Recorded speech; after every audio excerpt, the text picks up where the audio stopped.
that there's a crew in town. The head hillbillies are making their rounds. Small town whispers loud and clear. The sheriff shot the judge in his chambers chair. Sheriff got a secret he won't keep. Judge shot dead in his disbelief. A lot of people have some stories to tell. Dark pass away, get the sound of a shotgun shell. All the secrets spill on down. Voices loud in this old town. From the courthouse to the ground, rumors fly and they can't be bound. Neighbors hide behind their blinds, whisper tales of troubled minds. Skeletons covering the mountainside, a treacherous reality in the pines. Winter reveals the hidden lies. Moonlight couldn't mask their cries. Shadows caught in sunlit skies. There's no cover, no disguise. All the secrets spill on down. Voices loud in this old town. From the courthouse to the ground, rumors fly and they can't be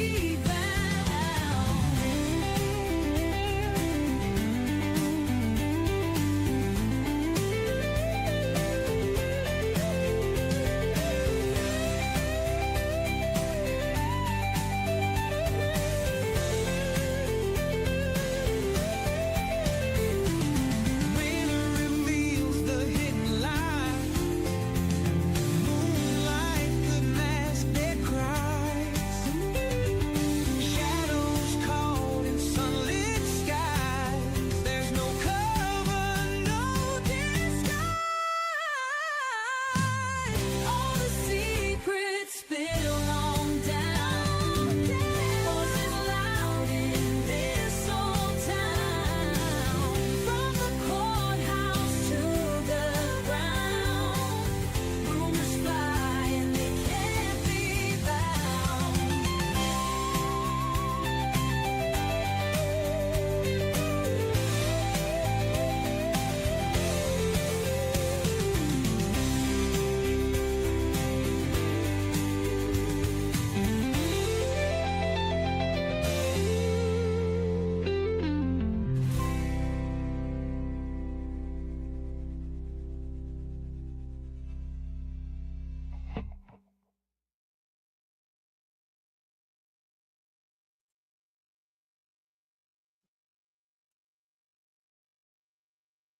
Good morning, everybody.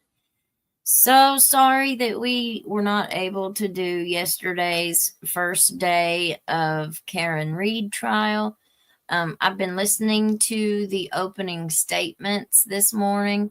I thought maybe we would do them first, but we don't want to miss day 2. What do you guys think? Do you want to listen to opening statements, or you want to just go on to day 2? Good morning. Good morning, everybody.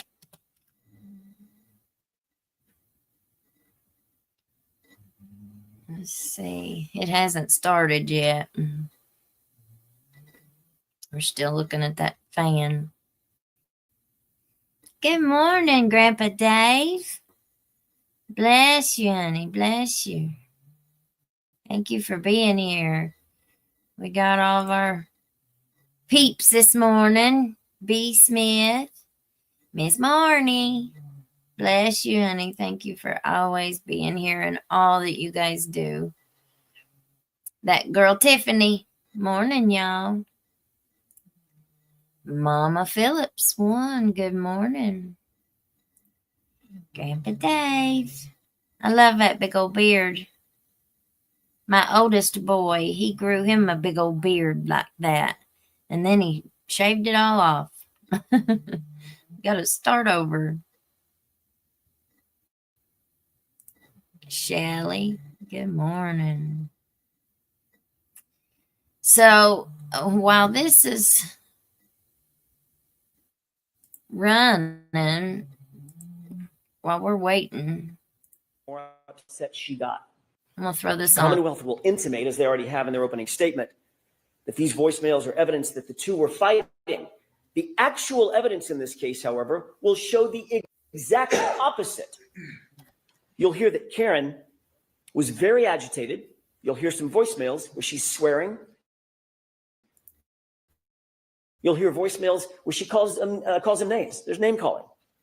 But you'll also hear the context of those voicemails. And every single one of them, every single one of those voicemails was left for John after he failed to come back out of the house, after he failed to respond to her voicemails and to her texts. Karen believed John had just left her sitting there, grabbed a beer, was partying with his friends. The evidence will actually show that John and Karen never had a crossword, not a single crossword that entire evening before he left that SUV and went inside the house. And you will learn what Karen had absolutely no way of knowing at the time. It wasn't that he wouldn't respond to her. It's that he couldn't respond to her. And the evidence will show you why. Let's talk about that. We'll introduce you to a doctor named Elizabeth Lopesada, a renowned forensic pathologist, a medical examiner, and a professor at Brown University. She will tell you that the injury to the back of John's head, first of all, was immediately incapacitating. And that has meaning. At the moment he suffered that fatal head injury, he couldn't walk, talk, grab his phone, cry for help, nothing. He was completely incapacitated, completely unconscious from the moment he suffered that injury. He was completely still and incapable of interacting with anyone.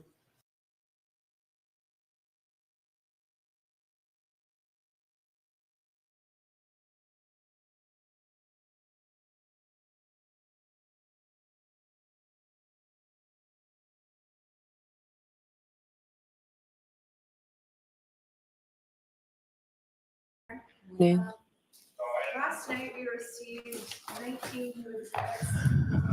One of the witnesses that the Commonwealth intends to call today, Trooper Gorino. Many of these reports are celebrate reports that are run with new software and not addressed in any corresponding report. Some of them include data that have never been discussed by Trooper Gorino. There's at least one PowerPoint that is hundreds of pages long that appears to be cut and copied text messages and various phone calls. But again, we received at 10:45 last night. This is in violation of Rule 14, and we're asking the court to exclude, at the very least, the lengthy PowerPoint of phone calls and text messages that have been copied and pasted into a PowerPoint because we have no ability to go through in a timely manner and review them for accuracy. What do you say about that, Mr. Brennan? Your Honor, all of this information is from the phone discovery, which they've already had. There are a number of different select PowerPoints that were introduced. When did they get it? Last night, No, when did they already have? 2023. Okay. And so what you may remember from the last trial is that there is, for example, Mr. O'Keefe's entire phone log, and then it's separated by his phone calls with the defendant, perhaps another witness. And so what we did is we tried to consolidate. Instead of having 50 of these things, I try to make them more limited. We did use more updated software. The only difference is it shows emojis. In addition, we took the phone calls and the emails or the text messages, which was presented at the last trial. Content has not changed. We just put it in a PowerPoint so that when it's read, instead of just reading the text messages and then searching for the phone calls, where Trooper Gorino would then refer to a separate document, they're simply in order. There is a presentation of a different PowerPoint, which is from the old data, 2023, but it is information that was not introduced at the last trial, although it was clearly provided to the defense in advance. And what it is, it's healthcare data of the defendant's watch, and Jennifer McCabe's watch. And what it does is it tracks her heart rate from midnight all the way through the next morning. Now, although that information was available to the defense, they could have done what they wanted with it. That information was never put in a PowerPoint presentation. I will not and do not expect Trooper Gorino to talk about it during his testimony. He's a witness I'm going to ask the court to recall. The reason I turned that over was to be transparent and to be collegial. We would not introduce it on direct, but as Your Honor ordered, there was an order not to get into third-party culprit evidence. Jennifer McCabe was never identified as a third-party culprit, yet in the opening, the defense suggested something about 227. If the defense is to cross-examine or suggest that a phone call occurred at 227, this would be to rebut that information. I could have waited until after the cross-examination and then sprung this as a surprise upon the defense because it is powerful evidence showing her heart rate is inconsistent with being in a criminal conspiracy, yet we provided it in advance so that it have notice days before Trooper Gorino would even testify about it. So the PowerPoints that were provided last night, you don't intend to use either one of those in your? The presentation I would regarding the text messages and phone calls. At the last trial, Trooper Gorino read the text messages from the screen, and at the same time, he would look at the phone calls and he would go back and forth between the papers. This is simply putting the phone calls with the text messages in the chronological order so that on the screen, rather than read text messages and then refer to the phone calls and state there was a phone call, it can simply be shown on the screen. What do you say about that, Ms. Little? It's content you had, it's messages that came in at the last trial. The problem, Your Honor, is this is not from a Cellbrite report. It's been individually. I need to see it. I need to take a look at this. Do you have an extra copy for me, Mr. Brennan? I can provide a copy, Your Honor. So Trooper Gorino is not going to be your next witness after Ms. Roberts, is he?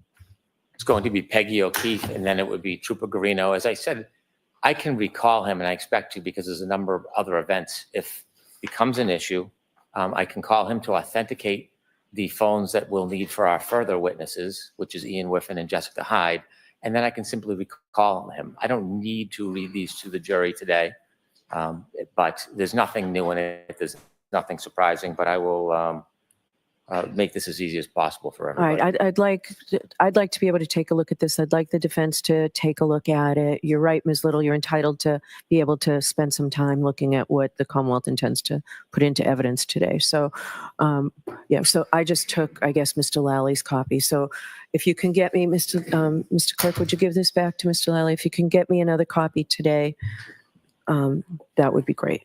He's really being called to authenticate documents. Okay, The defense may have other plans for him. There's no need to introduce any of this today through Trooper Gorino. okay. He will be not only a fact witness for downloading and authenticating, but he is essentially our reader. I can bring him back today. I can bring him back in 2 days. It really doesn't matter. I don't want to deprive the defense of time to review. Okay, And so whatever is the time they need, I'll defer. okay. So that's what we're going to do. Thank you. All right. And Ms. Little, if you can take a look at them by tomorrow and let me know if you have any objections tomorrow. Does that give you enough time? Yes, thank you. Okay. All right. Was there anything else before we started? Not for the Commonwealth. Thank you. Right. Your Honor, I did email Mr. McDermott yesterday evening. We did speak with Dr. Wolf yesterday, and he is not available on Friday. Is there another day that works for the court reasonably soon that we can have them come in? for a call? We could do it tomorrow afternoon if tomorrow is a better day for him. State. Yeah, they're just in Pennsylvania, right? Could we do a Zoom hearing tomorrow? No, he needs to be here in person. Mr. Alessi, I issued an order late yesterday. You were the one yesterday talking about this voir dire. Order to the ARCA witnesses. We don't have an address to serve them. We don't have enough time. I provided a copy. All right, so we could do tomorrow afternoon.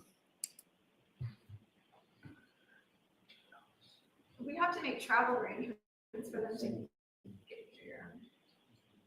Yes. And that's.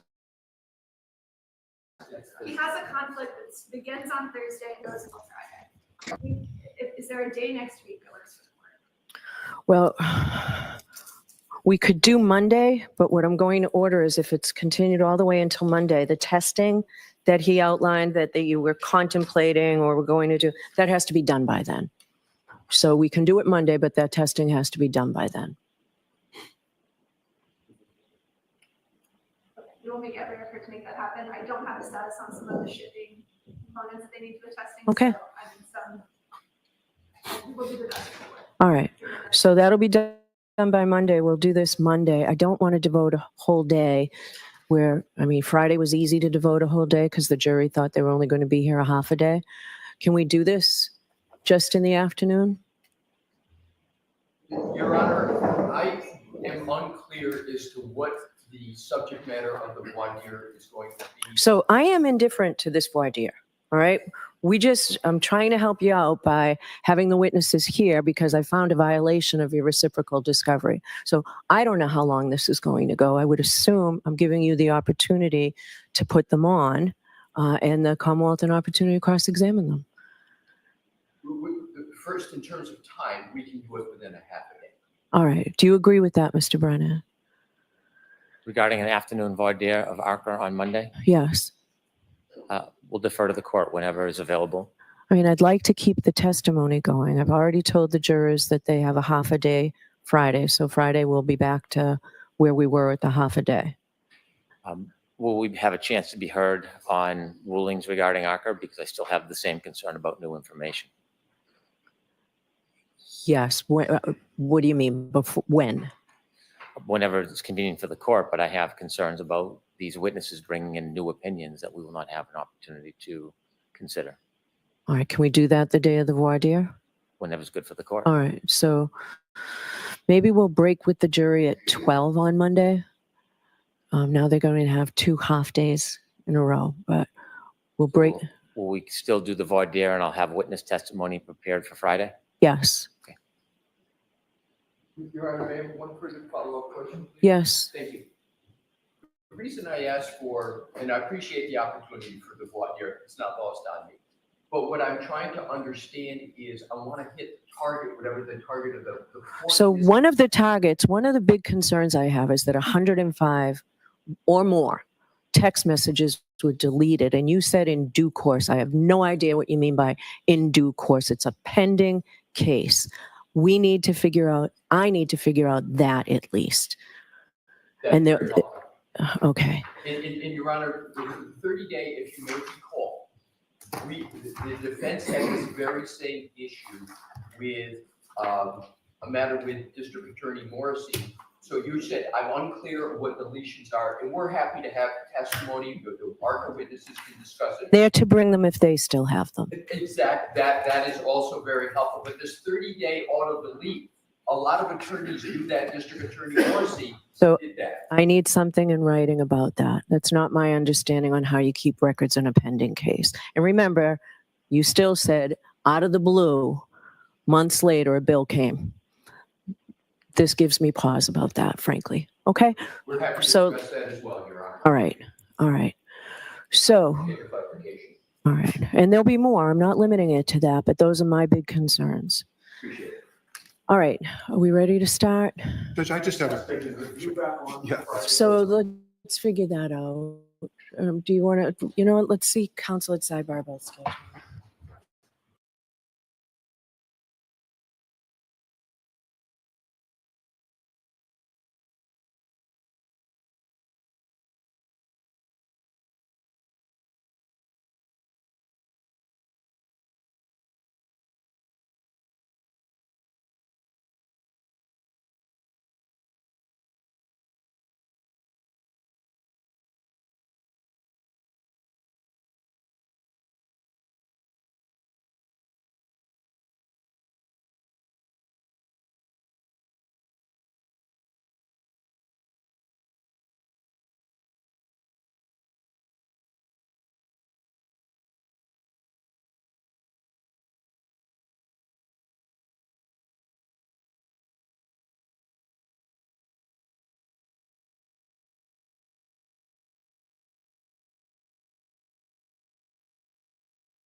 All right, so are we ready to bring Ms. Roberts back in? I can take 5 minutes while we line the jury up if you want. Ready, Your Honor. Okay. All right, do you want me to get off? All right.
Hear ye, hear ye, hear ye. All persons who have anything to do before the Honorable Beverly Cannoni, the Justice of the Superior Court, now holding in Dedham within and for the County of Norfolk. Draw near, give your attendance, and you shall be heard. God save the Commonwealth of Massachusetts. This court is in session. Please be seated. 22-117, the Commonwealth versus Karen Reed. All right. Good morning again, counsel. Good morning, Ms. Reed. Good morning, jurors. Thank you for your patience. The lawyers and I got some work done this morning while you were waiting for us, and we do appreciate it. So I do have to ask you those 3 questions. Were you able to follow my instructions and refrain from discussing this case with anyone? Yes. Everyone said yes or nodded affirmatively. Were you also able to follow the instruction and refrain from doing any independent research or investigation into this case? Yes. Everyone said yes or nodded affirmatively. Did anyone happen to see, hear, or read anything about this case since we left yesterday? Everyone said no or shook their hands. All right, thank you very much. Can we have Ms. Roberts back in, please?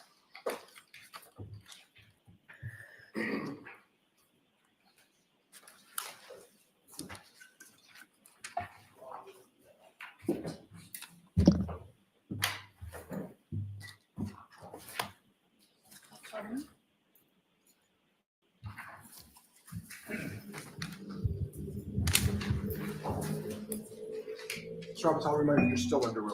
You can take the stand. Thank you. Good morning.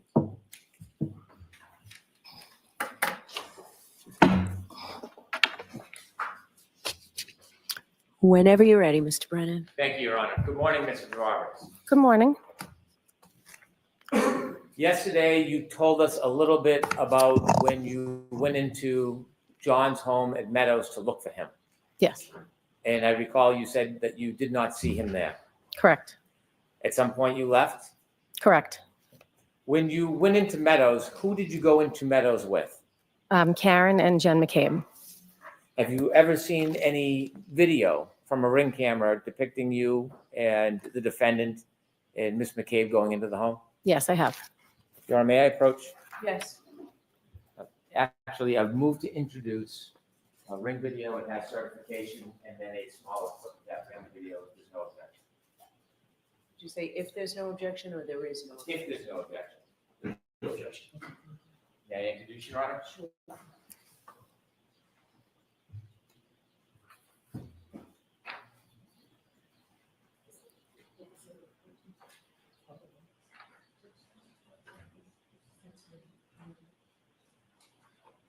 Exhibits 12A and 12B.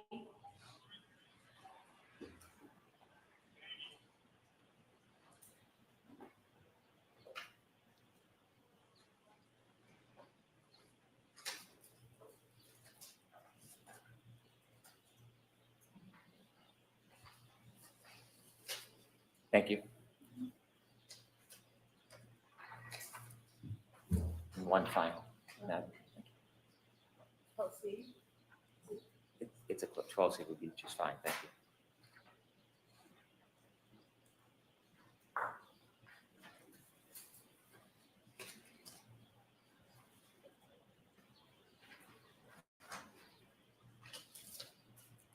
Your Honor, if I may note, 12A is the ring video from 12 Meadows.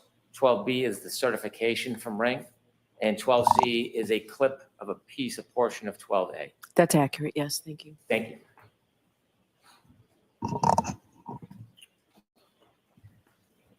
With the court's permission, I'd like to play 12C for the jury. Okay.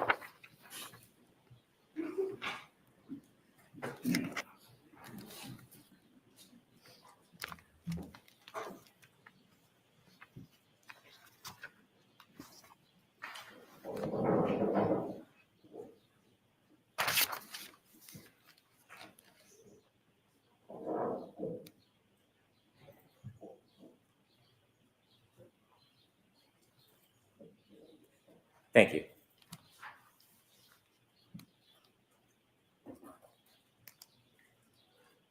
Ms. Roberts, you've seen that video before? Yes, I have. Is that you and the defendant and Ms. McCabe going into Meadows? Yes, it is. When you came out of Meadows, did you have a chance again to look at the defendant's tail light on her Lexus? Yes, when we left the house, she pointed it out to me. Did you stop and get a closer look? Yes, I did. I want you to describe to the jury your best memory of what it looked like. Karen pointed out and said, look, my taillight. And she said, do you think I hit him? And I said, no, I don't think you hit him. What are you talking about? Let's just go find him.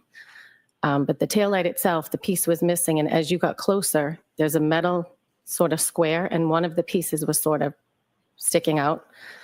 And I only remember it because I thought if someone walks by that, they're going to catch their jacket on it. How long of a time did you have to actually look at the taillight? Under a minute. How close were you to the taillight when you looked at it? I was in front of it. I could see. And when you talked about the taillight, you said a piece was missing. Is this the left side or the right side of the Lexus that you saw the piece of the taillight missing? It was the right side, so it was the passenger taillight. May I approach? Yes.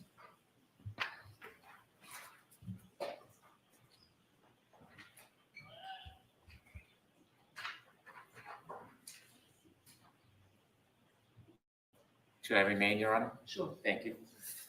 May I recognize what is in that photo? That is Karen's SUV. Is it similar or a fair and accurate depiction of how you saw the vehicle that morning? Without the snow, I can't be positive, but this square piece was missing, as is in this picture. The photograph you look at is not the car in the snow in the driveway the day you saw it. Correct. Putting that aside, is that a fair and accurate depiction of the damage that you saw to the right rear taillight of Ms. Reed's car that morning? Yes. I move to introduce this as an exhibit, please. Any objection? No objection.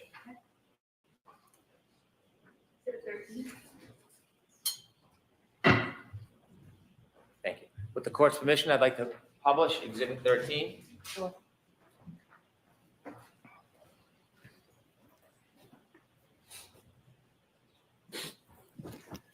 Ms. Roberts, I'm going to ask you to take a look at the photo that you just described.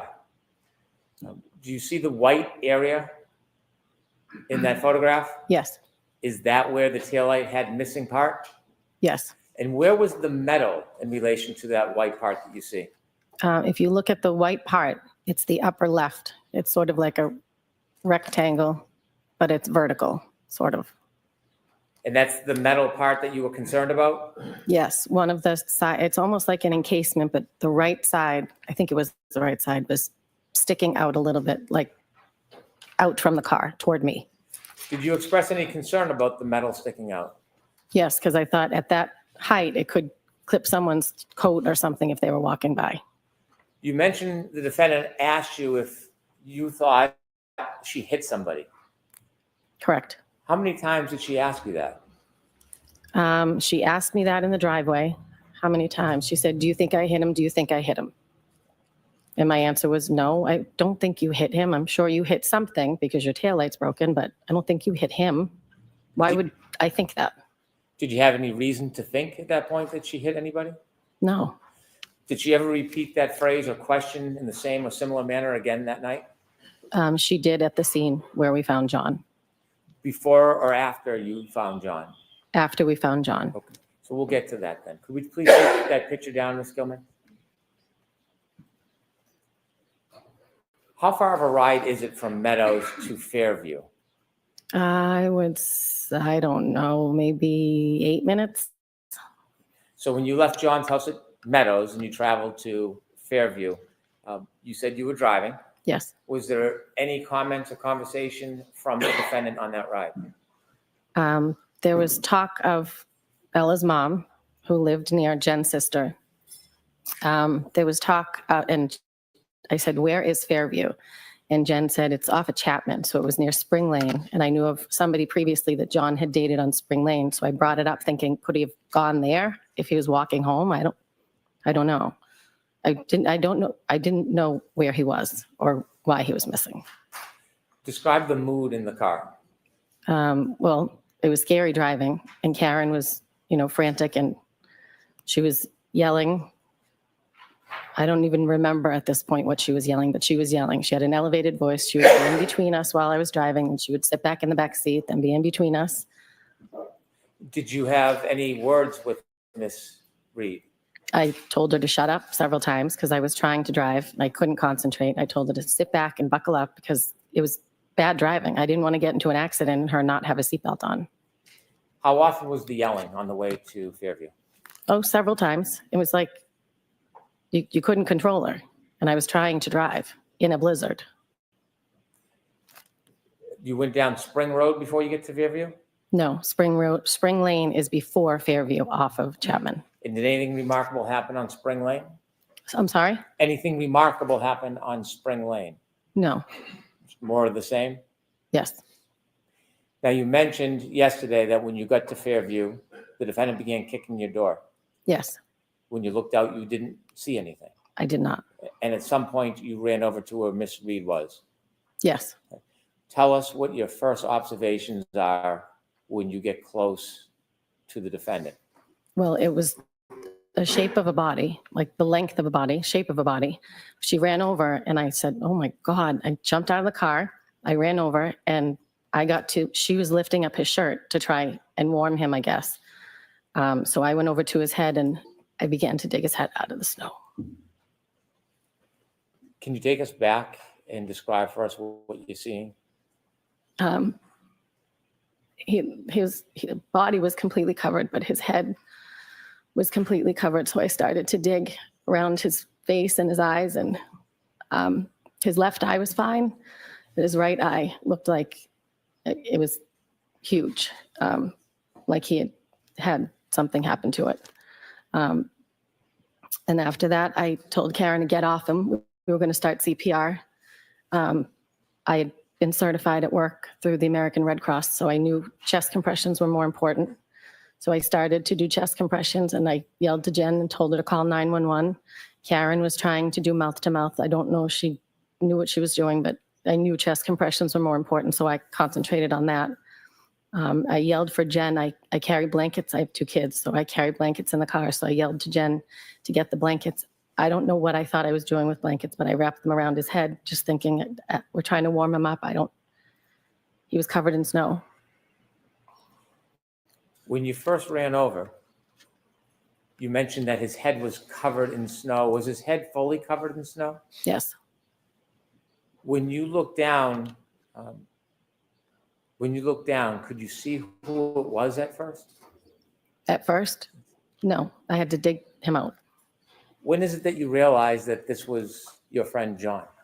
When I cleared the snow off his face. Did you feel his skin? Did I feel what? His skin. Yes. And could you tell us how it felt? It was cold. Like he had been there in the elements for a while. You mentioned that his head was covered with snow before you brushed off the snow. Was other parts of his body still covered in snow? Yes. Can you share with us what you saw? His legs were covered. His arms were by his side. He was on his back. Karen had lifted up his shirt, so now his shirt was down, but I was doing chest compressions so you could see his clothing. He had blood coming out of his nose and his mouth. And when I put the baby blankets under the back of him, there was blood on the blanket, so I think he had a cut on the back of his head. Was the blood from his nose and mouth frozen or running? I don't think it was running. It was not gushing. You said that you brushed off the snow from John's face. Yes. Did you brush it off from both sides? Yes. Did you brush it off to the extent that you uncovered his entire face and head? Yes. So did you have gloves on? No. Bare hands? Yes. And that's how you felt the temperature of his skin? Yes. When you brushed off both sides of his face, did you ever feel any pieces of glass sticking out of his face? No. Did you ever see any pieces of glass sticking out of his face? I did not. How long did you give chest compressions for to Mr. O'Keefe? Oh, I can't be sure. I would say 4 minutes, 5 minutes while we were waiting for the EMTs. I had Jen take over at one point. And then the EMTs came. So however long it took for them to get to us, 6 minutes. When you were trying to save your friend John, did the defendant say anything? She was just running around screaming, Kerry, Kerry, Jen, Kerry, Jen.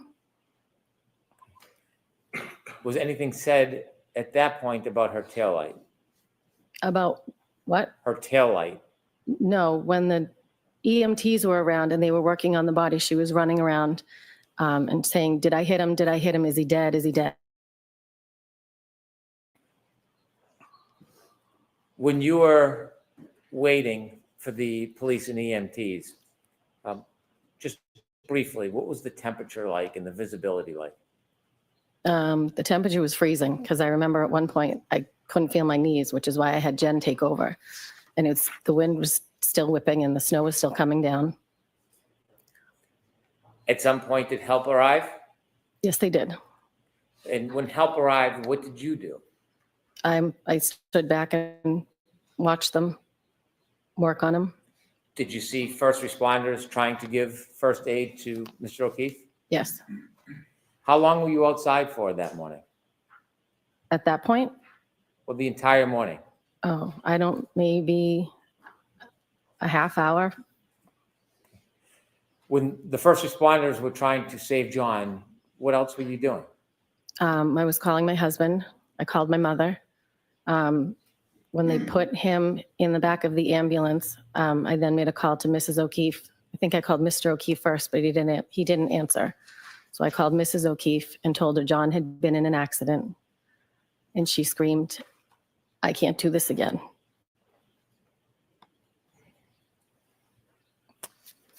What did you do after that phone call? The police put Jen and Karen in the back of a cruiser. And I was looking in the ambulance to see what was going on with my friend. So I was standing outside of the cruiser. They were inside. I was standing outside just watching. And Karen was saying, is he dead? Is he dead? Is he dead? And I said, no, they're working on him. I can see tubes moving. I can see them moving. If he was dead, they wouldn't be working on him. She grabbed the front of my shirt and said, are they working on him? And I said, yes, they're working on him. At this point, I think I was in shock. I didn't know what was going on. I didn't think he was dead. I thought they could save him. I knew he was in the ambulance with the EMTs. And I was just hopeful that they were going to be able to do more than I could. You said that at one point, Ms. McCabe and the defendant were in a car, and then you mentioned at some point the defendant grabbed you. Did she grab you when she was in the car or out of the car? She was in the car. I was outside of the car. At some point, did the defendant, Ms. McCabe, get out of the car? Yes. Did you go over to the ambulance before it left? Did I go over to the ambulance? Before it left?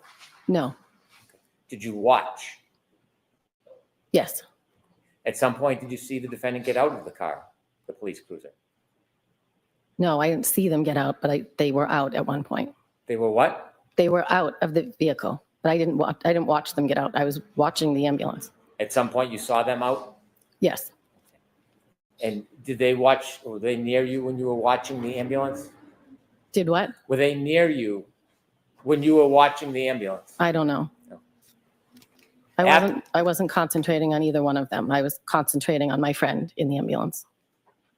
When you were trying to save Mr. O'Keefe, did you ever see any signs of life? I did not. And I checked his pulse. No, I did not.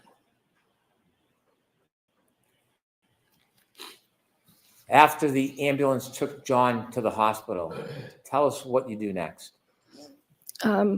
I left.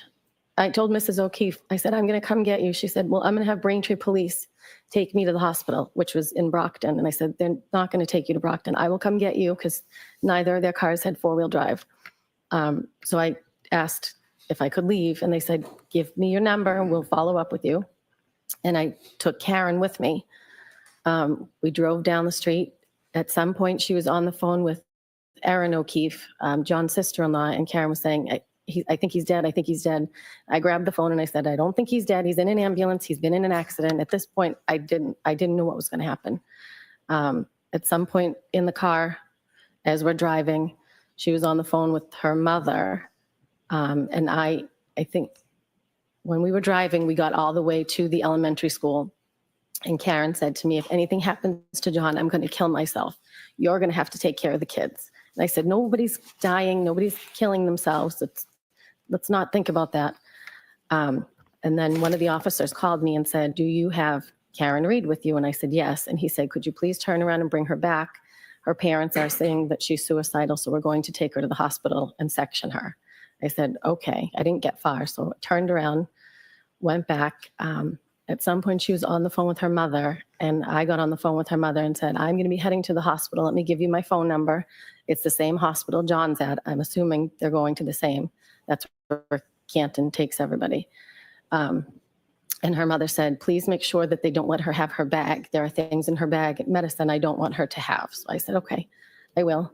So we got back to the house, and she got in the ambulance, and one of the EMTs asked me for her phone. So I handed that over, and I said, the mother wants to make sure that she does not have her purse because there's medication in there that they don't want her to have.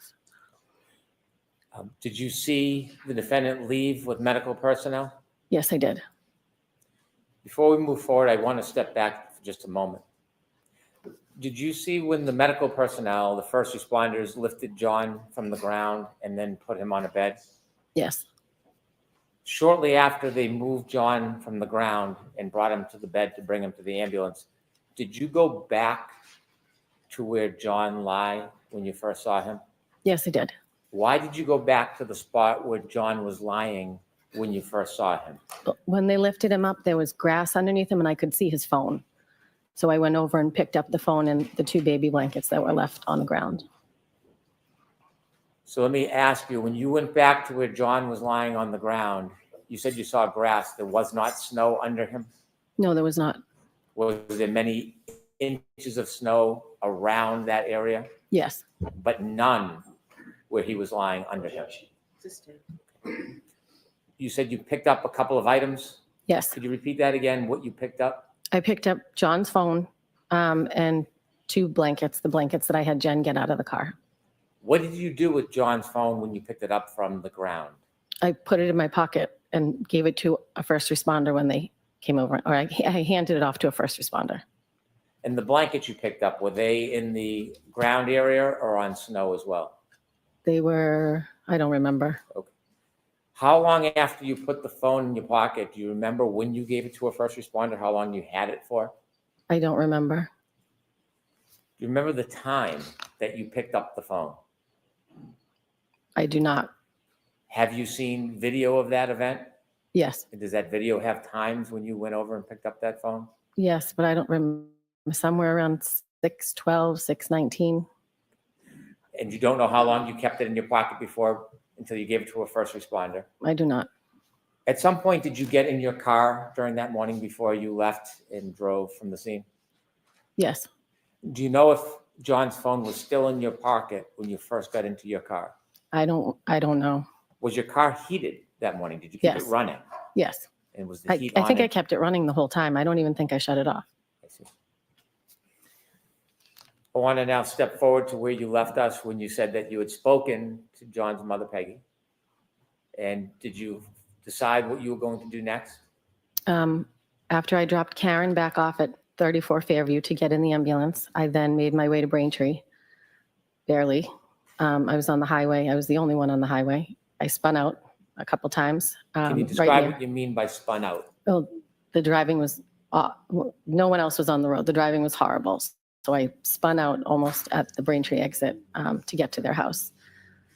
And then I got to the O'Keefe's house and I said, we are not taking the highway back to Brockton. We're going back roads, which is a much longer way, but there was no way I was putting us in the car and that treacherous. When you went to the O'Keefe's house, you mean Peggy O'Keefe and John O'Keefe Sr.'s house? Yes, That's- John's parents. That's different than Meadows Road. Correct. When you got to the home, did you go in? Yes, for a second. They were ready and waiting for me. They wanted to get to the hospital. When you say they, can you tell us who was waiting for you? John's parents, Mr. and Mrs. O'Keefe, were waiting. What happens next? Mr. O'Keefe said something about a Dr. Rice and that they were trying to warm John up. We got into the car. Mr. O'Keefe got in my passenger seat. Mrs. O'Keefe got in the back seat. Mrs. O'Keefe's niece worked at Good Samaritan, so we were trying to get in touch with her to see if we were going to be allowed in because there was still COVID restrictions. John's brother was already on his way there. And Mr. O'Keefe at some point said, "He's gone, Peg." And he slammed his hands on the dashboard. But they didn't actually know if he was gone yet. At one point, Karen called me from the ambulance. And on the phone, Mrs. O'Keefe said, "Karen, what happened?" And she said, "I left him at a party." And Mrs. O'Keefe said, "And you just left him?" And Mr. O'Keefe said, "All right, that's enough. She's been through enough." Then we hung up with her. I said, "We're on our way to the hospital." Let me ask you a question. When the defendant said that she left him, did she say whether she left him outside or inside? No, Was the question, follow-up question, never asked? no. Was there any other conversation with the defendant at that point? Not in the car, but when I got to the hospital, she called me multiple times from the hospital room. We'll get to that. Okay. How long did it take for you and the O'Keefes to get to the hospital? I would say maybe 45 minutes to an hour. Share with us the mood in that car. I think I was in shock, and I think they were in shock. There wasn't, other than talking to Mrs. O'Keefe's niece, trying to find out if we could go in for COVID reasons, there wasn't much talk. When you finally get to the hospital, take us through your first steps. What happens?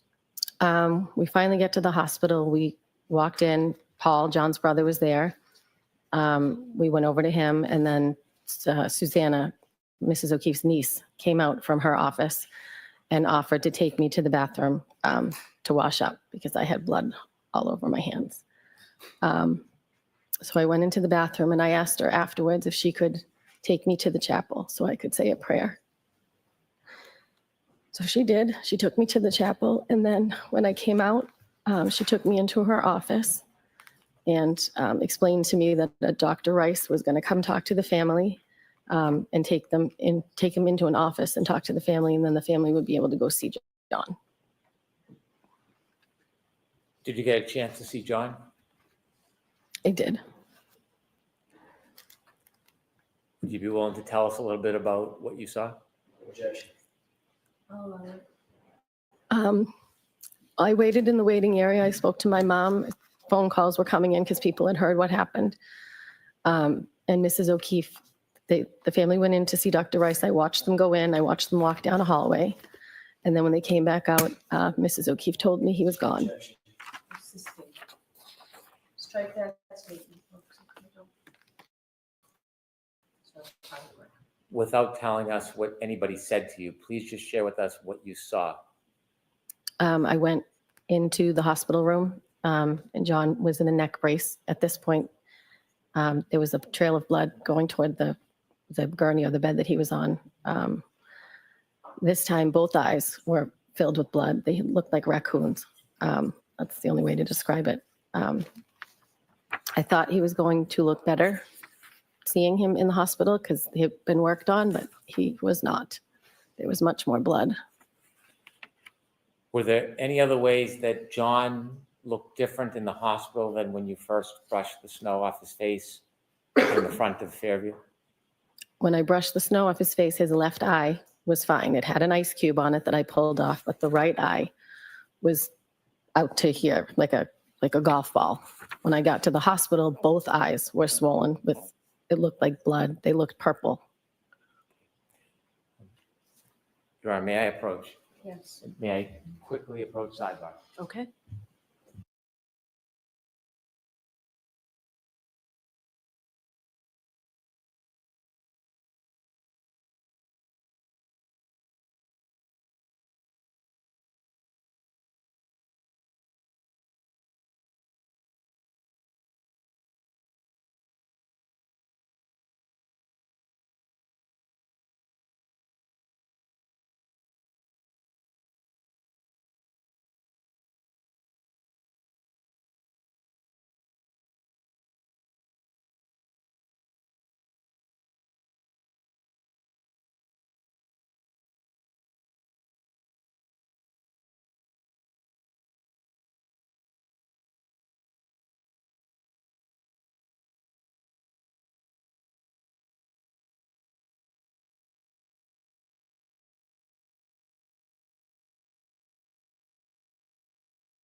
did you go?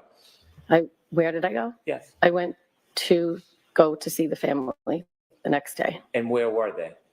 They were at John's house at Meadows. So they were then staying at John's house at Meadows? Yes. Did you go in and visit them? Yes, I did. Why did you do that? Because my friend had just died and I wanted to be with the family. Were there other people coming and going? Yes. Describe the level of traffic of people coming and going to Meadows that next day. There were people coming from all over. John's friends, people from Canton, people we went to high school with. There was people coming in and out, dropping off food. When you were there the next day, how long did you stay for? Several hours. Maybe like 2.5, 3 hours. Did you ever see the defendant there? I did not. Now, you told us that you had only met Miss McCabe once before that night. Yes. And after that night, shortly after what happened, did you speak to Miss McCabe again? Yes. How often? Very often. We wanted to know what happened to our friend, so she would call me.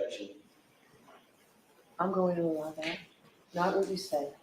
Next question, please. Would you speak to her on the phone often, Yes. regularly? Yes. And so things changed Yes. after that moment. Yes. Did you start to see her in person, Yes. spend time with her? Yes. For somebody who was not your friend, why did you, at this point, form this close bond? I think because we went through something horrific together. We bonded over it. Mrs. O'Keefe at one point did say, you two need to sit. Sister. Did you ever write down a list of things that had happened to try to remember? Yes. When you were spending time with Miss McCabe, did you become friendly? Yes. Friends? Yes. How close of friends did you become She to this day is a close friend of mine. to this day? Yes. When you were at the scene, when you were trying to help John, there were police officers and first responders? Yes. Now, you're from that area, Well, yes. I'm from Canton, but not that side of town. and you are active in the community at all? Yes. Sports, children? Yes. Yes. Do you know a lot of people from Canton? Yes. Did you know any first responders? Yes. Who did you know that you saw that night as a first responder? That morning, Yes, I'm sorry, that morning. Mike Lank is my friend's daughter's father. No, my daughter's friend's father. I'm sorry. Your daughter's friend's father. And Yes. does he have children that are friends with your daughter? Yes, his daughter is friends with my daughter. How close are his daughter and your daughter? There's a group of 5 or 6 of them that are best friends. Are you on a first name basis with Mr. Lank? Yes, When you saw him that morning, did you recognize him? I did. Did you speak to him? I said, Mike, is that you? He said, yes. That was it. Are you friends with Mr. Lank's wife? I am. How often had you been to their house with the children or on your own before that day, before that morning when you found John? Well, often when the kids can't drive. So when they do sleepovers or whatever, you drop them off, pick them up. Your children would sleep over each other's house? Yes. So you had a friendly relationship with Mr. Lank before you found John? Yes. And do you continue to have a friendly relationship with him? Did what? Do you continue to have a friendly relationship with him? Yes, Did you go to his house the day after you found John? I did. Who were you with? Well, Jen and I had gone to the O'Keefe's house together with, I don't know if it was 1 or 2 of her daughters and both of my kids. And then when we were leaving, my daughter said, can you drop me off at Mike Lank's daughter's house? So I dropped her off. And did you do that? You dropped her off? Yes, I did. When you dropped her off at the Lank house, did you speak to anybody? His wife came out and got into the back seat just to find out how I was and how the O'Keefes were and How were you? how were they? How were you? Oh, I was not well. And did you have a long conversation with Mr. Lang's wife? Yes, Was Ms. McCabe with you? yes, After you left the Lang house, you left your daughter at the house? yes, You remained in the car? yes. At some point, did you speak to Mr. Lang's wife again? Yes, Are you friendly with her? yes. Did you ever try to get inside information about this case? No, After this case began, did you ever come to court? did I ever come to where? To court. Yes, And what was the reason you came to court? to support the O'Keefe family. At some point, did you stop coming to court? I Don't answer just yes or no. Yes, Okay. Were you aware or watching about any type of news or publication on this? yes, As you were watching and learning information, did you begin to contact people at the district attorney's office? yes, I did. Did that include victim witness advocates? Yes, Did it include law enforcement assigned to the case? Objection. The form of the question, I'm sustaining the objection. Who did you contact? specific names? Yeah. Steve Nelson, my victim advocate, Yuri Buchanan, who was a state trooper, and at one point I contacted Michael Marcy's office.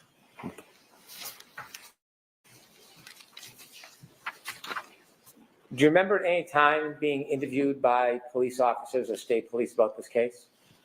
At my house on January 29th. So that same day you found John, you were interviewed? Yes, Do you remember who interviewed you? I do not. Do you remember your mental state at that time? I was not well. It was in the evening at some point. Were you interviewed at a later time by any other law enforcement? Yes, Okay, where were you at that next interview? I think I was at Jen's house. We were making a timeline together when 2 law enforcement showed up to question her. But I happened to be there, so they took us in separate rooms and questioned both of us. Were you sober at that point? Yes. And what was your mental state then? Still, we hadn't even had a funeral. So I was still, I couldn't believe what was happening.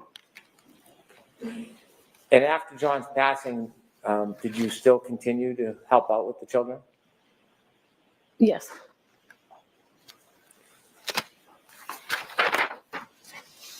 With the court's permission, I would like to play an exhibit that's already in evidence. Okay. It's Exhibit 4. All right. Before you start it, ma'am, I'm going to show you a video from the scene that night, okay?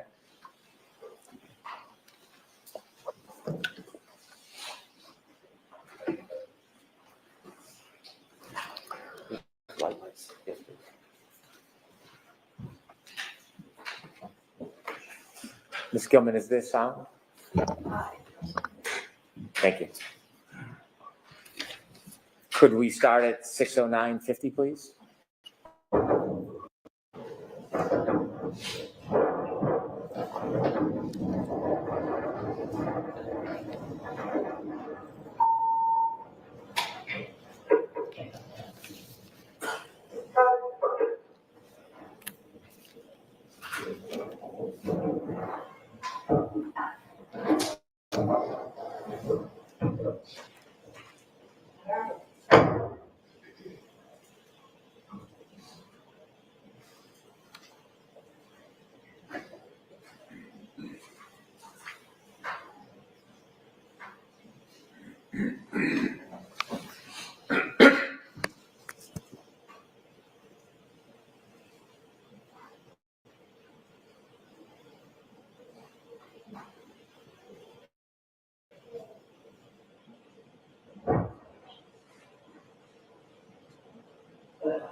Could you stop there, please?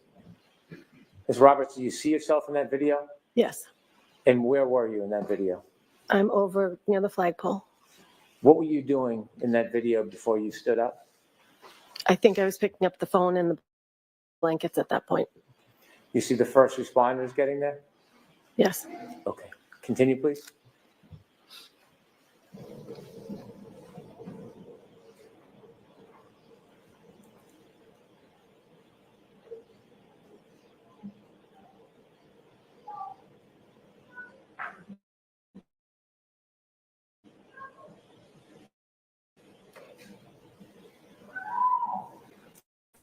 Is that you with the fur on the hood? Yes.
That's you in the middle of the street? Yes, I'm to the right of the car.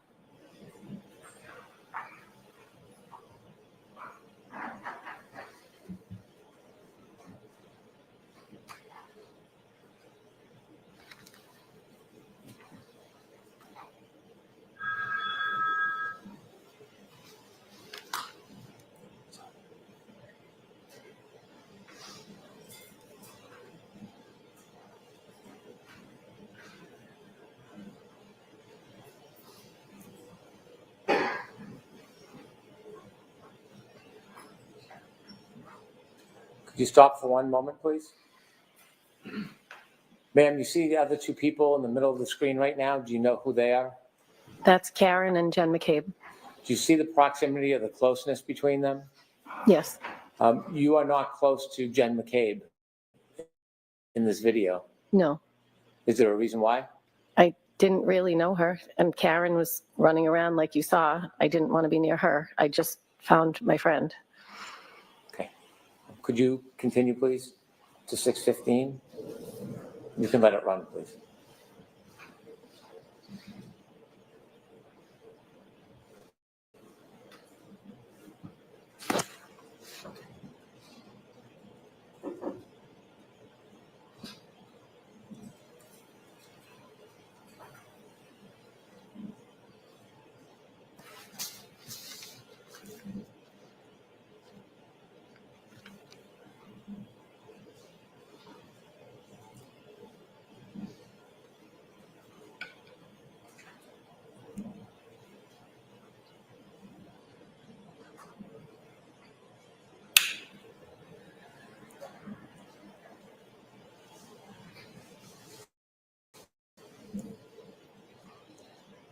Stop, please. Thank you. Ms. Roberts, is this when the first responders were moving John from where he was laying? Yes.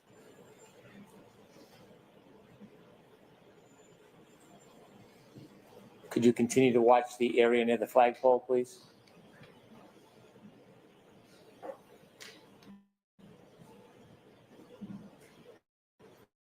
Oh.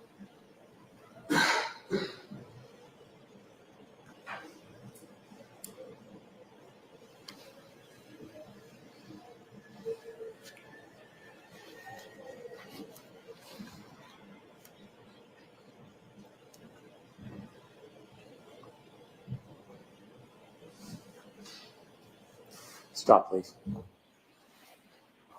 That last 15 or 20 seconds of video, did you pay attention to that, Ms. Roberts? Yes, that was the moment that I picked up the phone and blankets, not before. I don't know what I was doing before when you asked me. And that location where you picked up the phone and blankets, was that where John was lying? Yes, it was. And is that where you saw the ground that did not have snow? Yes, it was. At that point, had you put the cell phone in your pocket? Yes. If there's no objection with the court's permission, I'd like to watch a little more of the film, but if we can double speed it, so we get an opportunity to view it. I want to get to another moment in it. Okay, any objection? No objection. Thank you.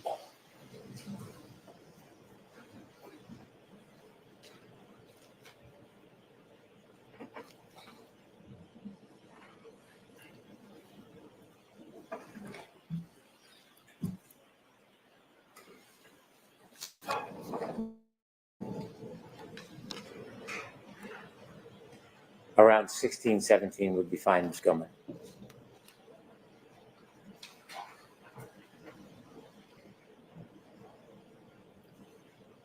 Stop, please. The person in the blue jacket, do you know who that is on the right side of the screen? That's Jen McCabe. And you can't see you now. Do you know where you are at this point? I don't know where I am. Continue, please.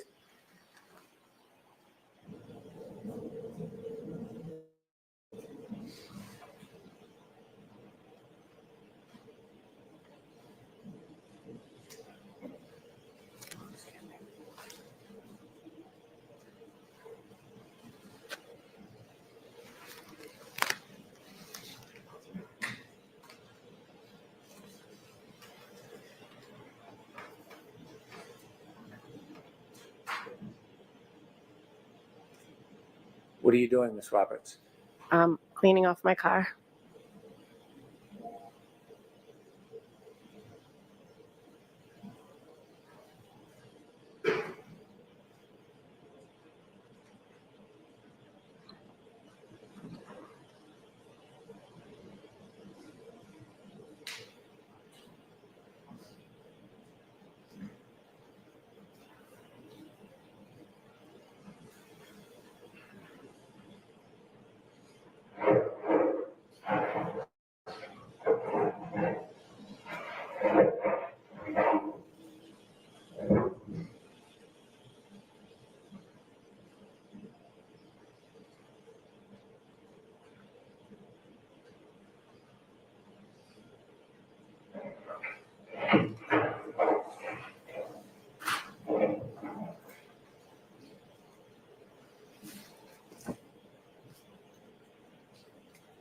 Could you please stop?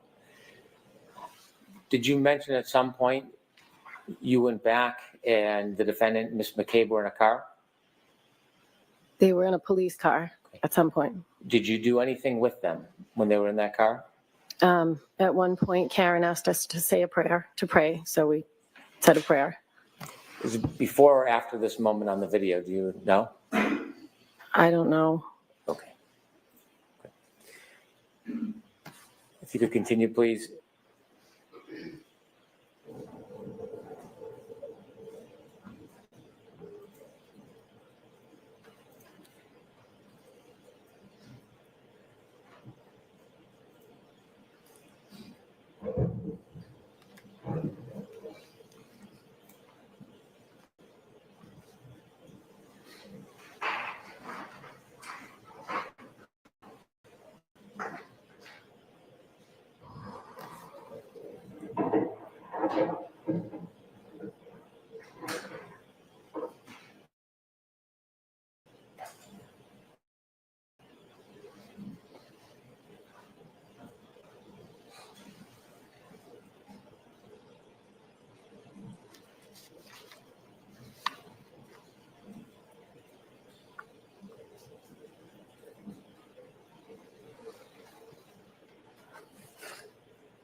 Stop, please. Just for a moment. Do you know where you are at this point, Ms. Roberts? No. Okay. If you continue, please.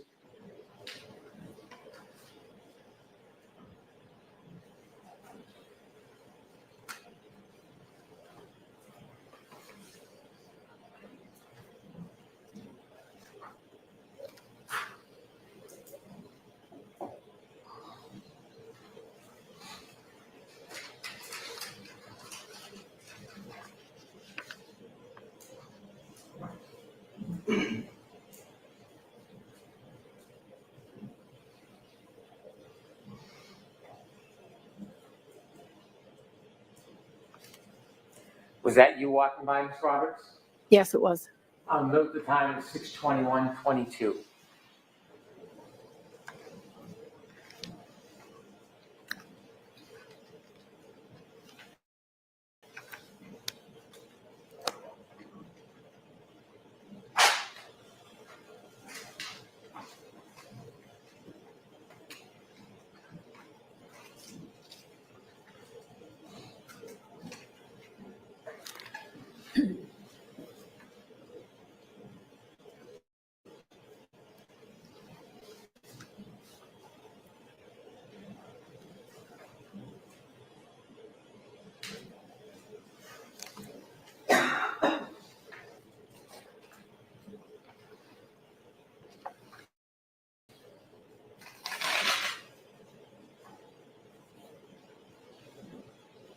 you know where you walked?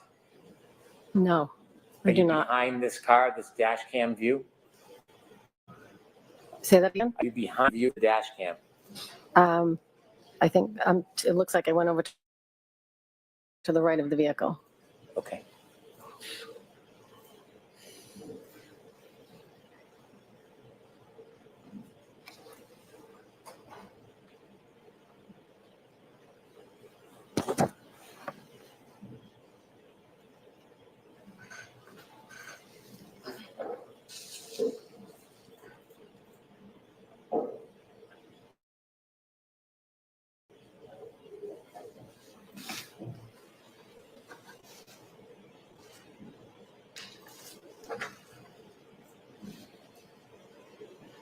Stop, please. This is, for the record, 6:23:08. At 6:23:08, are you still beside or behind the view of this car? I believe so. And do you know where Ms. McCabe is at this point, No, or the defendant? no. Please continue.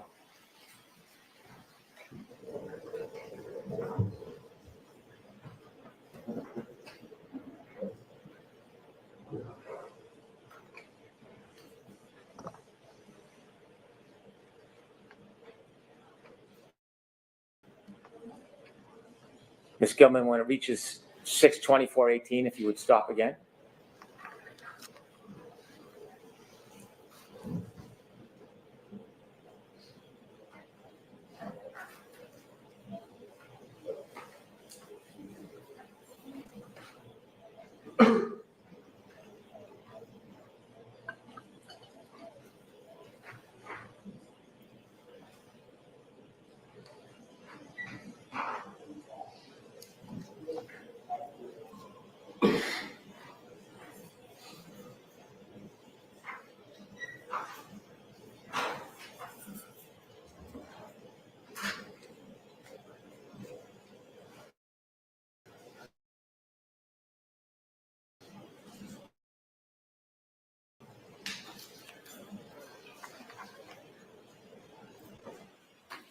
In view of this camera angle, No, where do you think you are in relation to this camera angle at this point?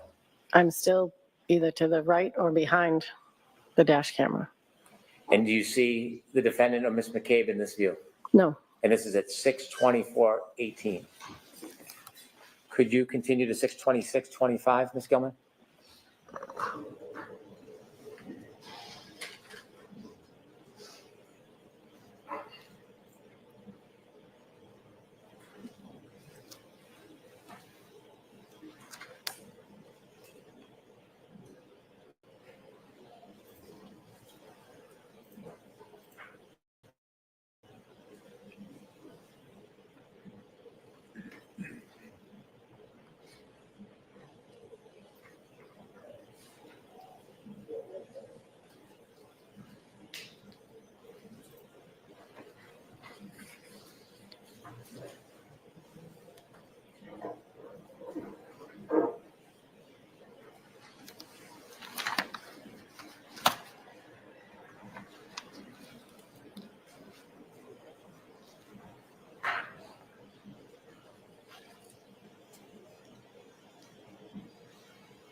Did you notice the first person that came from the right and the second person that are not law enforcement?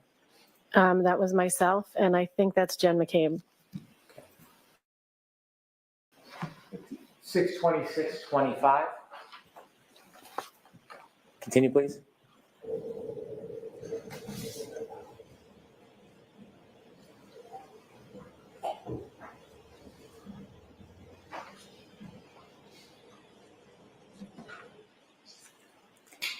And do you know who that is on the right with the police officer? That was Karen. Do you know where the cell phone is at this point, Mr. O'Keefe's cell phone? I don't know. I could have handed it to a first responder at this point, or it could still be in my pocket. I'm not sure.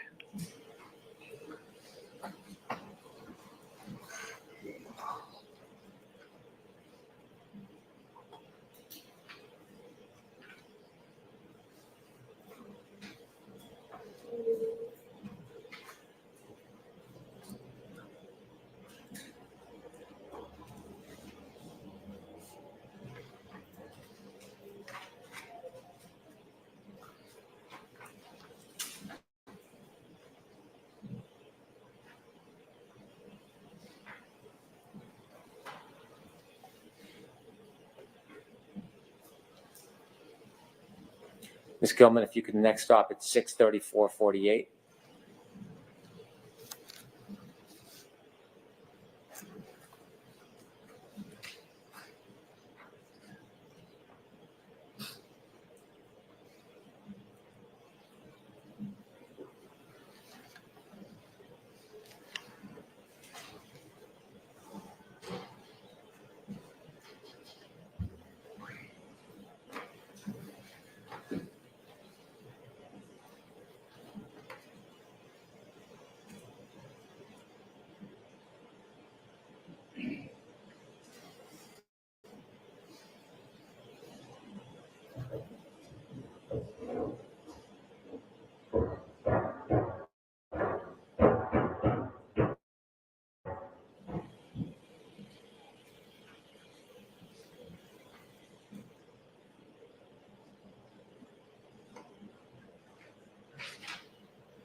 Was that you walking by in the street?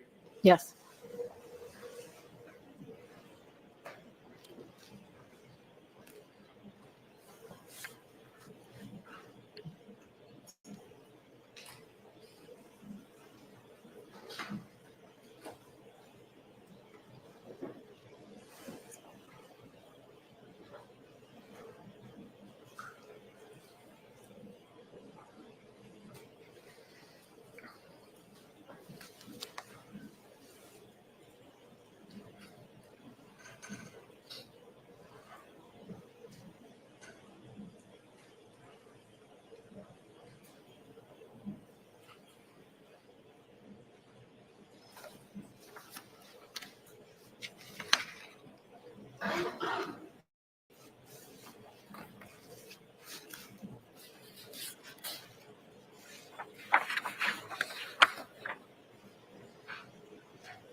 Do you know who you're speaking with?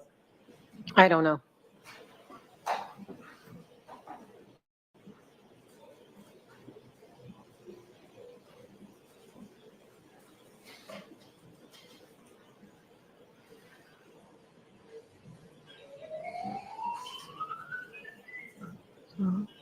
Mr. Brennan, at this point, can we pause this and take our morning recess, please? Yes, Your Honor. Pause, please. Thank you. Folks, why don't we take 15, 20 minutes?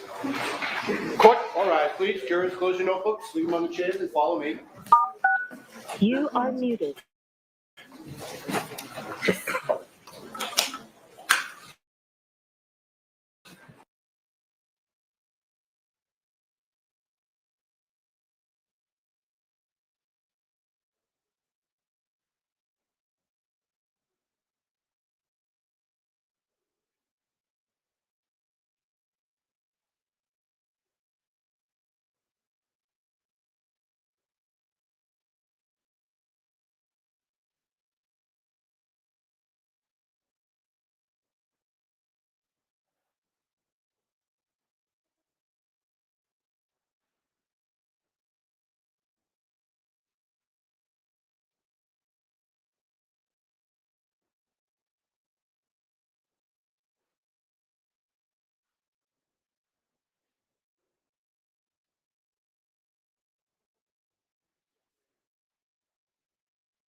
back in session. You may be seated.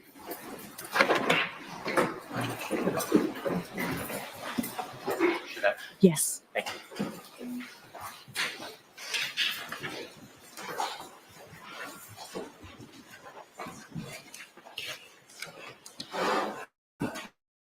Ms. Roberts, we have about a minute and a half left. I want to watch the video until it reaches 6:35, please, Ms. Gilman.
Do you know where you are at this point, Ms. Roberts? No. Could fast forward just a little bit more, please.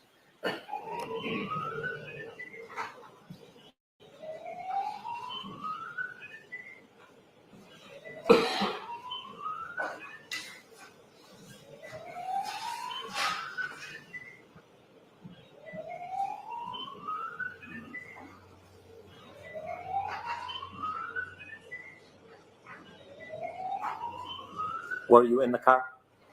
I just got out of the car. And do you remember if your car was warm? Yes.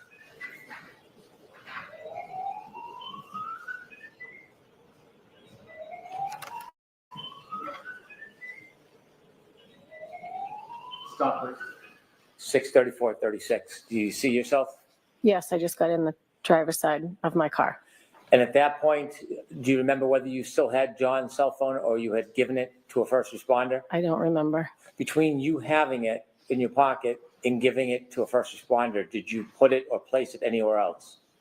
No. Did you take it out of your pocket and place it in the elements at all? No. So it was either in your pocket or in the hands of a first responder? Yes. Thank you for your time.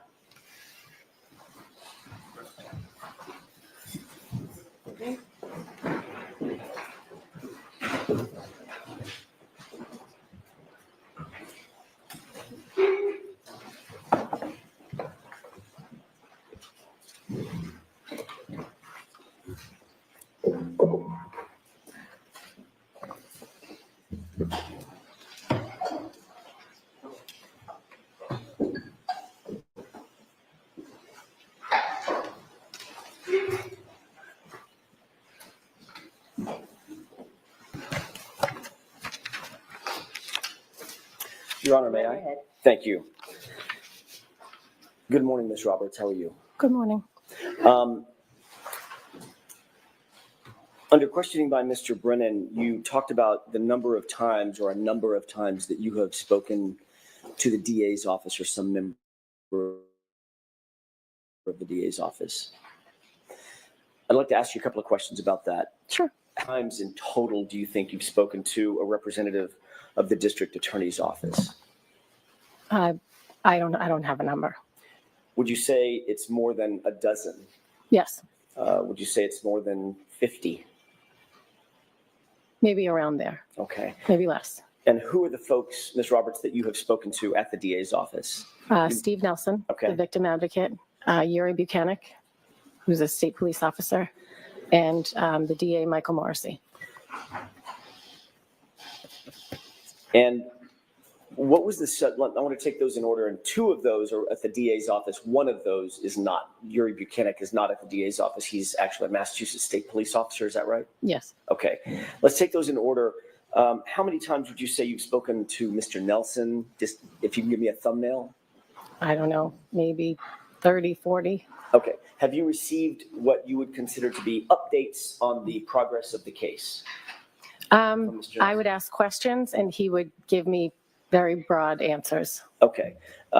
Were your questions ever prompted by conversations that you had with your friend, Miss McCabe, Jen McCabe? Sometimes Jen would say, could you ask Steve this? Because I had a rapport with Steve. Okay. Were those conversations by text message or phone calls or both? I would usually text him. Okay. What about the conversation with, or conversations with Mr. Morrissey, the elected district attorney? What were the circumstances under which you contacted Mr. Morrissey? Well, during the course of this trial, the witnesses have been harassed, That's not my question. Objection. but I'm answering your question. Hold on. I'm going to sustain the objection. Next question. Thank you. Were you phoning him? Were you meeting him? Were you texting him? That's my question. The circumstances of the communication itself. I phoned the office asking for a meeting, had a meeting, and then he left a voicemail at some point and texted me and said, I just left you a voicemail. Okay. Was that the extent of your conversations with Mr. Morrissey, the elected DA? I had one other meeting with other witnesses Okay. and the DA. And turning to Yuri Buchanan, what were the logistics? I'll use that word instead of circumstances. What were the logistics of you contacting Yuri Buchanan? Was it by phone? Was it in-person meetings, text messages, or all of the above? All of the above. How many times would you say that you've spoken with Yuri Buchanan? Spoken or communicated? Sorry, good point. Communicated with. Probably 20. Okay. When was the last time? Actually, let me ask you a different question. Have you ever met with Mr. Brennan before your testimony today? Yes. What was the circumstance of that meeting?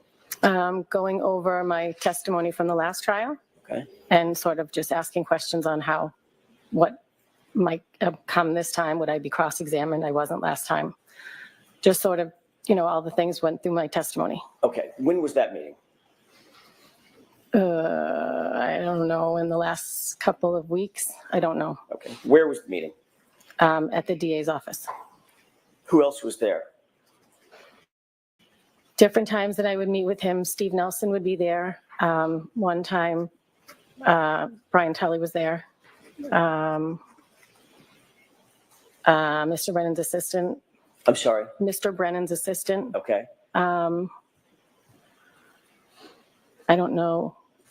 Adam Lally and Laura McLaughlin. Were those meetings, you said there was 2 meetings? Or did I misunderstand you? Yeah, I think there were 2. Okay. Were those close in time to one another? You mentioned 2 weeks ago. Were those both 2 I weeks said a few weeks ago, but the other meeting was just before I was going to testify.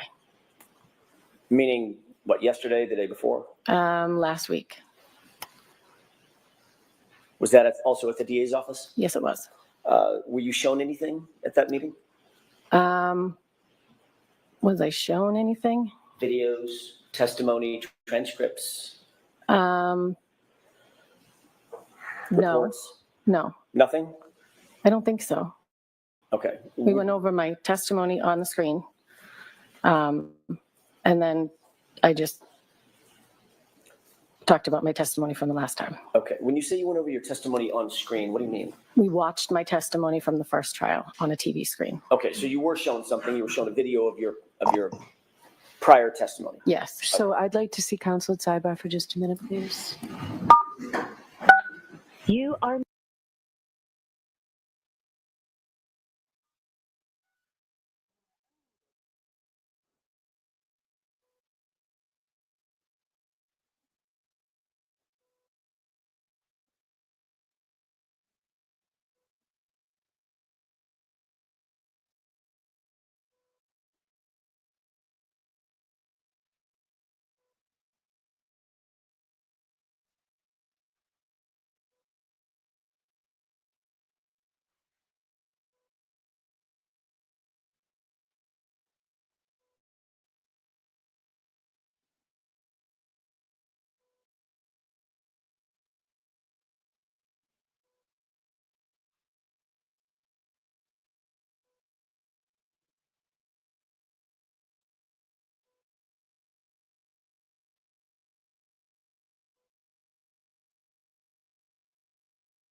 May I, Your Honor? Yes. Thank you. Other than watching your testimony, were you shown anything else? Transcripts, videos, like videos that you may have seen today, dash cam videos, anything like that? I don't think so. Okay. I don't think I was shown anything. Okay. Did you discuss other parts of your prior testimony? Yes. Okay. What was discussed concerning your prior testimony and how it would impact how you testified today on direct examination? Mr. Brennan had just asked me, can you just tell me what happened? So I told him the story verbally. Okay. Anything come up about specific instances of how you were going to testify today No, or yesterday? no. Okay. I want to talk to you a little bit, Ms. Roberts, about the video that you were shown by Mr. Brennan. It's the dash cam video of Officer Seraph. I'm not sure if you know which officer that is. No, I don't. It's the one that you've been watching. Okay. That dash cam that shows your car in the foreground. Yep. I'd like to ask you a couple of quick questions about your memory of that incident, and then perhaps show you the video depending upon what the answer is. Sure. Do you remember when the officer first arrived, you and Miss Reed specifically were at Mr. O'Keefe's body? Yes. Where was Miss McCabe at that moment? She was there too, but she was waving down the first responders because it was dark out and he couldn't see us. He had a spotlight. You and Miss Reed were both providing some level of CPR, some level of life-saving efforts. Yes, as was Miss McCabe. What was Miss McCabe doing? When I was doing chest compressions and Karen was doing mouth to mouth, Jen was either on the phone with 911 or handing me baby blankets. Okay. At some point, she did take over doing chest compressions because I asked her to. Okay. So Miss Reed was focused on Mr. O'Keefe's head, face area. Correct. You were focused on the chest. Correct. Miss McCabe was, at some point at least, she had called 911 or dialed 911. Yes. When Miss McCabe dialed 911 and was on the phone with 911, isn't it true that she was actually in a vehicle at the time? That is not true. She was outside? She was outside. That's your memory? Yes. Okay. Have you heard the 911 tape of that call? Yes. Okay. You're aware that that tape was also captured by an open line on Miss Reed's phone? Yes. That open line that phone was dropped inside the cab of an SUV? It was in the back seat, I believe. Right. So in order for that for that open line to capture sort of the background of Miss McCabe's side of the 911 call, Miss Yep. McCabe would have had to have been either at or in the cab of the truck? The back of the SUV was open. She was standing there. Got it. Okay, so she was right next to or adjacent to the cab of the SUV. She was in back of it with the back was up. I see that back hatch. Yes. Okay. Do you remember Miss Reed's statement, her initial statement to Officer Seraph when he got out of his patrol? I do not. Do you remember her saying something to the effect of, "My boyfriend, I left him, he never came home"? I do not. Okay. Have you listened with audio to that dash cam at the moment that Officer Seraph arrives at the scene and y'all flag him down? We just watched it. Right. Have you listened to it for the audio side? I mean, in other words, instead of focusing on the no. video. No. Okay. I'd like to ask you to do that with the court's permission. This is it's been previously marked as Exhibit 4. And with the court's permission, I'd like to play that from runtime about 3:50 and ask the witness to concentrate most readily at about 4:07, maybe Okay. 10 seconds into it. I'm going to give a little run up and then ask you to listen very Okay. closely to the audio. Yep. With the court's permission? Yes. Okay, Evan.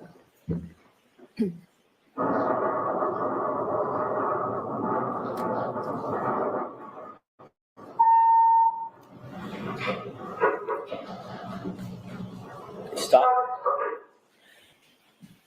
Do you recognize the video as being the same video that you saw and you looked at on direct examination? Yes. Okay. In just a quick second, the door to the car, you're going to hear it open. I'd like to ask you to pay special attention to the audio portion and Miss Reed's voice, Okay. if you can hear it. Go ahead.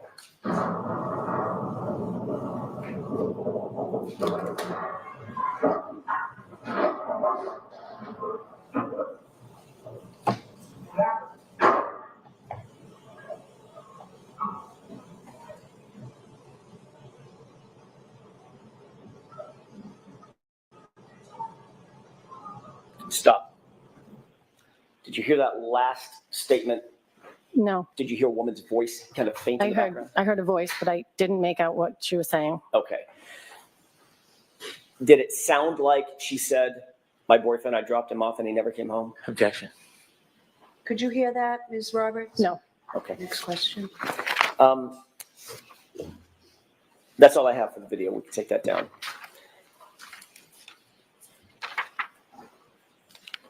You talked about, on direct examination, some of the injuries that you saw Mr. O'Keefe having suffered, both what you observed at the scene and then what you observed later at the hospital. Yep. And you noted those injuries, correct? Say it again? You noted those injuries. Those were, Yeah. you made note of those, Yes. or at least some of them.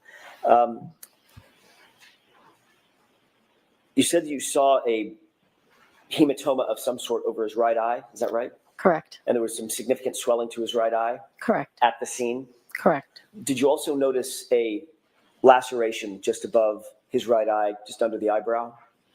I saw it at the hospital, but I Okay. don't know if at the scene I saw it. Fair enough. At some point, you saw that laceration to his right eye. Yes, I did. Did you also see a laceration to the left side of his nose, a smaller laceration to the left side of his nose? I don't recall. I know there was blood coming from here, but I don't know if it was coming from inside his nose or from a laceration. I don't know. When you're pointing to the left side of your nostril Yes. and basically just above the nostril, correct? Yes, right around the nostril, there was blood coming this way. Okay, draining to the left side of his cheek. Yes. Okay. You also saw, once you got to the hospital, that his left eye had swollen as well. Now, both eyes were swollen and filled with what looked like blood. And his left eye was black as well as his right eye. Correct. Okay. You also indicated that you saw, well, actually, I don't know if you did or not, so I don't want to put words in your mouth. I apologize. Did you see his right arm? I did. Did it appear to you that he had some abrasions or lacerations, parallel abrasions and lacerations and punctures on his right arm? They were scratches. Scratches.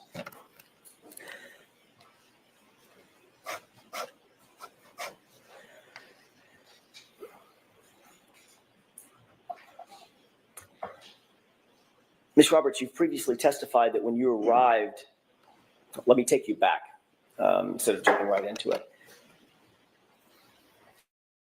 After you met up with Ms. Reed at Jen McCabe's house that morning, so this is just after 5 o'clock or so, the three of you arrived back at One Meadows, correct? Is that right? I'm sorry. Correct. Okay. You're trailing the Lexus SUV, correct? Correct. The Lexus pulls in to the driveway and you pull in directly behind Miss Reed and Jennifer McCabe is driving. Correct. You're driving your SUV, correct? Correct. You've previously testified that when you arrived at One Meadows at that moment, that once that SUV, the Lexus SUV, had pulled in and you pulled in behind the Lexus, you got out of the Lexus, sorry, you got out of your SUV, they got out of the Lexus, and that's a point at which Karen showed you the back of her taillight and said something to the effect of, do you think I hit him? Do you think I hit him? Oh my God, do you think I hit him? Do you recall that?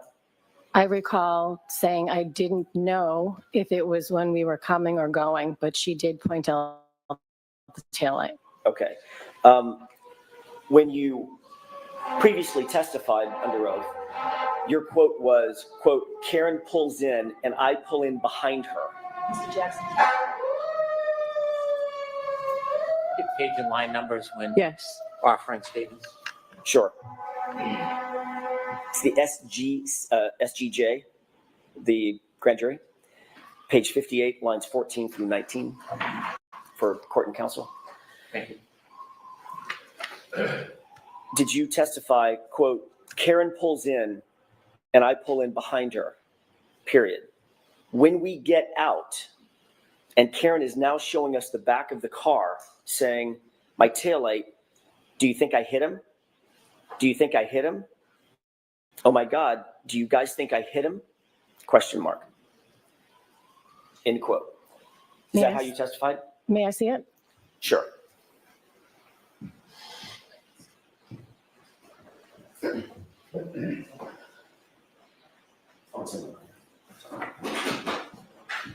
I apologize, I've already got it up here. Does it have a date on it, Mr. Jackson? It does.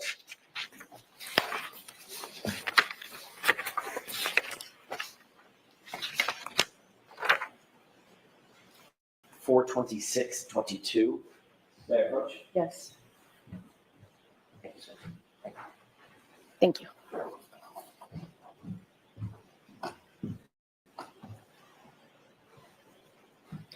Do you have the pages after this? I'm sure I do. Because in the pages after this, I say, My question, Ms. Roberts, is that a quote that I just said?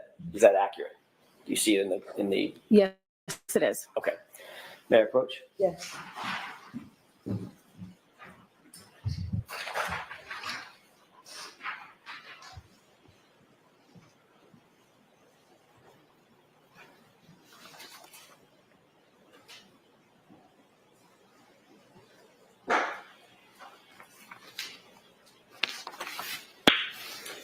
Your Honor, may I approach Yes. one more time? Thank you. Just for reference, I'd like to, I'm going to show you both pages. That's the page I asked you to look at, and then the following page as well. Please take your time. Okay.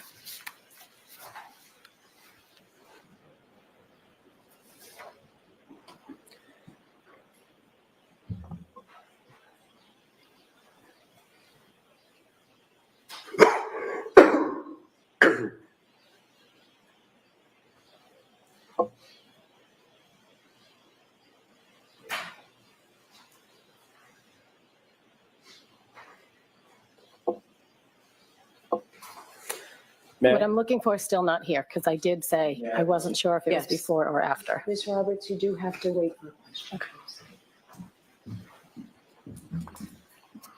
When you gave this testimony, you were in front of a grand jury, correct?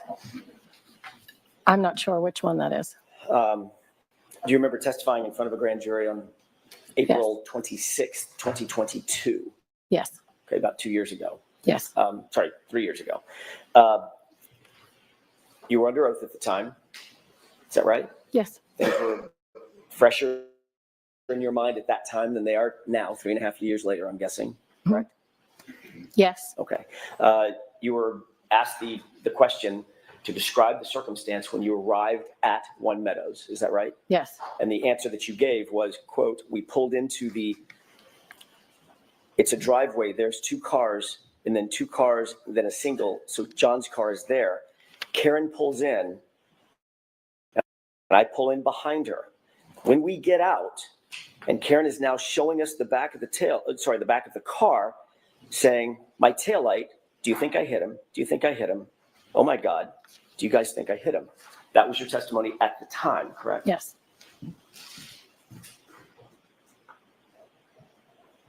And just to be clear, I'd like to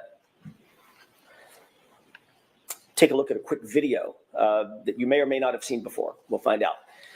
Your Honor, I'd like to have this. Actually, this has already been previously marked as Exhibit 12C as in Charlie, Okay.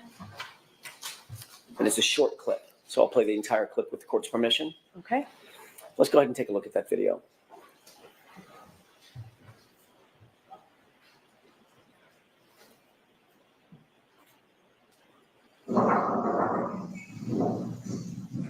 Can you pause?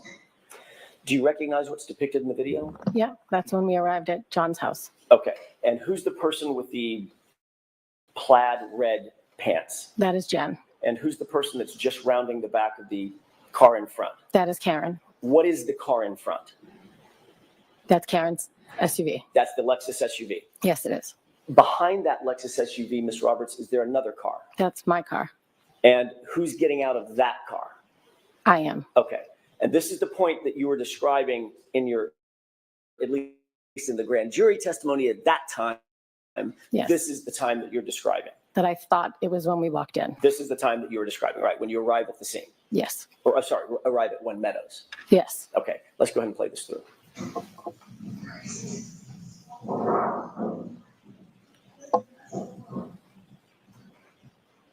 Okay, you can stop it. And you can bring the lights up.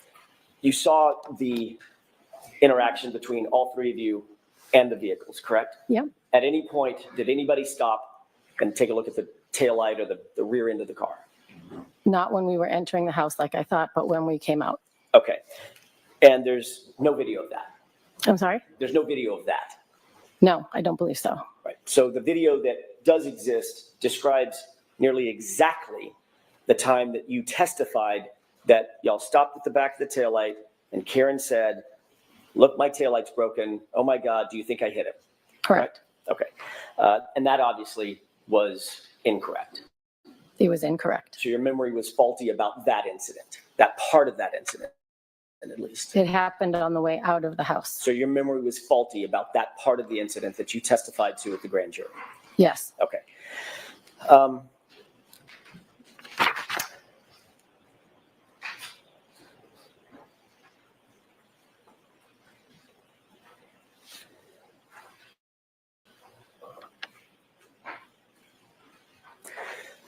You were interviewed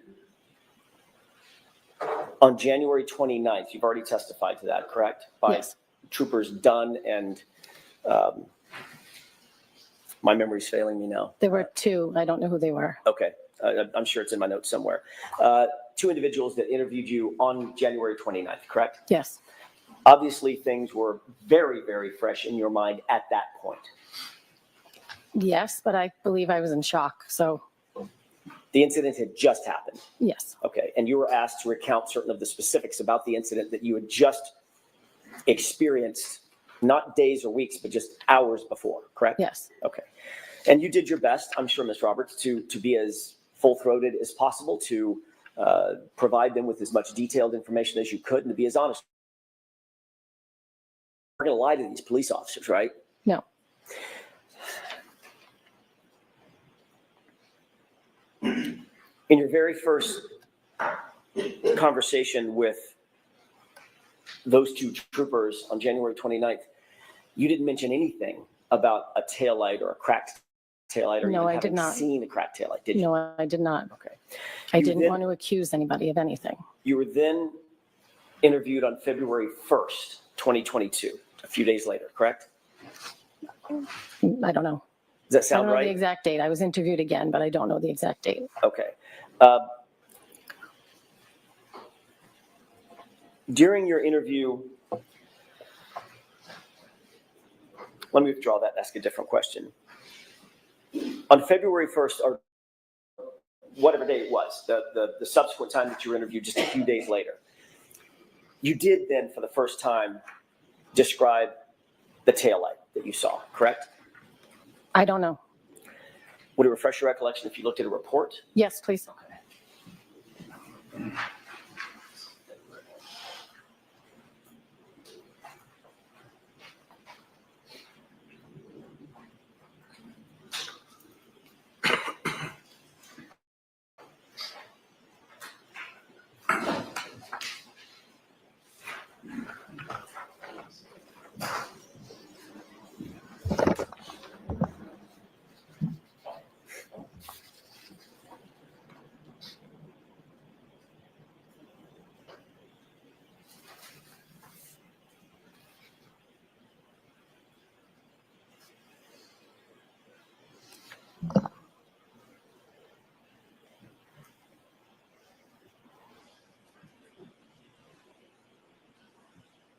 I may have just a moment, Your Honor. Sure.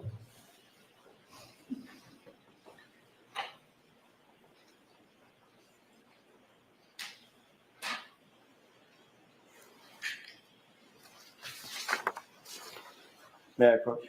Yes. I'm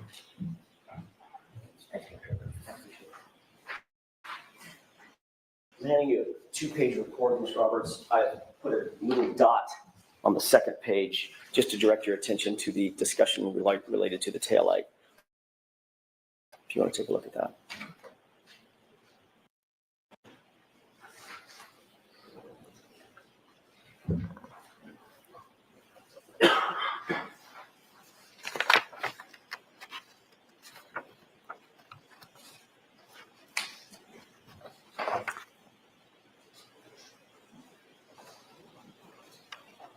Okay. Okay. May I? Yes.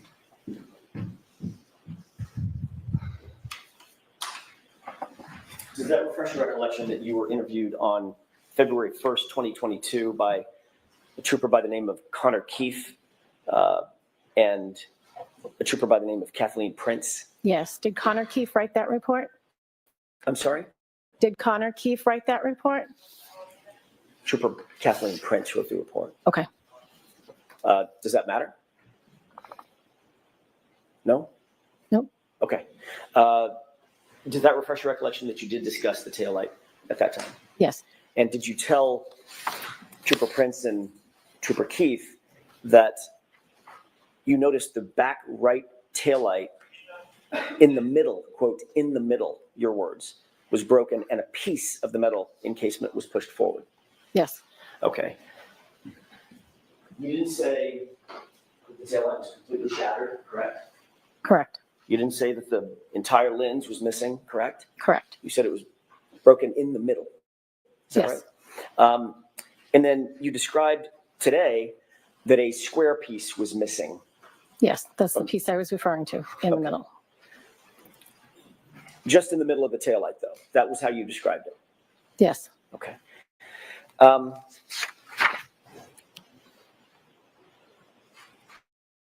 I'd like to shift gears for a quick second and talk about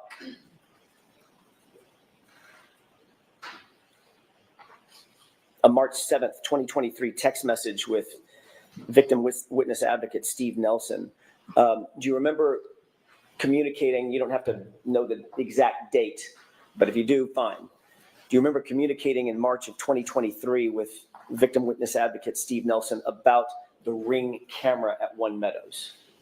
I don't know the exact date, but yes. Okay.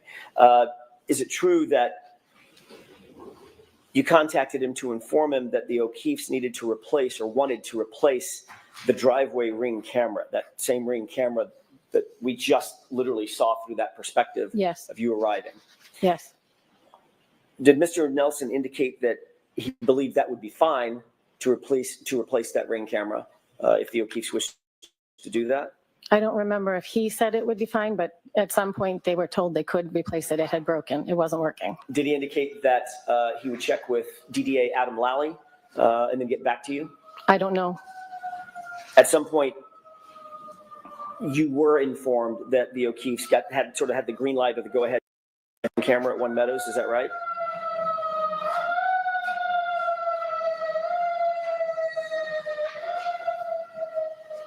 Yes. Okay.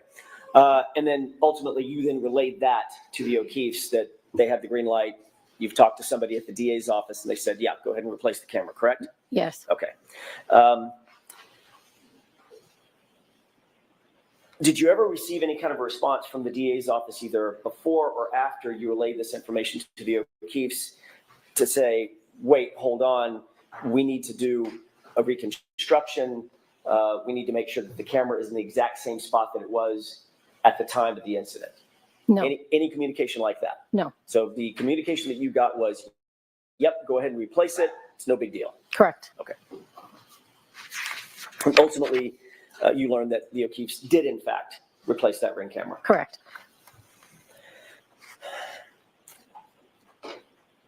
You have already described your relationship, at least in part, with Canton Police Officer Sergeant Michael Lang, correct? Yes. He is friends with you?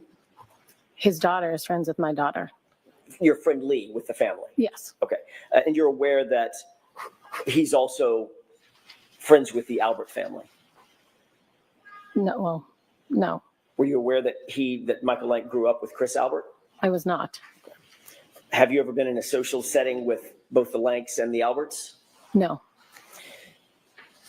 You're aware, obviously, you were at the scene. He was the first officer to respond to the crime scene at 34 Fairview on January 29th after Officer Seraph and after Mulaney arrived. Right? Then it was Sergeant Lank. I don't know which order. I did see Sergeant Lank there, yes. Was he the, excuse me, sorry.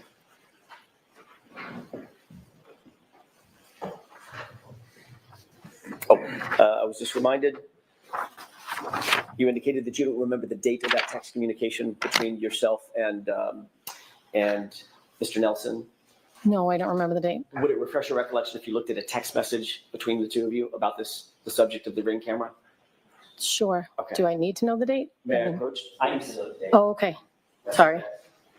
Thank you. Thanks.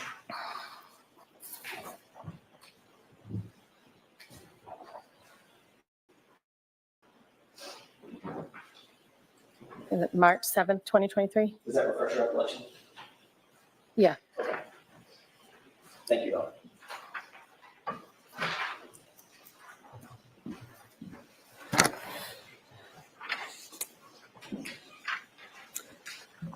You indicated that you did recognize Sergeant Lank at the scene. Yes, I did. You had a conversation with him. No, I said, Mike, is that you? He said yes, and that was it. All right. Following that, the next day, you did go to his house. You've already described that. I did. You indicated that you went to his house to drop off your daughter for a play date. Is that right? Yes. But you also indicated that you took Jennifer McCabe with you. Yes, because I drove Jen McCabe to the O'Keefe's house, so she was leaving to go home with me. So I was going to drop her off. Okay, so your memory is you took Miss McCabe from where over to the Lanks house? I think she was at home. So you picked her up Yes. at her house Yes. with anybody else? With my daughter, my son. I picked up her and either one or two of her daughters. I don't remember. And then you drove over to the Lanks house. Is that right? No, I drove to the O'Keefe's house. First. Yes. And what did you do with the Then O'Keefe's? left a couple of kids, and my daughter wanted to go to the Lanks house, so I drove my daughter to the Lanks house before driving home. And Jen's child was with you on the way from Jen's house over to the O'Keefe's house. Yes, one or two daughters. I don't know. Dropped the one or two kids off at the O'Keefe's. Is that right? As well as my son. As well as your son. Then you went to drop off your daughter for the play date. Well, she was 13, so it wasn't a play date. Whatever, I don't know what you call it. I know. I don't have a 13-year-old. What a date, whatever it is. So she went over to her friend's house, yes. Okay. But you took Jennifer McCabe with you Yes, because I was driving her home. back to her house without her kids? Yes, she was going home. Were you going to go back to the O'Keefe's and pick up her kids and then take all of them home? I didn't have a plan. I mean, Patrick, Okay. nephew, is my son's best friend. Got it. So he wanted to be with him. Okay.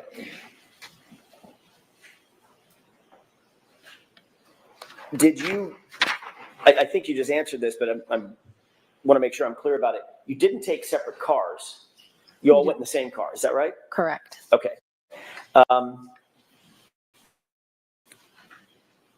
Did anybody stop by or go by 34 Fairview during that roundabout? No, Nobody stopped off at 34 Fairview either on the way or on the way back? no. I don't believe so. That wouldn't be the route in which to get to my house. Right, exactly. You indicated that you stayed, even though you were dropping off your daughter, y'all stayed, you and Miss McCabe stayed at Sergeant Lank's house for some 45 minutes. Does that sound about right? Yeah. And Sergeant Lank's wife, you indicated, was in the backseat of your car? Yes. Did y'all ever go inside the house? Jen went in to go to the bathroom. Was Sergeant Lank there? I don't know. I didn't go in.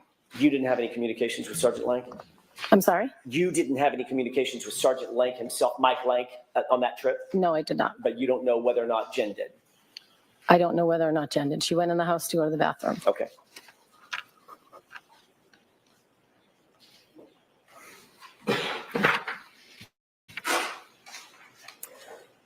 You've indicated that there have been occurrences in which Jennifer McCabe has asked you to contact the DA's office on her behalf to ask a question here or there, get some information, correct? To Steve Nelson, yes. Okay. How many times, just the number of times, volume, would you say that Ms. McCabe has asked you to reach out to the DA's office in one particular or another? On her behalf? I don't think very many. What does that mean? Of the 50 times that you've had No, communications? maybe like 4, not many, to my knowledge.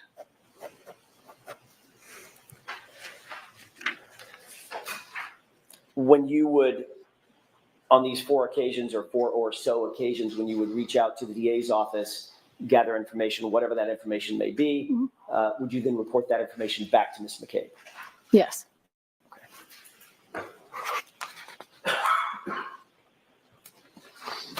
You obviously understand the importance of providing statements to law enforcement that are free of influence of other people, other witnesses. Is that right?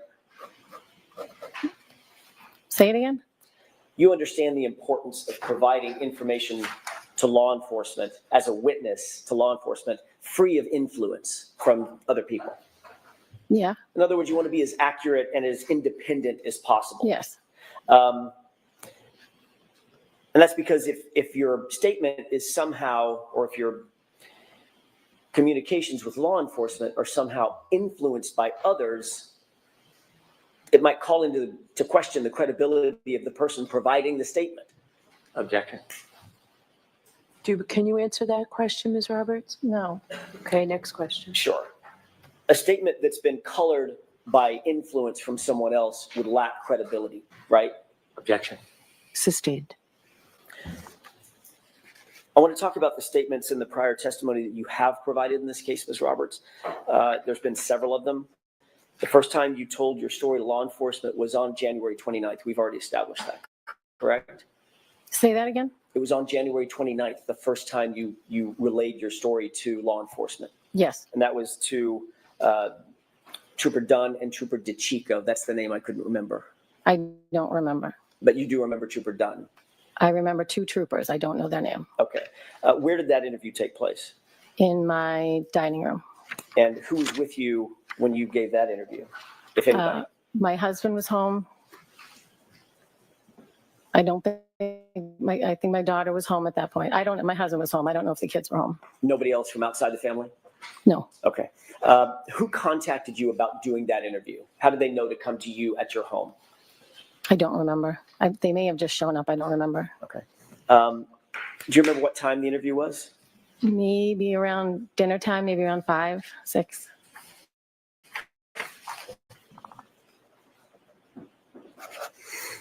Was it recorded? I'm sorry? Was it recorded in any way? Tape I don't- recorder running? I don't think so. The troopers were taking notes, obviously. I believe so. During your conversation with,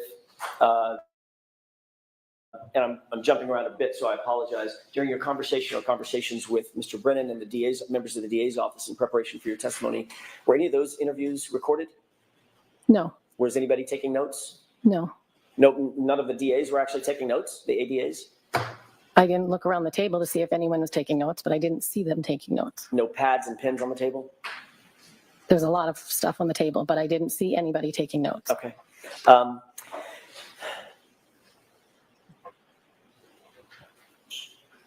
You received a phone call just before that interview started at 5:25 p.m., correct?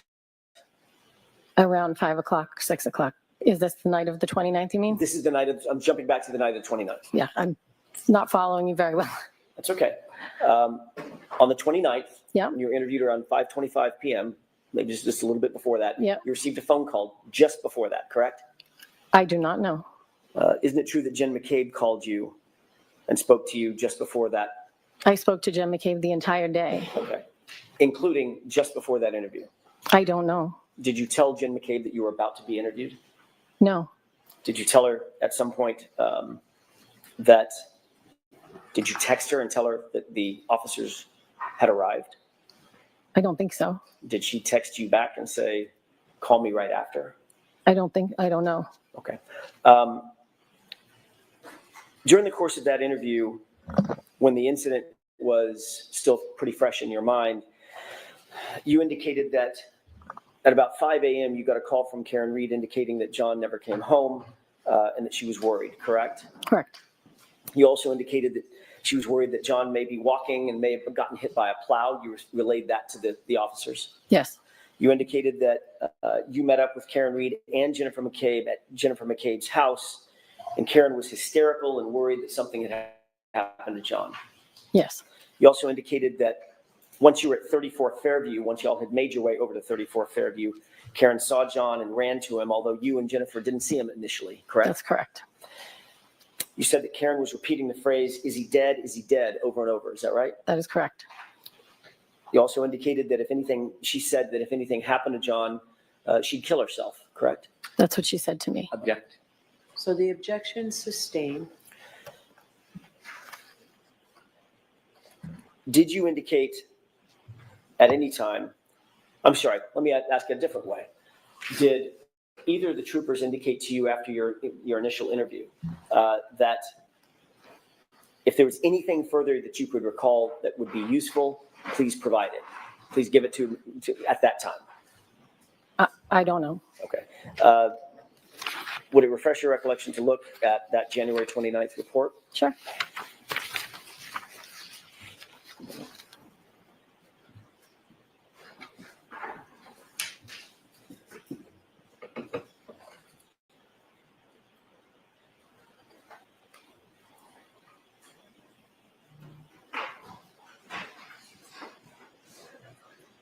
Thank you very much. Thank you. Show the second page of that report, January 29th. And there, I put a little mark by paragraph 5. You can take a look at that.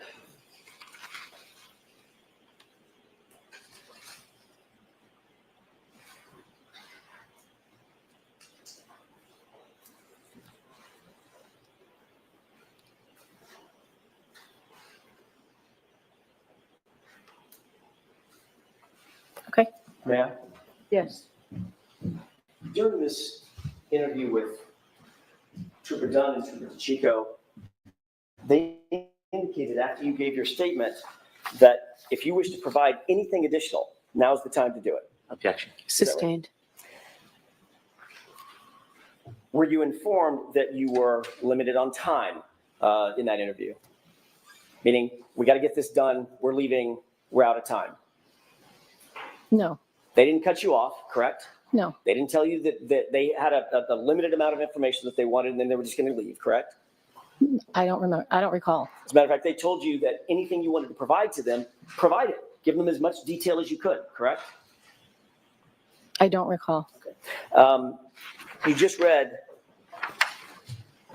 the last statement that these troopers indicated, correct? If there's anything further she could recall that would be useful, please provide that information. Object. Sustained. Your Honor, may we approach? Yes.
May I? Yes. Thank you. Having looked at the No, report, no. Bring it to her and show it to her again. she's just, it's the same thing that I just showed her. Having looked at the report, does that refresh your recollection about what Trooper Dunn and DeChico told you at the end of the interview? I don't recall. It's not refreshing. I'm not remembering it. Even reading it, I'm not remembering it. I see. Okay, fair enough. So as you sit here, the details about what you told or what those two officers told you are not fresh in your mind, and nothing's refreshing your recollection about that. Right. Okay, but you do remember the basics of what I just described in that conversation with those two troopers? I mean, they asked me what happened. I told them, but I was also in shock. You never said during the course of that interview that my client called you at 5 o'clock in the morning, just hours earlier, and said he's dead and then hung up, correct? No, I don't believe I said it at that point. I did not remember that until a couple of days later. I see. And in fact, when you were asked about that particular statement, I'm sorry, when you were asked about that particular series of events, that never came to your mind. No. That literally the first words out of Karen Reed's mouth, according to you now, is he's dead and then hung up. Correct. When you heard that, you didn't take that to mean that she killed him. No. Of course not. She was panicked, correct? Yes. You did add that, I'm sorry, one other thing that you didn't add in your initial statement to Trooper Dunn and Trooper DeChico is anything about the taillight either, correct? Not. Okay. And you also didn't say anything about any sort of a Google search or the praying that you talked about in the back of the patrol car, anything like that? No. Okay. I don't know. I don't remember.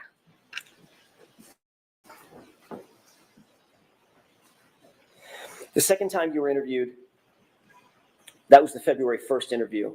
That was with Kathleen Prince and Connor Keith, correct? And you just looked at that report, at least part of that report. Is that right? Say it again. Connor Keith and Kathleen Prince, that was on February 1st, 3 days after your initial statement, correct? I don't remember the date, but I remember meeting with them. Okay. I want to make sure I get the dates down, so I'm sorry to belabor this, but. May I approach? Yes. Would it refresh your recollection if you were looking at the report of that interview? It might. Okay. First paragraph. Thanks.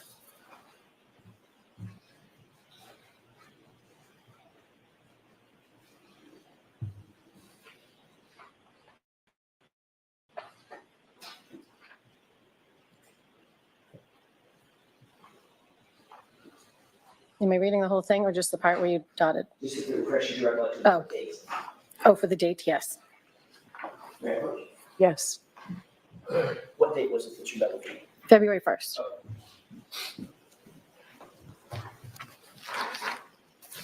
That second interview was conducted at 12 Country Lane, correct? Yes. And who again lives at 12 Country Lane? Jennifer McCabe. So the second time you told your memory, your story to law enforcement, you were literally sitting in Jennifer McCabe's house. Yes. And you had met with Jennifer McCabe before your interview, correct? Yes. We were putting a timeline together. So you two were actually prepping, if that's a valid term, prepping for your interview, putting a timeline together, correct? We were putting a timeline together at the request of Mrs. O'Keefe. And Jennifer McCabe, was helping you with the timeline, and you were helping her with the timeline. Yes, we were putting together the events of what had happened. So she was helping you, and you were helping her, yes or no? Yes. Okay. So both of you were assisting in each other's memories, correct? Yes. I remember this, and you remember this, and okay, now I remember this, correct? Yep. Obviously, that would help influence your memory, going Yes. over the event with someone else, correct? Yep. So what's on that timeline, you would agree, is not completely independent, your memory. It's a combination of your memory and Jennifer McCabe's memory. Isn't that right? Yes.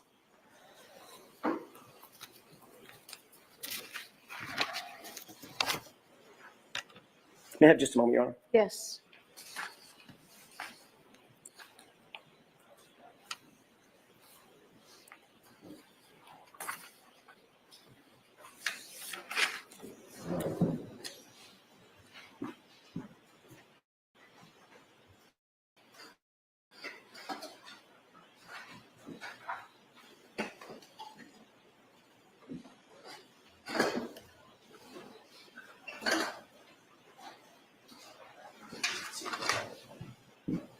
Thank you, Your Honor. So the two of you drew out some sort of a timeline for you to follow during the course of that interview. Is that right? For me to follow what? During the course of that February 1st interview, as you were interviewed in Miss McCabe's house. I mean, that was the purpose of the timeline, to help you with that interview? No, that wasn't the purpose of the timeline. You used it for that purpose, though, obviously. We did not. I was at Jen's house making a timeline, and the two officers showed up to interview her. I just happened to be there. Right. And when they interviewed you, did you have that timeline in front of you? That's my question. No, I did not. Okay. But you had just created it along with Jennifer McCabe. Some of it. Okay. And then it was after that that this timeline was coordinated between the two of you, that you actually told your second story to Trooper Prince. And when I say second story, I mean the second time you were interviewed on February 1st as opposed to January 29th. Is that right? Yes. Did you ever become aware of text messages that Jennifer McCabe was sending to others in a group chat talking about you in that interview? No. You were never told or became aware that she sent text messages to a group as she listened in on your interview? No, I don't think she could listen in. She wasn't anywhere near me. You weren't aware that or are you aware as you sit here that she sent a text message that said she's telling them everything, all the stuff? Sustained. Have you ever been provided a text message or told about a text message that perhaps Jennifer McCabe was sending to a group? No. Listening to your suggesting that she was listening to your interview? No.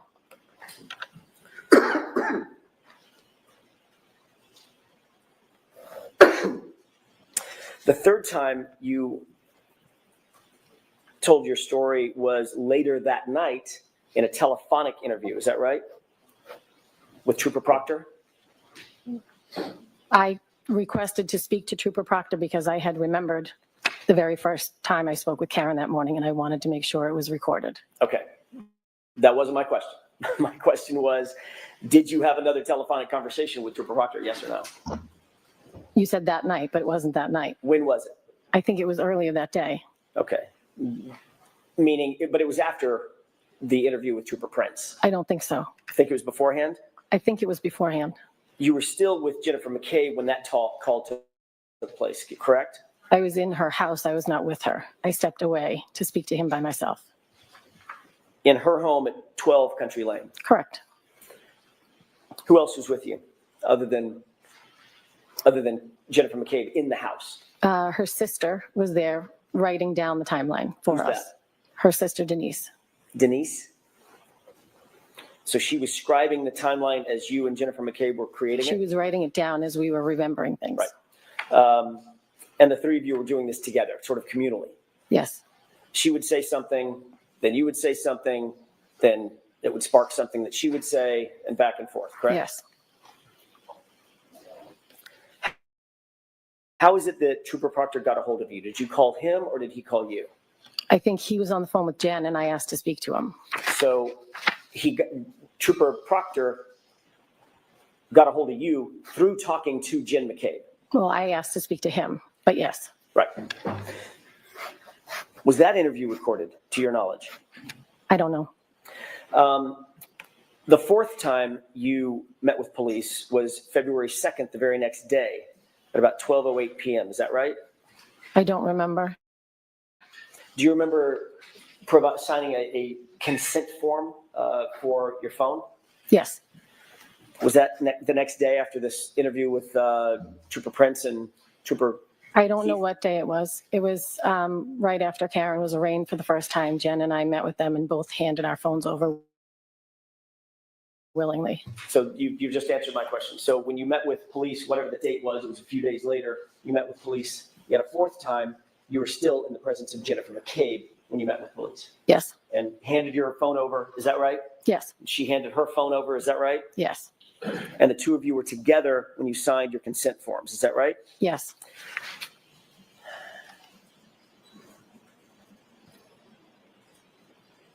The fifth time you told your story was in front of a grand jury. Is that right? I don't know. Do you remember testifying in front of a grand jury? I do. Well, let's talk about that for a second. Before you testified at that grand jury, just physically, you were brought into an anteroom where you waited to be called by ADA Adam Lowley, correct? Yes. Who was in that anteroom with you just before you gave your testimony? My husband and Jen and Matt McCabe. So Jennifer McCabe was with you yet again just before you gave Yep. official testimony under oath concerning this case and concerning the incident. Correct. Ms. Roberts, when was the last time you spoken to Jennifer McCabe before you testified in this trial? In this morning. Did you discuss your testimony? No. So you and Ms. McCabe, who became friends Correct. because of this incident, Correct. talked as recently as this morning before your testimony. Correct. And your testimony now is that you did not discuss anything about what you're doing here No, or what you're I going to did testify not. She to. called to wish me good luck today. When did you talk to her the last time before this morning? I don't know, maybe a couple days ago. I don't remember. Within days of you taking the stand yesterday, correct? Yes.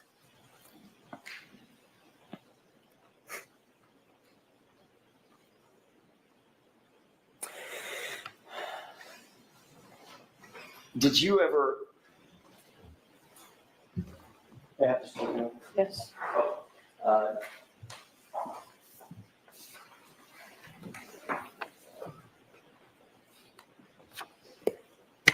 Ms. Roberts, I'm going to ask you.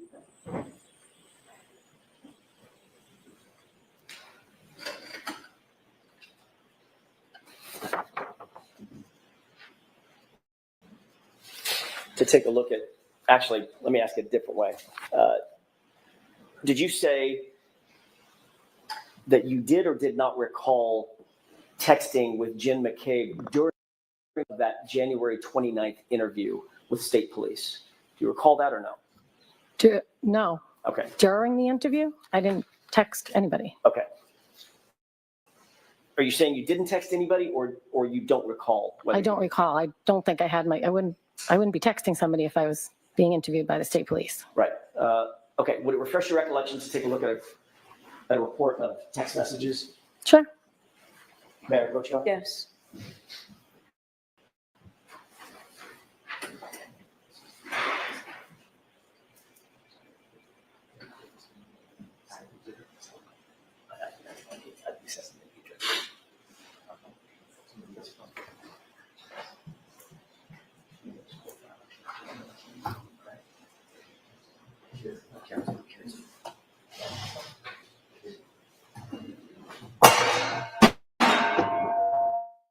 Thank you. So, Mayor, you're on. Yes. Take a look. There's two tabs. Take a look at the tabs and the data across the two tabs, if you don't mind.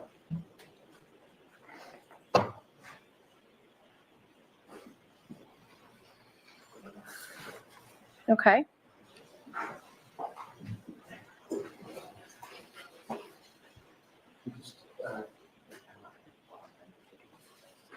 Absolutely. I'm in a rush. So, Matt, Yes. take this back.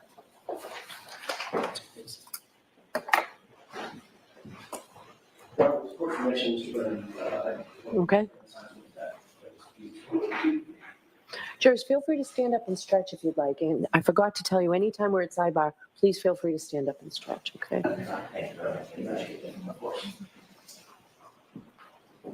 That was quicker than we thought, Judge. May I Okay. proceed? Yes. Okay. Did you take a look at this document? Yes. Does that refresh your recollection that there were two text messages at around the time of your interview with those two troopers? No. Do you recall, as you sit here, texting Ms. McCabe that the state troopers were arriving or they're just getting there? No. Do you recall Ms. McCabe texting you anything back about calling me after? No. Okay. Did you, in fact, different question, did you, in fact, call Ms. McCabe right after the interview and talk to her? I don't know.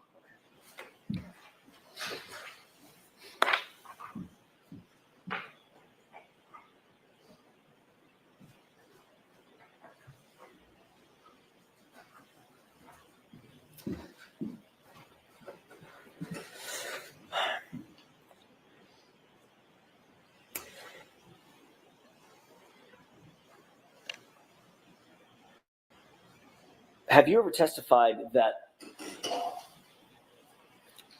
at the scene, Miss Reed was seated in the back of a patrol car along with Jennifer McCabe, and you were standing just outside the car, and there was an interaction among the three of you? Yes. Have you ever testified, or have you ever stated in any particular, that during that interaction, Karen asked the three of you to pray? Yes. Have you ever said or testified that during that interaction where you're seated, where they are seated in the back of the patrol car and Ms. Reed asked you to pray, that Ms. Reed said to Jennifer McCabe, Google hypothermia? No, You've never said that. I've never said that.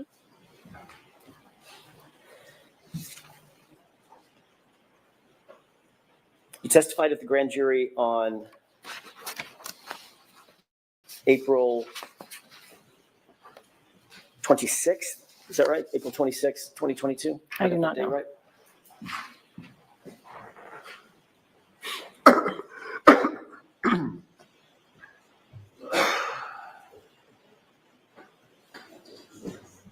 Does that sound right? April 26th, 2022? I have no idea. Late April 2022, does that sound right? I don't know. It was 2022. You testified under oath, correct? Yes. Swore the same oath that you swore here. Yes. Tell the truth, the whole truth, and nothing but the truth, like guilty of perjury. Is that right? Yeah.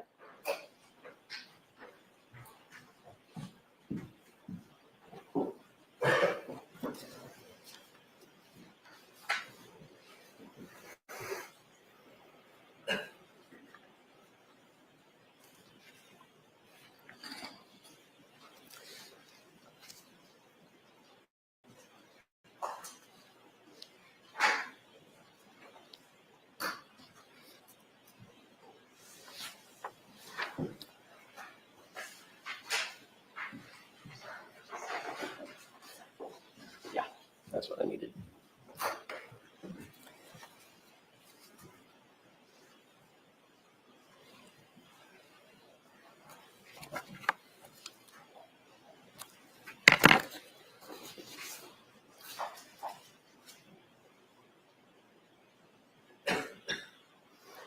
Is it your testimony that you have never said that Karen told Jen to Google hypothermia, or that you don't recall saying that? I don't recall saying that. Would it refresh your recollection to look at portion of your grand jury testimony from that day? It might. May I approach? Yes.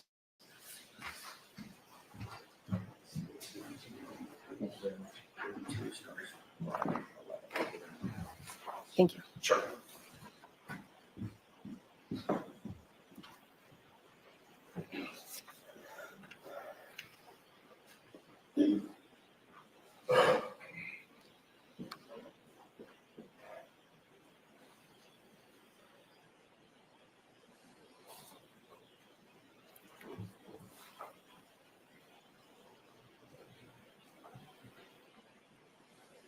And if you can read on to page 83 as well.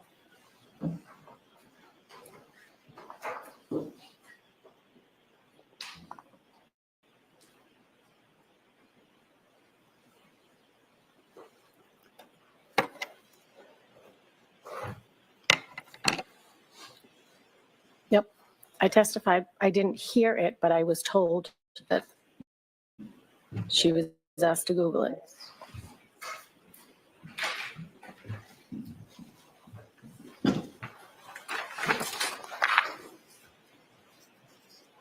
You testified under oath at the grand jury that at some point Karen was in back of the police cruiser, correct? Yep. Objection.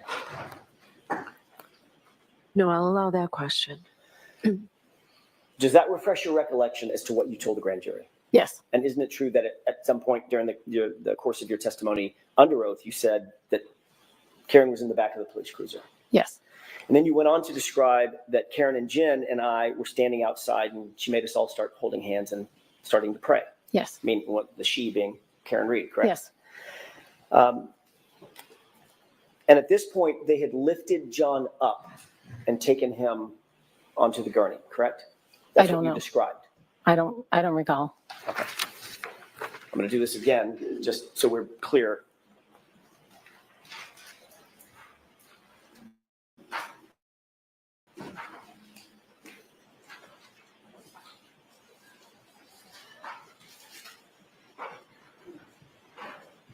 May I approach? Yes. Sure. Just a portion of the bottom of the page, At the bottom? at the bottom, last couple of paragraphs. Okay.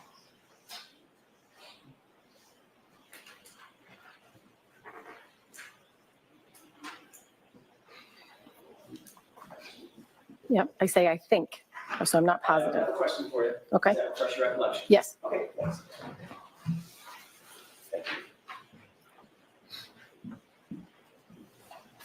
And you testified basically that you think, at least that's what you were telling the grand jurors, that you Yep. think that was the point at which they lifted John up yes, and moved him into the ambulance, correct? Is that right? yes, And then you were asked a question, what, if anything, did she, Miss Reed, ask Miss McCabe while they were sitting in the back of the cruiser that you heard, correct? Objection.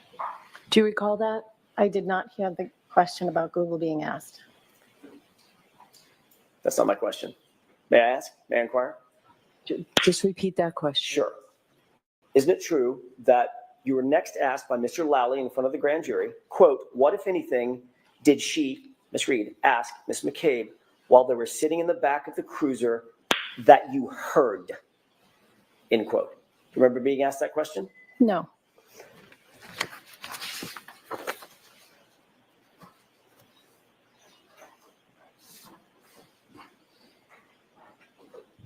May I approach? Yes. Thank you. Thank you. We're going to look at lines 16 through 18.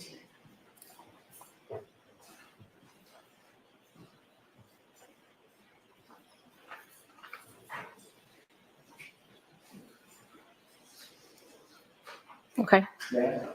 Yes. Does that refresh your recollection? That was the question that you were asked? yes, Okay. And in response to that question,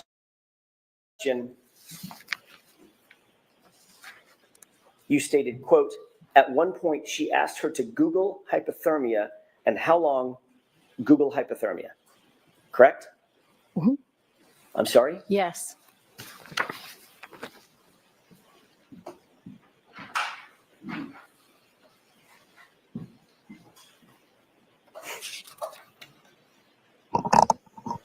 That was very detailed. You'll agree that that's a very detailed and specific recount of an event. You recounted where you were, back of a cruiser, or they were in the back of a cruiser, correct? yep, You recorded or reported the time. It was right around the time that you thought they were lifting John up and scooped him up onto the gurney, correct? yep. I thought it was about that time. I wasn't sure. Location, I'm sorry, I didn't get that answer. You were talking over each other. That's my mistake. What was your answer, Ms. I Roberts? thought it was about the time they lifted him up, but I wasn't sure. You were very detailed about who was there. It was you. It was Jen. It was my client, Karen Yes. Reed, correct? Is that right? Yes, You're so detailed that you talked about where you were standing next to the cruiser open door, correct? yes, What the others were doing, holding hands and praying, is that right? yes, And the actual words used, you're as detailed about all of that as the actual words used. She asked her to Google hypothermia and how long, and then you stopped, Google hypothermia, end quote, correct? correct. You will agree, at least for that purpose, you painted a very, very detailed picture in front of the grand jury, didn't you? Yeah, Except it's not true, is it? I did not hear her ask that. I was told she was asked that. In the, The answer to my question, Ms. Roberts, and I'm not a trick question. What you told the grand jurors was not true. You never heard her, my client, ask anyone to Google anything, did you? I did not. And yet that's what you testified to under oath, under penalty of perjury in front of the grand jury, didn't you? I did. And the reason you did that, the reason that you said that false statement was because someone told you to say it, correct? Object. Is that, I'm going to let her answer that. Nobody told me to say it. I knew it happened at that time, How is do it why I happen? said it. How did you know it happened, Ms. Roberts, if no one told you it happened? Because we wrote a timeline. We already spoke about So that. the timeline that Jennifer McCabe helped you with, that influenced your testimony in front of the grand jury, correct? Obviously. I was telling what happened in the back of the Ms. Roberts, cruiser. The timeline Can that answer. you wrote, So when you ask a question, let her answer, okay? the timeline you wrote, with Jennifer McCabe's help, influenced your testimony to testify in front of the grand jurors to a statement that you never heard, correct? Yes.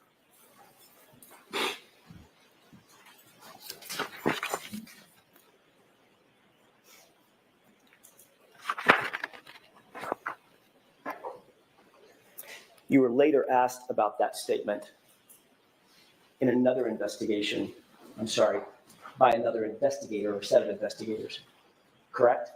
I don't know. Were you interviewed by a different law enforcement agency, a separate law enforcement agency from the Massachusetts State Police at any time? Yes. And you were told that to lie to those agents would be a crime, correct? Yes. Punishable by prison, correct? I was not told that. They asked you whether or not you heard Karen Reed ever say anything to Jennifer McCabe about Googling anything, correct? I don't know. Isn't it true that you told them what you've just now told us, which is, I did not hear Karen Reed ask Jennifer McCabe to conduct any Google searches? I don't recall. Would it refresh your recollection to look at a copy of that interview and that report? Sure.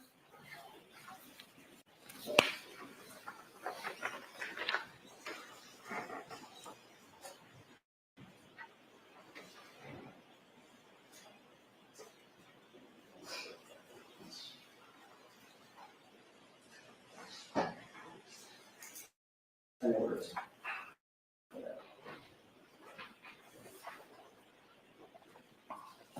Can I approach? Yes.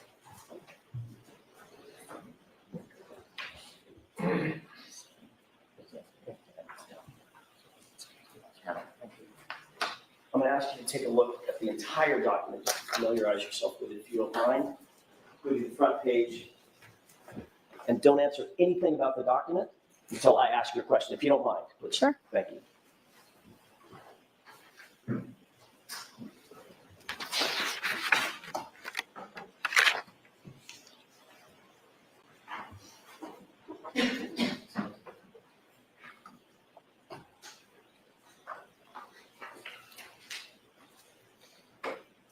Ms. Roberts, do you recognize that as being a report of an interview that you conducted? I've never seen this before, but Understood. Yeah, you may never have seen it, but does it remind you that that's Yes. a report of a conversation you had with another law Yes. enforcement agency? I'm going to ask you to turn to page 7 of that report.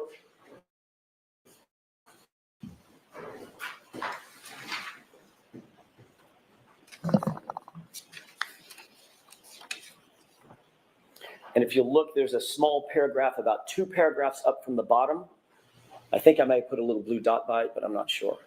Please read that to yourself. correct.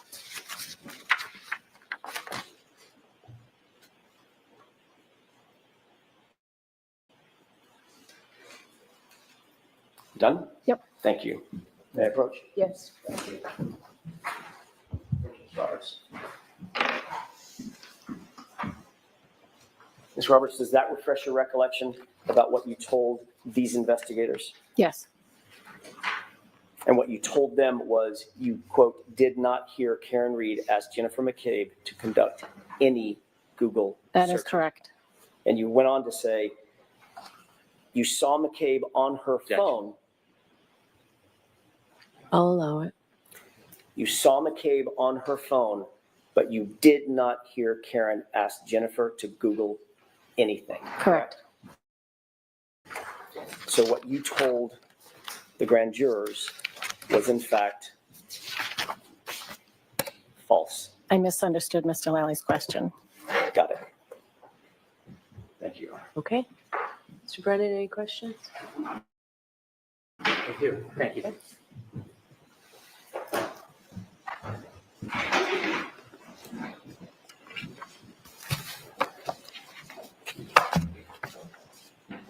When you spoke to the grand jury about your memory, were you trying to fool them in any way?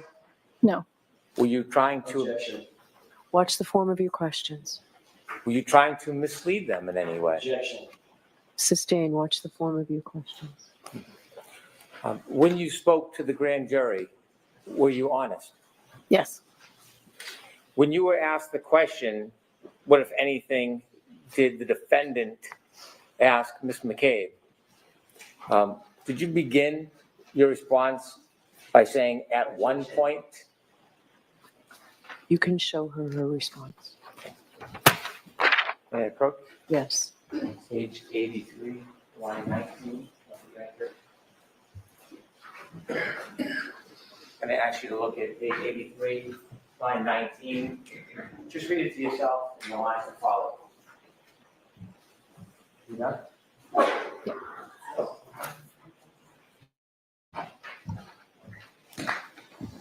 When you were asked that question by Mr. Lally at the grand jury, did you ever say you specifically, personally heard that statement? I'll allow that. Did you No, ever I tell did the not. grand jury you actually heard that statement being made? I did not. And when you spoke to the people in that report that you looked at on page 7, did you ever tell them you specifically heard that statement being made? No, Were you consistent in both of those statements? Sustained. Did you say anything different as No. far as what you personally observed between those statements? I'll allow that.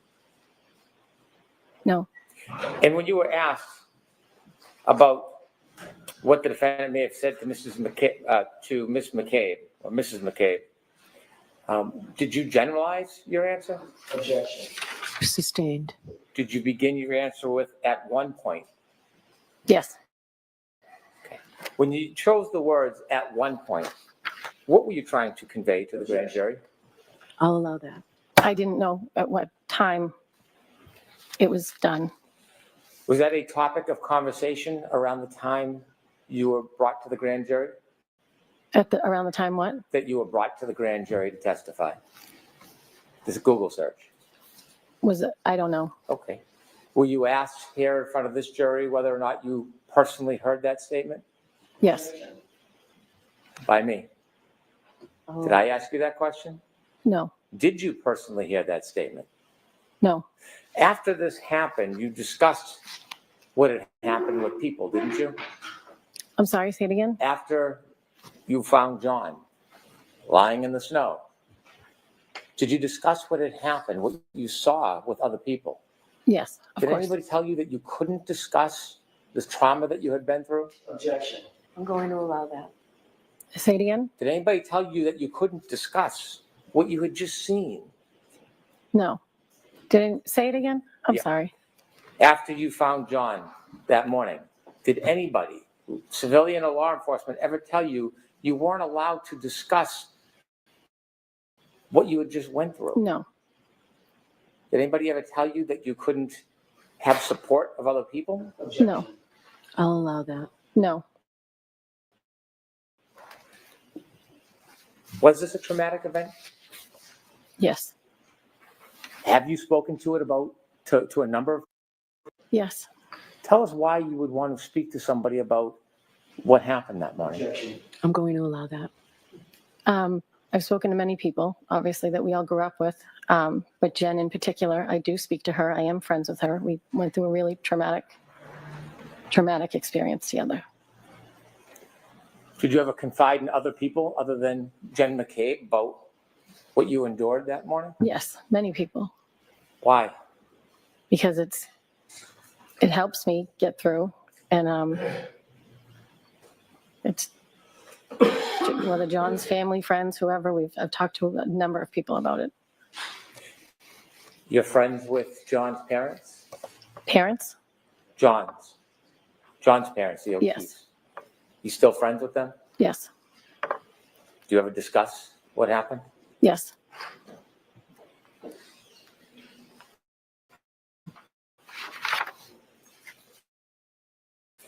You were asked by law enforcement if they could have your telephone?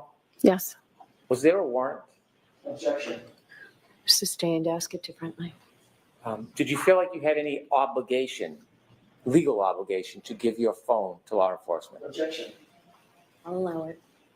No, they asked for my phone. I handed it over willingly. Did you think you had to? No, but there was no reason not to. When they went through your phone, do you know whether they saw all of your phone calls that were on that phone? Objection. Do you know that?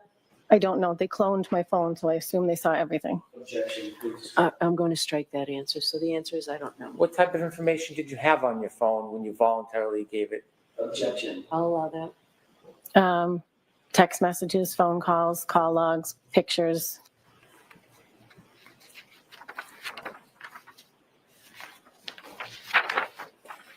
You said that you stayed friendly and still are friendly with Peggy O'Keefe and John Sr.? Yes. Okay. At some point, at times, do you try to help them with things? Daily. Do you try to help them with the children? Objection. Sustained. Well, you were asked about contacting the district attorney's office about replacing a Ring camera. Yes. Whose Ring camera was that? It was at One Meadows where Mr. and Mrs. O'Keefe, John's parents, are now living. What motivated you to call the district attorney's office about the Ring camera? Because we knew the Ring might be some sort of evidence that they didn't want to take the camera that was not working down without permission. Do you have a Ring camera? I do. Do you know if there's a difference between the actual physical camera and the iCloud storage that keeps the actual video on it? I don't know the difference. Okay. Did you ever ask to replace any hard drives or storage, or were you asked to replace the camera itself? Just the camera. And that was in March 7, 2023? I don't know when.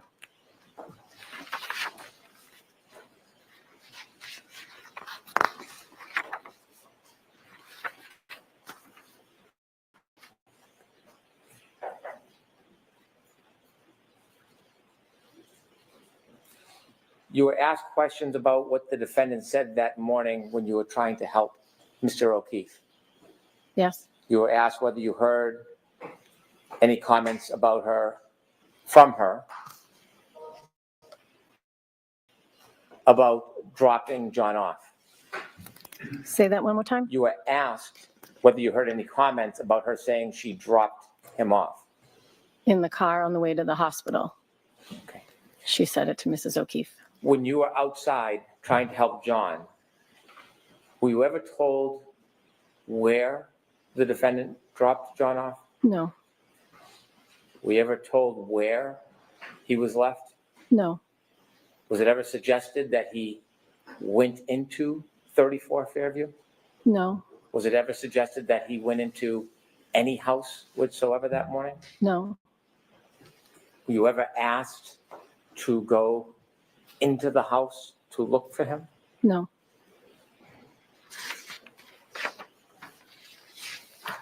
When you were being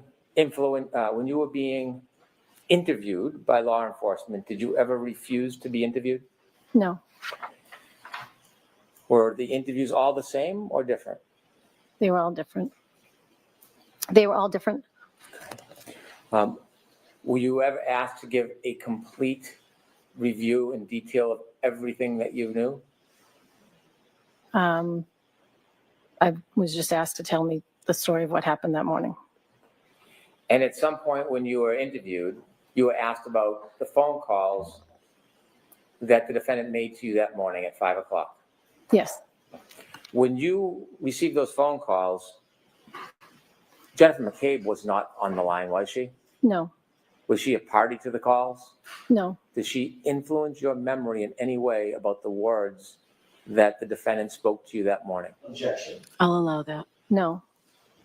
Do you have a clear memory of what the defendant said to you on the morning of January 29th, 2022, at around 5 in the morning when she first called you? Yes. Is it your independent memory? I'm saying, Is it Sorry? your independent memory? yes. How well do you remember it? Objection. Sustained. Tell us what you remember her saying to you. Objection. I'll allow it. When she first called, she said, John's dead, Kerry, and hung up. And she called you back. She called back. When she called back, was there any other party on the line other than you and her? No. What do you remember the second time that she called you? Yes. She said, John, I think he got hit by a plow. He did not come home last night. He would never not have come home. I wasn't supposed to stay in Canton, and Kaylee was here. He would never leave Kaylee by herself.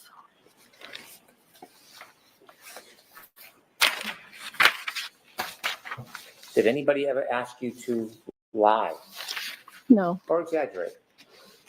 no. Would you? Say that? Would you? No, Sustained. You were asked whether or not you told people on January 29th about the missing pieces to the defendant's taillight. And you began to say you didn't tell anybody that morning. I didn't think it had anything to do with John. I didn't want to point fingers at anybody Why not? because I had no idea what had happened to him. I wasn't going to point fingers at his girlfriend. Was it in fact broken with missing pieces that morning? Yes,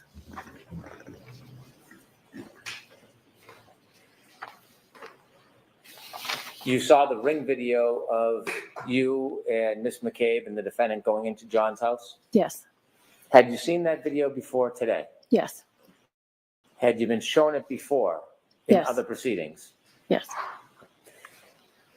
When you went into the house with Miss McCabe and the defendant, did you do anything before you went into the house, actually in the house?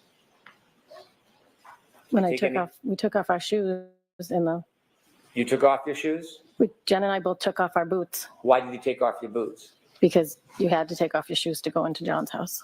Well, you say you had to. Explain to us a little bit of the background on that. John was a neat freak. You were not allowed to wear shoes in the house. Had you ever worn shoes in his house?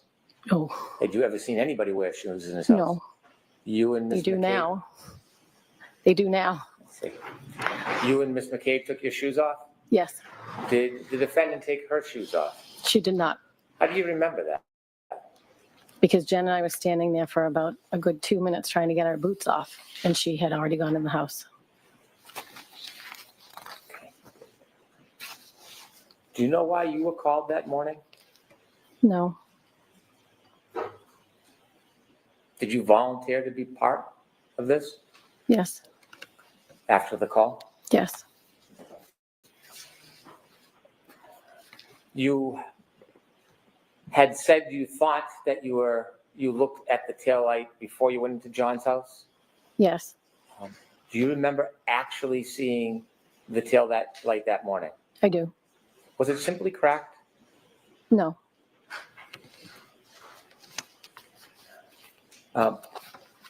Do you know that the portion of the ring video from when you came out of the house with the defendant, Miss McCabe, do you know that that portion is missing? Objection. Sustained. Have you ever seen any ring video depicting when the defendant was showing you her missing pieces of taillight that morning?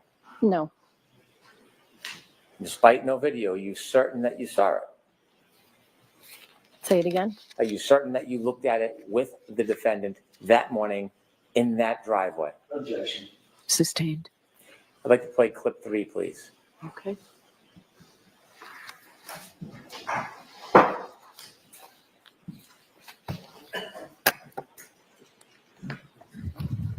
Objection. Okay.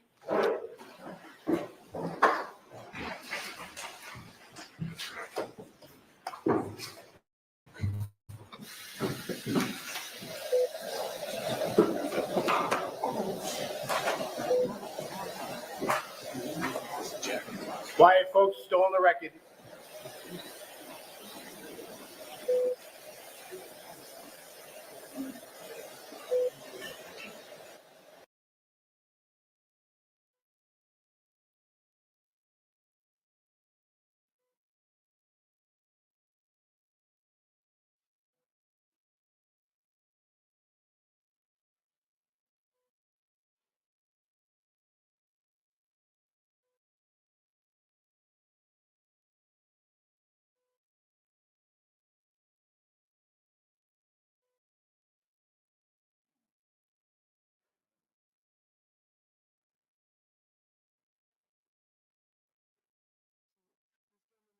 This now.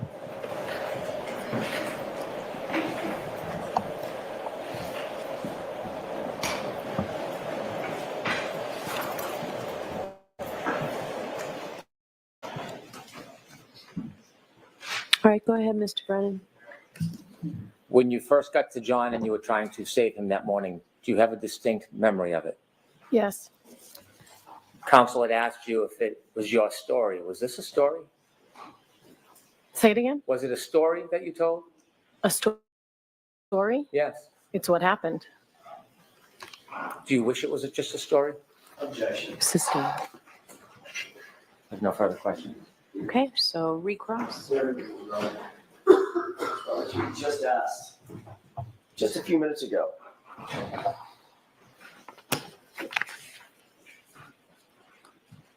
Did you ever say that you actually heard that statement about that Google search? And you said no. Correct. The question that was posed to you by Mr. Lally was, what, if anything, did she, Miss Reed, ask Miss McCabe while they were sitting in the back of the cruiser that you heard? Right. Correct? I misunderstood the And question. you misunderstood that question? Yes, What I did you did. misunderstand about that question? I didn't know it was that you heard, so I was explaining what happened in the back of the car. I see. So you just ignored the part, literally, the part of the question where he said, what did you hear her say? That's I what your think the word testimony was is now? heard, and I didn't hear it. I obviously got the question wrong because I did not hear anybody ask about a Google search. Well, I know that's what you're saying now. I get that. But when you were asked, what, if anything, did she ask Miss McCabe while they were sitting in the back of the cruiser that you heard, your immediate answer was, at one point, she asked her to Google hypothermia and how long dash Google hypothermia, end quote. Correct? Correct. That was your answer, Yes, correct? to a question I misunderstood. And that was a false statement, wasn't it? Technically. Technically? Yes, It's like being a technically. little bit pregnant, Ms. Roberts. Okay, so remember, jurors, I said earlier, comments of counsel are not evidencing you to disregard them. Ask a question. Thank you, Your Honor. What do you mean technically? Technically, I was under oath and I did not hear Karen asked Jen to Google it, And yet under oath, but I knew it happened at that and yet time. under oath you said you did. Correct. And that was a lie, correct? Objection. Was that a lie? Did you lie? I did not intentionally, But you did. And, not intentionally. okay, that's the end of Understood this. the question, Mr. Jackson. All right, is there any other question or is that it? I didn't hear what you just said. I said I misunderstood the question, Mr. Jackson. That's what you're saying now, correct? That's what happened. All right, Can I ask one more question? okay. In that quote, you said, at one point she asked her to Google hypothermia and how long. Then you corrected yourself and finished with Google hypothermia. What did you mean by how long? What were you about to say? I don't recall. Had someone told you something about a phrase that started with how long? I don't recall. Hypothermia? I don't recall. Like, for instance, how long to die in cold? I don't recall. Okay. All right, Ms. McKay, I'm sorry, Ms. Roberts, you're upset. Thank you.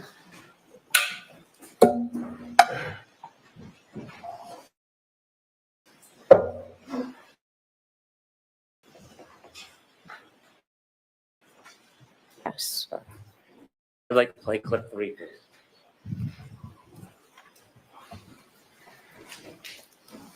Your Honor, before this is played, is it possible to take a quick break so we can review this? There's a lot of clips. I'm not sure what this is. I'd like to see it before it's played. All right. How long a clip is this? Probably about 10 seconds, 15 seconds. All right. Jurors, we're going to ask you to take a break, and we'll bring you back in, and we'll see a 10-second. All right, we'll give you a 5-minute break. That's fine. Thank you, Your Honor. Court, all rise, please. Jurors, close your books. Follow me.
You are unmuted.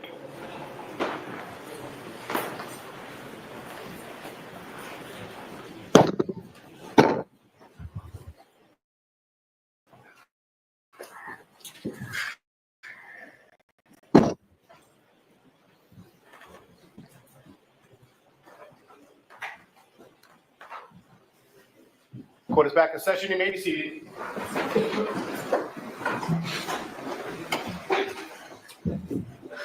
All right, Mr. Brennan, whenever you're ready. I'd like to play clip 3, please.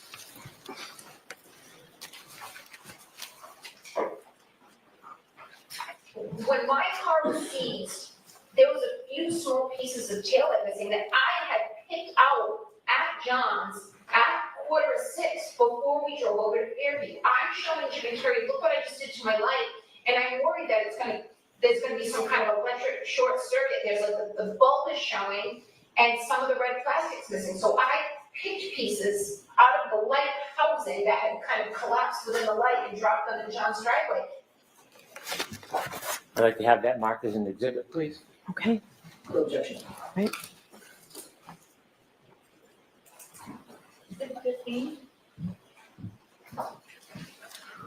All right.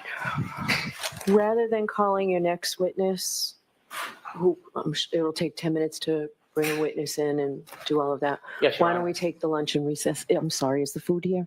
Okay. Folks, we'll take a 40-minute lunch and recess, okay? All rise for the court, please. Jurors, close your books, put them on your chairs, and follow me.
in cold.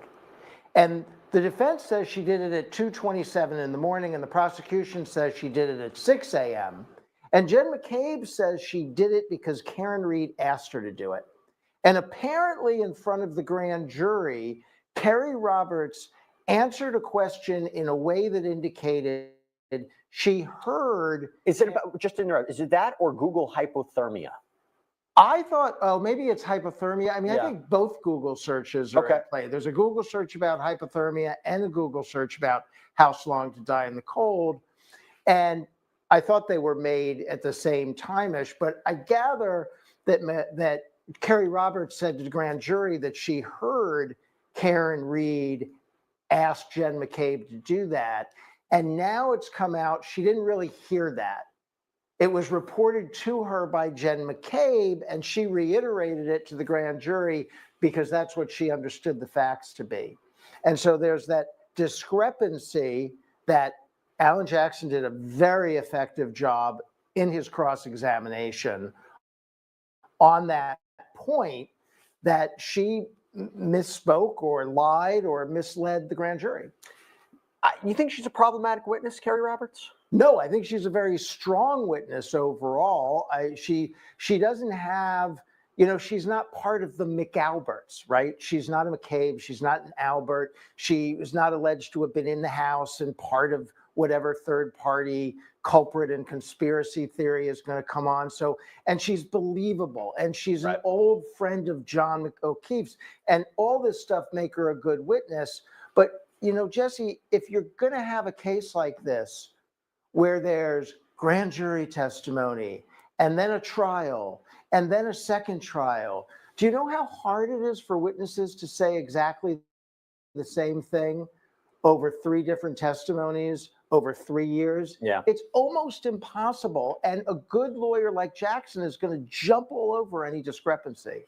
Yeah, although the counter argument is, these are really pertinent facts that matter, and you have to be clear about it. Now, here's something that's interesting. Got a great question from the Jules. It's actually a question to me, but we're going to share this question because I'm very generous. I appreciate that. The question is, Jesse, what does Karen Reed, do interviews, or why does she do interviews with any and all network TV stations that'll listen to her but won't take the stand, afraid of cross-examination? Okay, I have a few thoughts about this. So you don't even need to be a lawyer to know that it is a mistake to do TV interviews during the pendency of an investigation and right before you're about to go on trial. Why?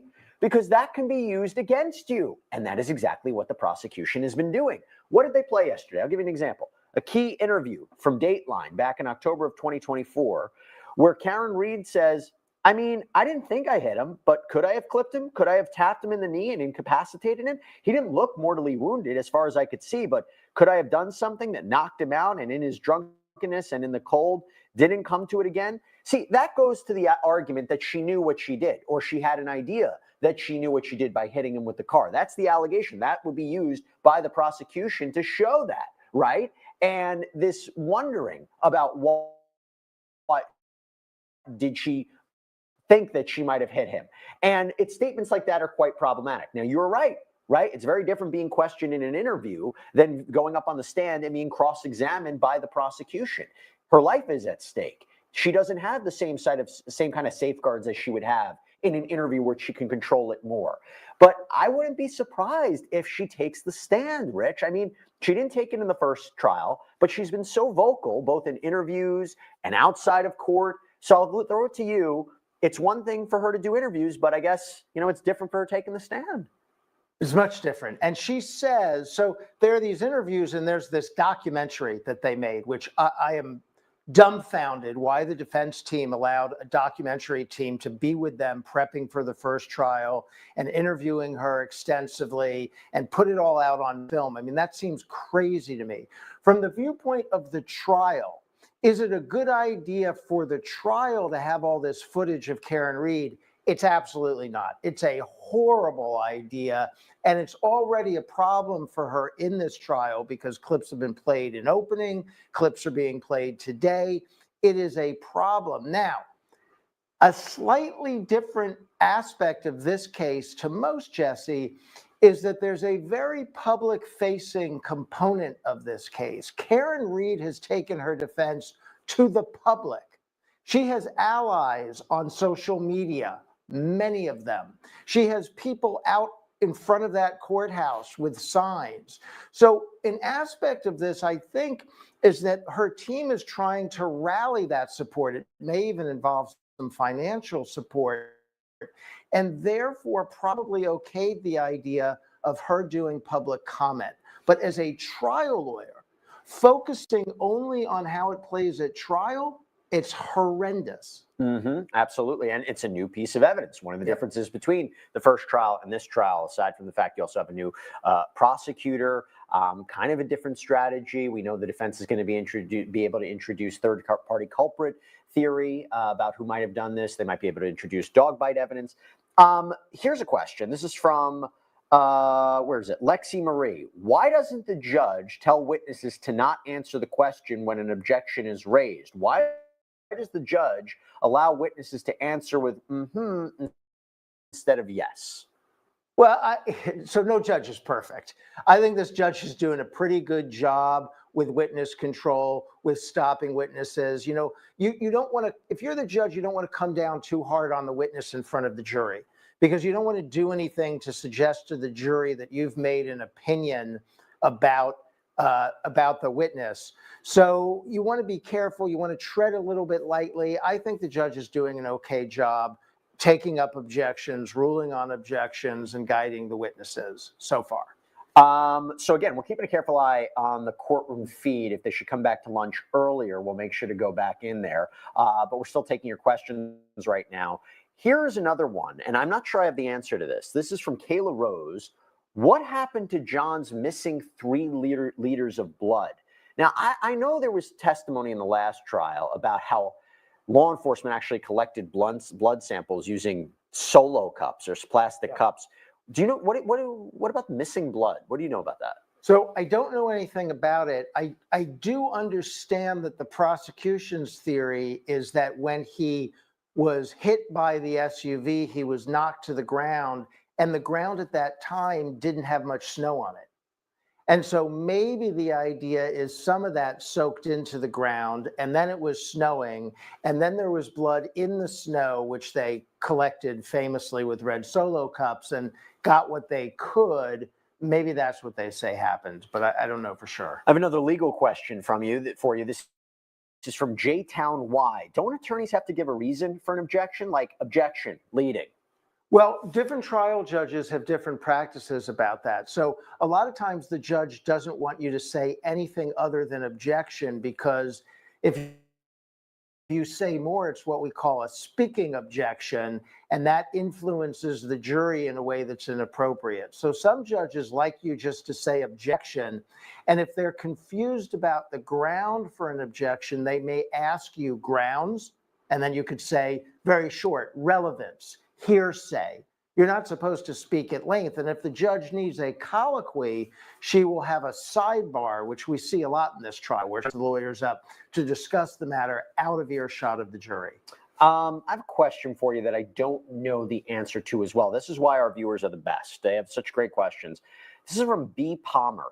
Did they reconstruct the taillight to see if they had all the pieces? Because a couple of parts to that, right?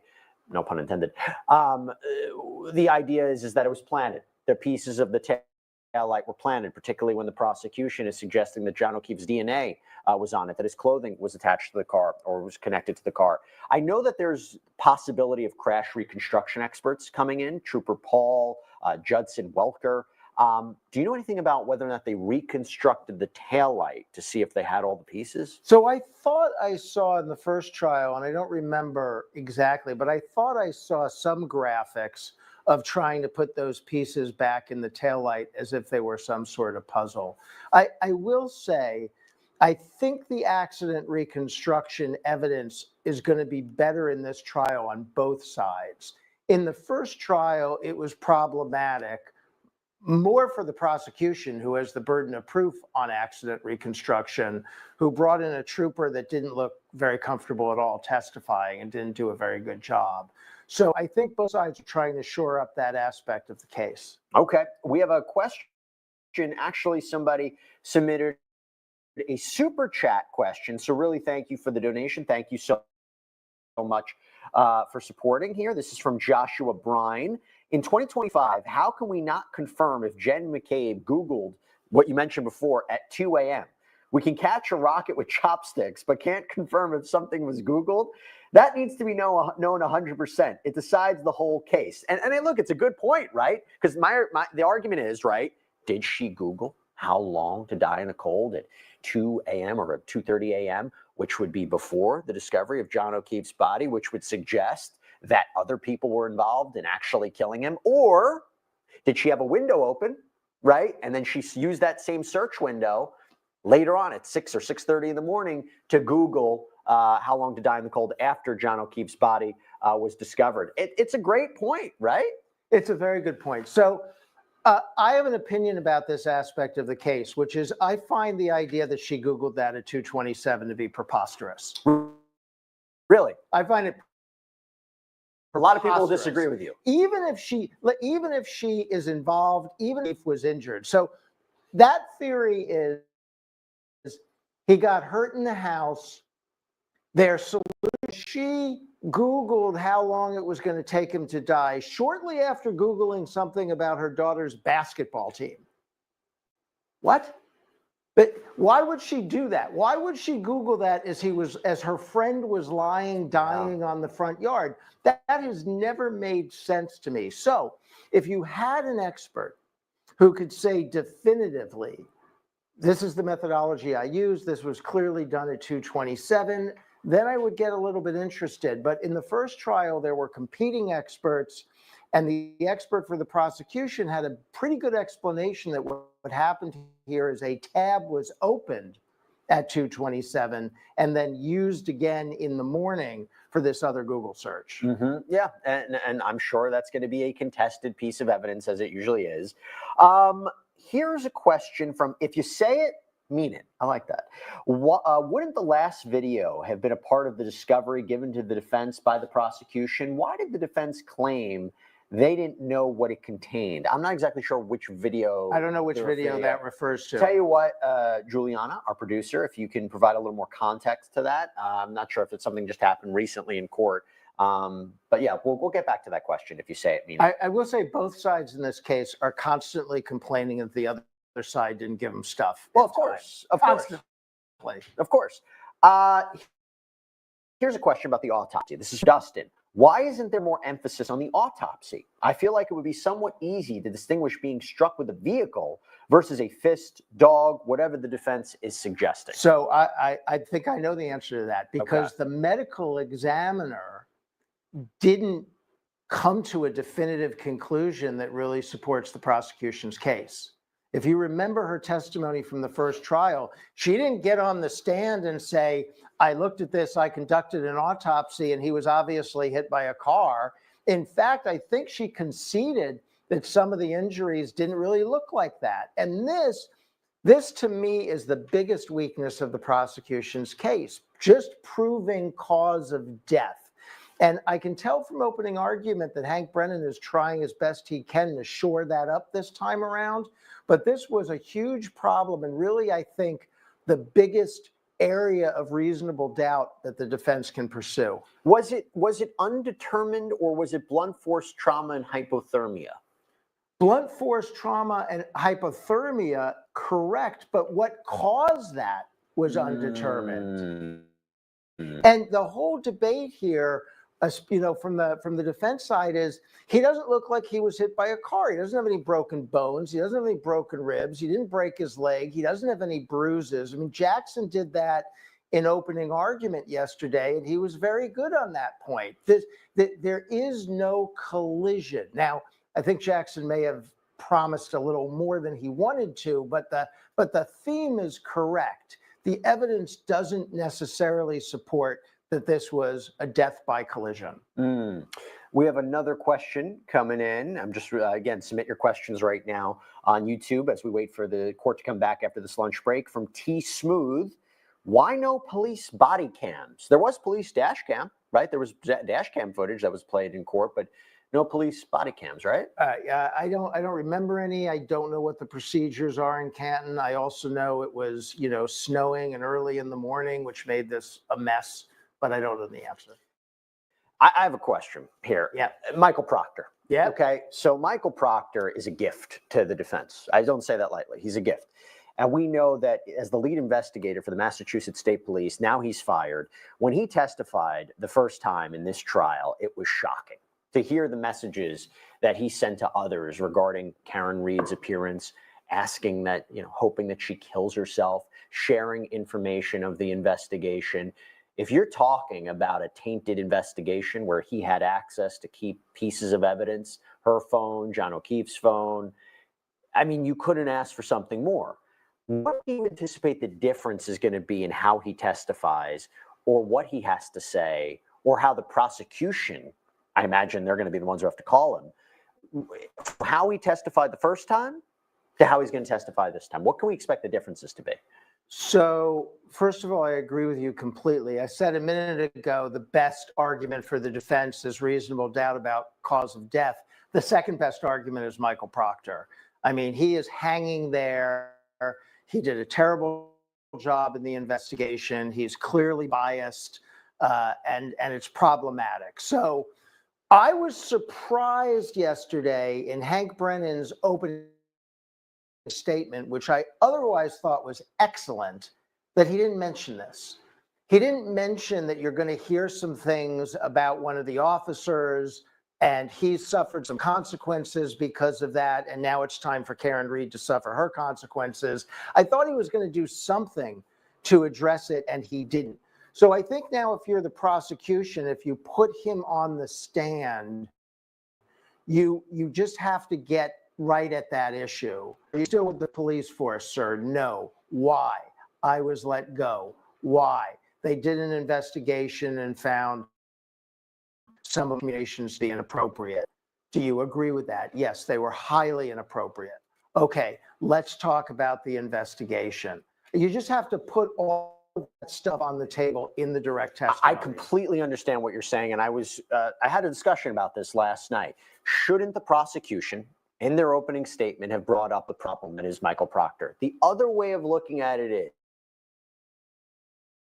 is right.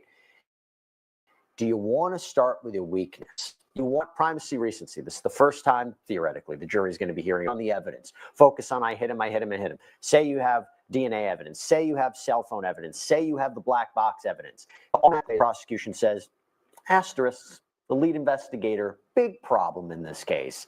I wonder if it would have, they were worried what the effect might be on the jury. I'm sure they were worried about it. And I think this is debatable, and different lawyers would come to a different conclusion about it. But here's my view of that. So what I liked about Hank Brennan's opening is that he focused on her admissions, and he focused on what he says is going to be the proof. And I think that was the right focus for him in terms of the proof. But by not dealing with it, he let Jackson stand up there, next, and say, let me tell you about their lead investigator, and tell a long story about it. And the prosecution hasn't been heard from at all. And now it's hanging out there for the jury. I just, on balance, I think it would have been smarter to deal with it. I hear you. I hear you. Okay, we have another super chat. This is from Kayla Rose. Thank you so much. Why was the house not searched? Brian Albert's house, right? The body was outside. Is a body on the lawn not probable cause? Would you have the same rights if a body was on your lawn? Now, I think I recall from the first trial, one of the investigators on scene, matter of fact, said, no, we didn't search. No, we didn't search because it wasn't relevant. He was found outside. I don't know. I think Kayla Rose makes a great point. So again, why was the house not searched? Is a body on the lawn not probable cause? Yeah, so it's not just that there's a body on the lawn. There's a body on the lawn in front of a house owned by people who a couple hours earlier had been out drinking with that person, and a house that had been full of other people. So I sort of think there would have been probable cause. And for those arguing there wasn't probable cause, I would ask this question. If that house hadn't been owned by police officers, do you think someone would have tried to go in? If that hadn't been the home of police officers, if it had been in a bad neighborhood, if you didn't know who lived there, and there was a dead body on the lawn, do you think someone would have made an effort to go in? They didn't even ask to look around, and they didn't even try to get a search warrant. So I think that's a little problematic. And I've said this too, Jesse. Whatever you think about that, whatever you think about was there probable cause, wasn't there probable cause, if someone had gone in that house, this case would be over one way or another. Because either they would have found a crime scene, as the defense says, or they would have found nothing. And so if in fact someone had looked, I don't think we'd be here at trial number 2. I'm going to go back to that question. If you say it, mean it.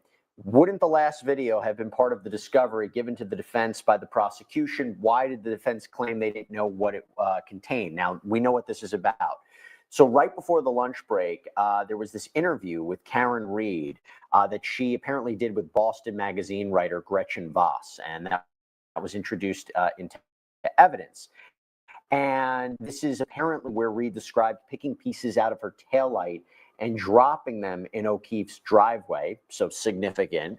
Again, the question is, wouldn't that video have been part of the discovery given to the defense by the prosecution? Why did the defense claim they didn't know what it contained? I don't know. I don't know. So that sounds to me like we're talking not about something that aired, but about video of an interview. I think the prosecution has an obligation to produce to the defense anything it intends to use as evidence at trial or anything exculpatory, even if it thinks the defense already has it. So maybe that's the argument. But it does seem to me relevant that it was an interview of Karen Reed that she would have known about and her defense team would have known about. There are a ton of oddities in this case, which I think plays to the idea of reasonable doubt. I think if you're talking about a case of reasonable doubt, there is a fair argument and a fair estimation that she could be found not guilty, that the prosecution hasn't proven the case beyond a reasonable doubt. Having said that, I still think that there's a lot of significant evidence to point to the fact that she either intentionally or recklessly hit John O'Keefe with her car, which brings me now this question from Kevin Furtado. In your opinion, up to this point, do you believe there to be too much reasonable doubt to prove Karen Reed to be guilty? And this is day 2 of the trial, but assuming everything plays out as we saw in the first case, a little bit of new evidence, do you believe there's just too much reasonable doubt to prove Karen Reed to be guilty? Rich the juror. Yeah, Rich the juror. So I will tell you, I've never been asked this question in this form.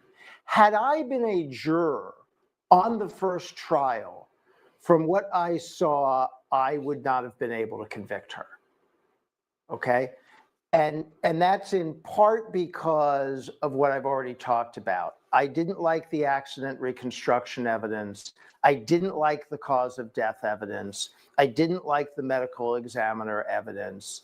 And the defense raised too many questions. And frankly, the thing that gets in my way is this conspiracy theory by the defense. That theory makes me more likely to believe she's guilty. The fact that they're attacking all of these people all over Massachusetts with, this crazy theory about he got beaten up in the house and they threw him on the front lawn, that really distracts me. But if you take that out of the case and just ask me, did trial 1 prove beyond a reasonable doubt? First of all, I definitely would have voted not guilty on the murder charge because the proof that she intended to hit him seems weak to me. And it's 3 avenues or several, right? Intending to kill, or intending to hit, knowing what the consequences could be, right? Right. Yeah, right. Right. And so the evidence that she, like, let's say she did suddenly lurch her SUV backwards at a fast pace. Right. Is the evidence beyond a reasonable doubt that she did that on purpose, knowing it might hurt him? Isn't it also possible that she did that by accident because she was drunk and operating an SUV, which she shouldn't have been doing? So it's manslaughter, you would say? Yes. So I would have taken murder, and I've thought from the beginning they shouldn't even pursue that charge. I would have taken that off the table, and I'm very close on manslaughter, but in the first trial, I probably wouldn't have been able to convict. This question from Miss JoJo. Why is the state always playing a video for the jurors before actually having a witness to testify to it and lay a foundation? Well, I think they have to play a little bit of the video to lay the foundation, right? Because they have to have something to connect to. So they have to show video and then ask the witness, what is that? And then the witness answers what it is, and then they can play more of it. Question from Laura. Do you think the waterfall video will play a more prominent role in Karen Reed's defense this time around? I believe that's the video from the bar, right? Yeah. Where you see Karen Reed and John O'Keefe interacting before everything goes down. I found that video to be inconclusive the first time around. I know there are theories by the defense team, about what the other people in the bar are doing. To me, the most important testimony about the waterfall and the bar is I think were multiple witnesses that said Karen Reed and John O'Keefe were lovey-dovey at the bar. And so that really, to me, interferes with the prosecution theory that she did this on purpose. Lori Thompson, why wasn't the crime scene taped off and secured? I think that's right. I don't think it was properly taped. I don't remember 100%. Listen, it was a blizzard. It was a blizzard. Okay. It was a blizzard. None of it was optimal. I don't think it was taped off exactly the way you'd like to see. I don't think you usually use a leaf blower to conduct an investigation at a crime scene. I don't think you usually use red Solo cups. I give a little bit of room, latitude on that because of the conditions, because of the weather conditions and the franticness of everything that was going on, and the fact that I don't think the local police do a lot of murder investigations in Canton. So that didn't bother me as much as Proctor's text. But man, oh man, are you giving the defense more ammunition here? My gosh, you have Michael Proctor, you have the leaf blower, you have the Solo cups, you have the fact they didn't search Brian Albert's home. Brian Albert, you know what? Let me go to this other question. Brian Albert doesn't leave the house while, everybody's outside. Christina Sidham, why nobody asked why they didn't knock and wake up the Alberts to help them? So I don't put too much stock in Brian Albert leaving the house, because to me, it would be reasonable for Brian Albert to be like, there's a situation on my lawn, there's other law enforcement here, they have to deal with it, I'm going to leave it to them. I'm not going to get involved because that wouldn't be correct. So I don't buy that. Now, I have problems. I think the numerous pocket dials, that's the polite term, Jesse, pocket dials, that's a problem for the prosecution. And I can't really argue with you. If you say to me, Rich, this investigation, which is led by a trooper who was biased and jumped to the conclusion that she was guilty a minute and a half into the investigation, it's sloppy, they don't go in the house, I can't get past this investigation to find reasonable doubt. I'm so troubled by this investigation that I can't find reasonable doubt. I'm not sure I have a good argument against that way of thinking. It is concerning. Mm-hmm. Yeah, again, even if the jury believes that she did this, there's so many of these outliers that make this such a mystery. But this is why, explains what the prosecution is trying to do here. The prosecution in this time around is trying to go a combination of she admitted it and the science, by which we mean not anything the police did, the science of the cell phones and the vehicle information, the black box. The science proves it. That's the way they're attacking the case this way. I feel like the prosecution is attacking this case so as to say, leave the police out of it.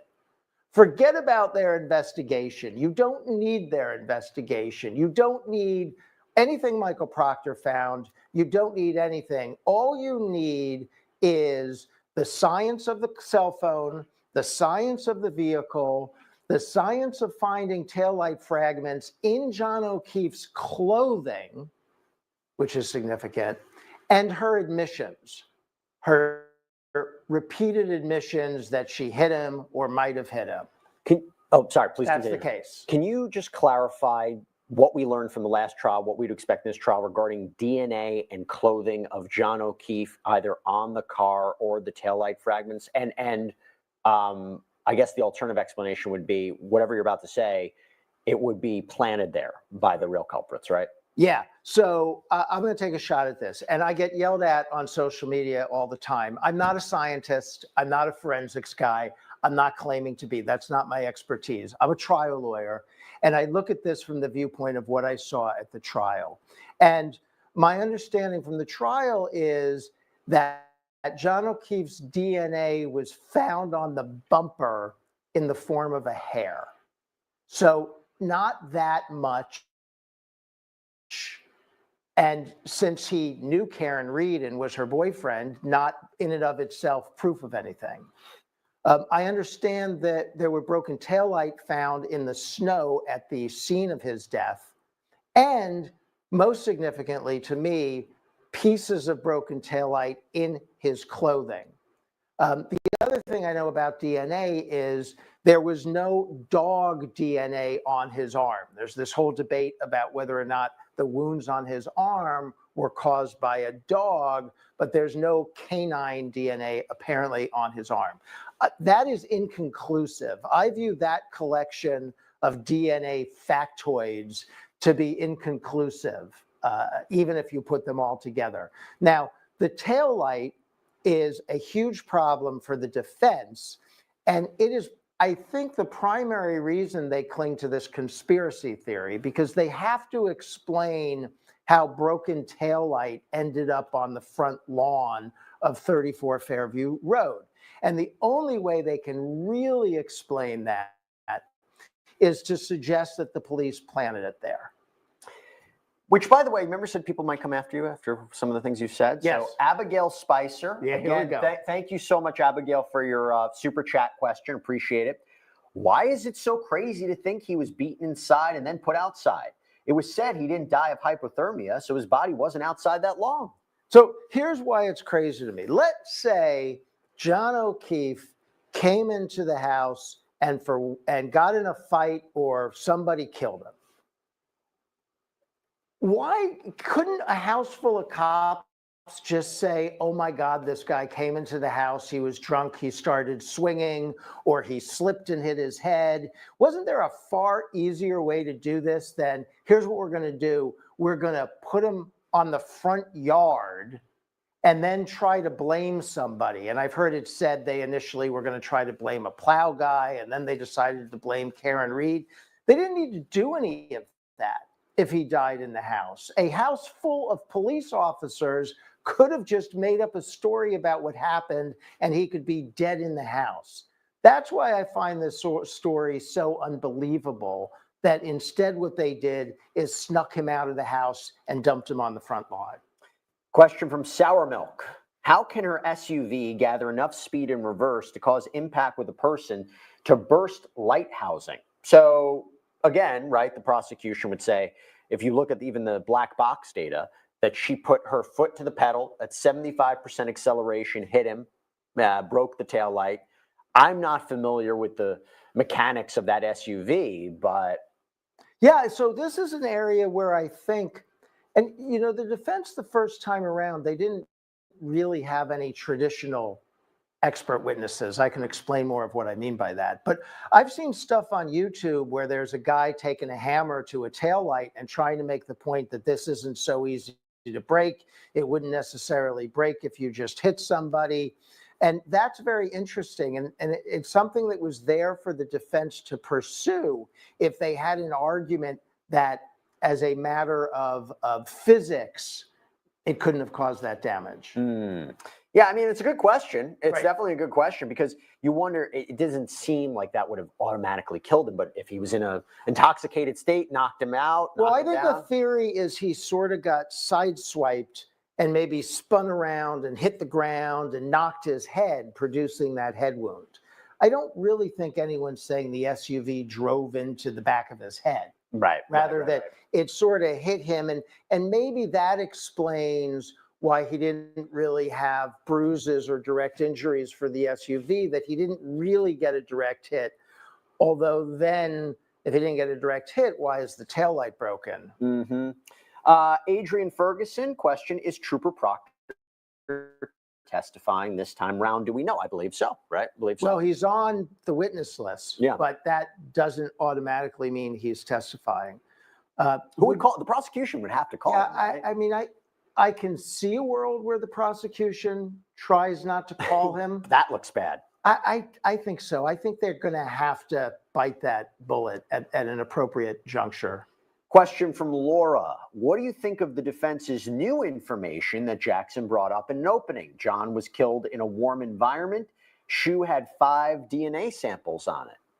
Yeah, that was good stuff. I thought that, so the way I've always thought the defense should approach this case is, and I like the opening much better than the first trial. In the opening in the first trial, they stood up and said Karen Reed was framed, which I thought took on a burden of proof way in excess of what the defense wants. The defense has no burden of proof. Correct.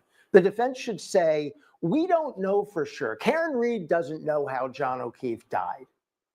Maybe something happened in the house. Maybe he slipped and fell. Maybe there was another car. Maybe there was a dog out of the woods.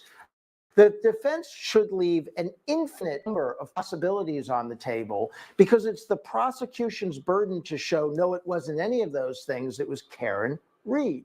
And all of that burden should be on the prosecution. So when the defense says he was framed or it was another culprit or it was a conspiracy, I just think they're absorbing too much burden of proof for their own good. Talking about burden of proof, this is a good question from Diva Loves Dogs, the fact that we're talking about dog bite evidence. The question's not about dog bite evidence, but why did the defense go with her being framed rather than she just accidentally hit John O'Keefe? So I don't, well, I don't think the jury would have believed that. Well, I don't. First of all, they're not conceding that she hit John O'Keefe. I mean, fundamentally, the answer to that question is they do not concede. And in fact, Jackson was emphatic yesterday, deeply contests that she hit him at all. So that is the defense they're going with. Okay. By the way, we're keeping a very careful eye on the courtroom feed. As soon as they come back for lunch, we will jump live. But you're here in our lunchtime show, and we're asking some questions that that you have about the case. Here's another one. Oh, we went through that one already. So let me ask you this. I had a question of my own as we think about the dog bite evidence, right? The defense will be able to introduce this evidence. I know at the last minute, I think right before the start of trial, the prosecution tried to get rid of that as well, tried to have. What do you think the impact of the dog bite evidence is going to be? Well, I think both sides now have dog bite experts, and the prosecution didn't have one in the first trial, and they're a little bit worried about this. It is a good, reasonable doubt argument for the defense. Those wounds on the arm, to me, don't really look like a dog bite, but they also don't look like a taillight exploding into his arm. I don't know what they look like. So I'm open to hearing from experts who are going to say that is produced by an animal, or it's definitely not produced by an animal. And then it's up to the jury to figure out the battle of the experts. They believe he was bitten by a dog. This case changes. Whole case changes. If Chloe bit, you must acquit. Now, Rock's investigation. Probably. I don't know if it's necessary, but I assume it could be. Assuming that they would get answers that this time around they didn't have the first time. I think if anybody thought that would be that would produce evidence. Not prove how long he was out in the temperatures based on his body temperature when he was recovered. Now, I remember they said he was cold to the touch, right? So that might make things a little difficult. Yeah.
And also cooler behind the system on Saturday.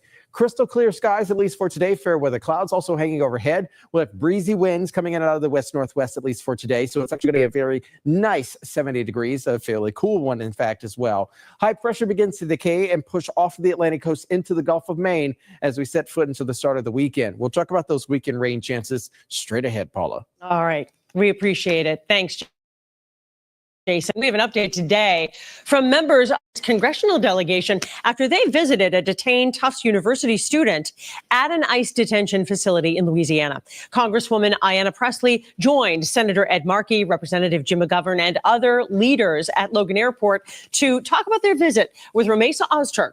They say the Tufts graduate student has been unlawfully detained by ICE and taken from her home to Louisiana in retaliation for protected speech.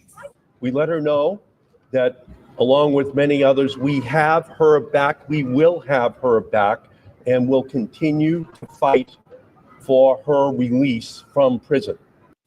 Now, the Trump administration has alleged that Ozturk engaged in activities in support of Hamas. Her attorneys argue she was detained for writing an opinion piece that called on the school to divest from Israel and to acknowledge the Palestinian genocide. Grief counselors are wrapping up sessions today with students at Concord Carlisle High School, even though it's school vacation week, following the sudden deaths of 3 students killed in a car crash in Florida. A 4th student is still in critical condition.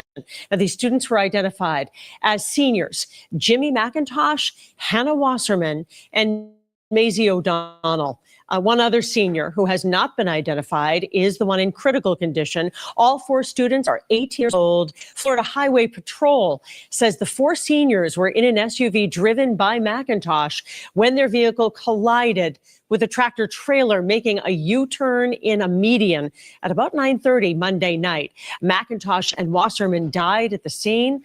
O'Donnell was later pronounced dead at the hospital. So those grief counselors will be available at the school when students return from spring break on Monday. President Trump's spat with Federal Reserve Chairman Jerome Powell and his tariff fight with China have rattled the markets, but softer tones from the president on both issues have investors buying. And Natalie Brand has more details now from the White House. Stock markets opened sharply up at the start of trading Wednesday following President Trump's shift on Fed Chair Jerome Powell, now saying he has no plans to fire him. None whatsoever. Never did. The press runs away with things. No, I have no intention of firing him. But just days ago, the president said this when asked about his social media post saying Powell's termination can't come fast enough. I'm not happy with him. I let him know it.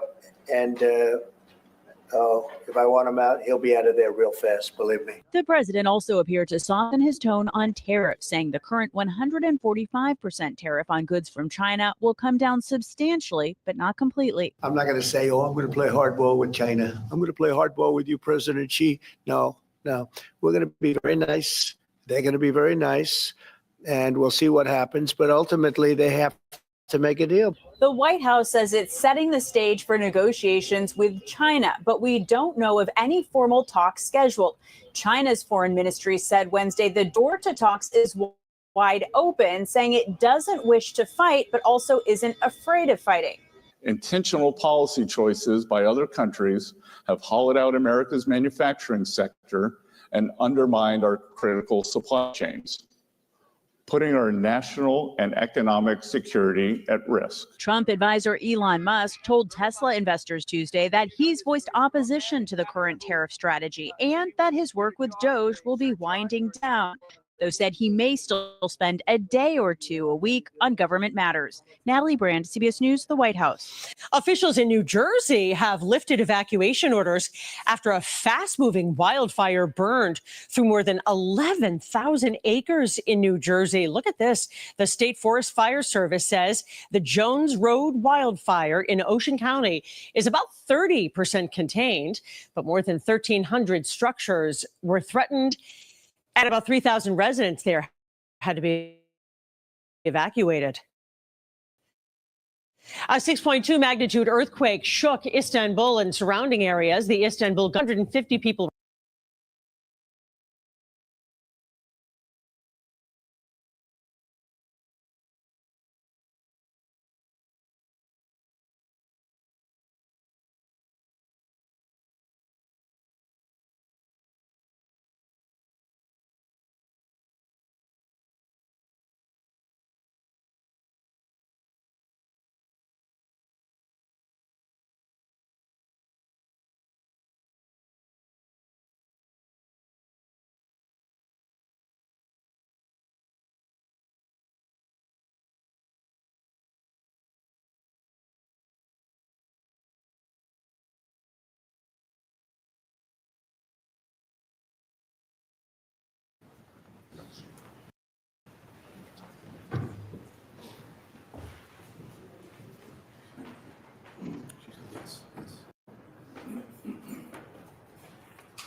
Council sidebar.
All right. Thank you, jurors.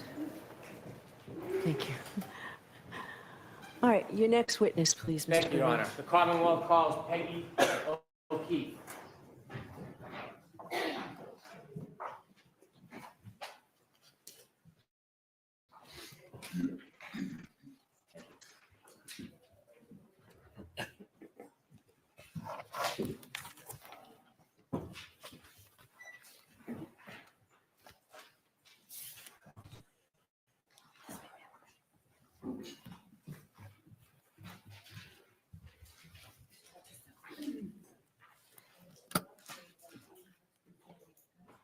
You solemnly swear the evidence given before the jury in the case now against you, the truth, the whole truth, and nothing but the truth, so help you God. So, good afternoon, Mrs. O'Keefe. Yeah. All right, Mr. Brennan, whenever you're ready. Thank you, Your Honor. Good afternoon, Mrs. O'Keefe. Good afternoon, Mr. Brennan. Could you kindly introduce yourself to the jury? My name is Margaret O'Keefe. I am John O'Keefe's mother. Are you married? Yes. Who are you married to? John O'Keefe Jr. How long have you been married for? Too long. Um, 53 years. I'm sorry, ma'am, I didn't hear you. 53. Long enough? How long have you lived in the area? We moved to Canton 3 years ago. Before you moved to Canton 3 years ago, where did you live? Braintree. How long had you lived in Braintree for? 50 years? Did you begin your family in Braintree? No, we lived in Mattapan first, and that's where my daughter was born. And then we moved to Braintree. Your daughter was born when you were in Mattapan? Mm-hmm. Your daughter's name? Kristen. How many children did you have? 3. You, Kristen and John? Paul. Is Paul the youngest, the baby? The baby. Did you raise your children? How long were you in Mattapan before you moved closer to here? I'm sorry, repeat that? How long did you live in Mattapan before you moved closer? 2 years. And then the rest of the time you were in the area? In Braintree. Tell me a little bit about your immediate family. My daughter.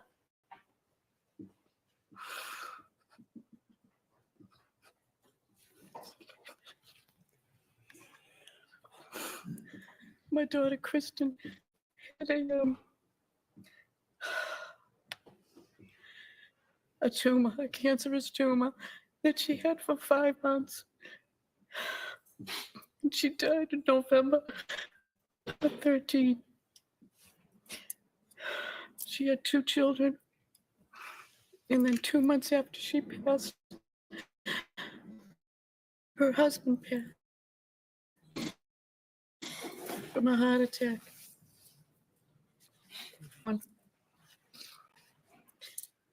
And then my son Paul is over there. That was 2013, ma'am. Could I ask you about her children? She had 2 children, Kaylee, who's now 17, and Patrick is 14. And he's a run for my money. Do you remember how old the children were when your daughter passed? 3 and 6.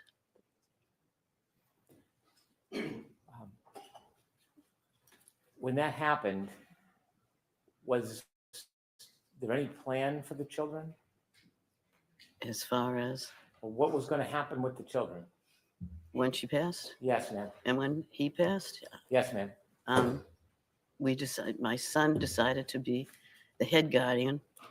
And then we had, I was the other guardian, and there was Steve's brother and sister were the other 2 guardians. There's 4 of us. May I approach you to adjust the microphone? Yes, please. Thank you.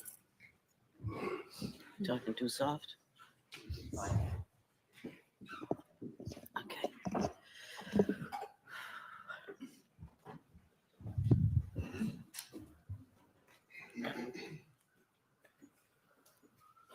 Did I understand that there was a decision that John would be the primary guardian? Can you share with us how that decision came about? Well, he was single. The other 2 guardians were married, and they didn't have children, but he decided to do it himself. And then I was the second one in case he needed me.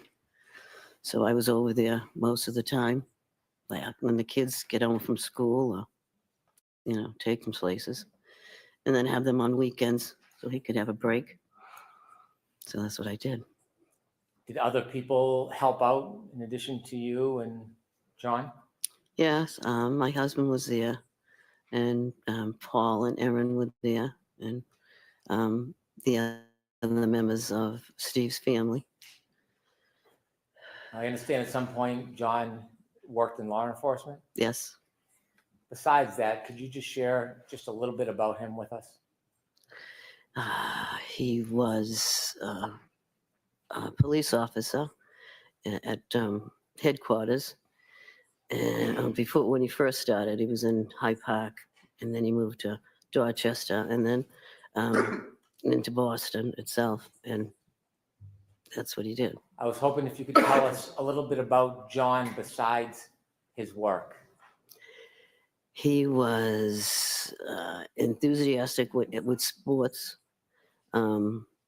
He was wonderful with the kids. He took care of them and did everything for them. Take them places on vacations and everything. He was their number one, and they called him JJ. Would you mind if I showed you a photograph? No. May I approach? Yes.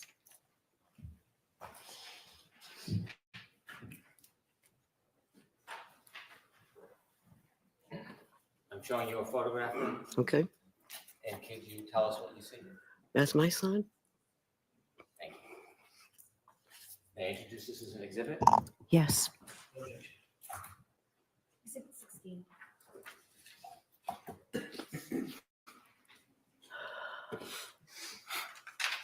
Thank you.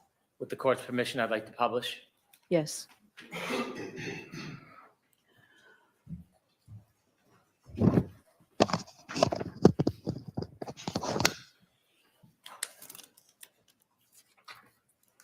Ms. O'Keefe, do you know when this picture was taken? Oh, I really don't know. It was in the summer of I don't know what year. I really don't know the year. But is that one he probably took him to a fair or an amusement park, and he had his picture taken there with it, and then the kids were with him too. So, Do you know how old he was in that picture? 43, maybe. What year was John born? 75. Ms. Gilman, could you take the photo down, please?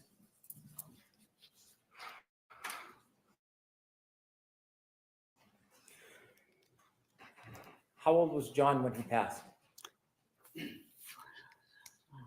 45. My mind's not working right now. I understand. It's okay. Can I ask you a few more questions? Okay. You let me know. I want to go back to the morning of January 29th, 2022. Is that okay? Yeah. Were you home? I was home in Braintree. In Braintree. Mhm. Who were you with? My husband. Did you receive a phone call? Yes, from Kerry Roberts. It was about 6:15, between 6:15 and 6:30 in the morning. Did you know Kerry Roberts? Yes. How did you know her? She lived in Braintree for a while. John and her were friends. They went to the junior prom together.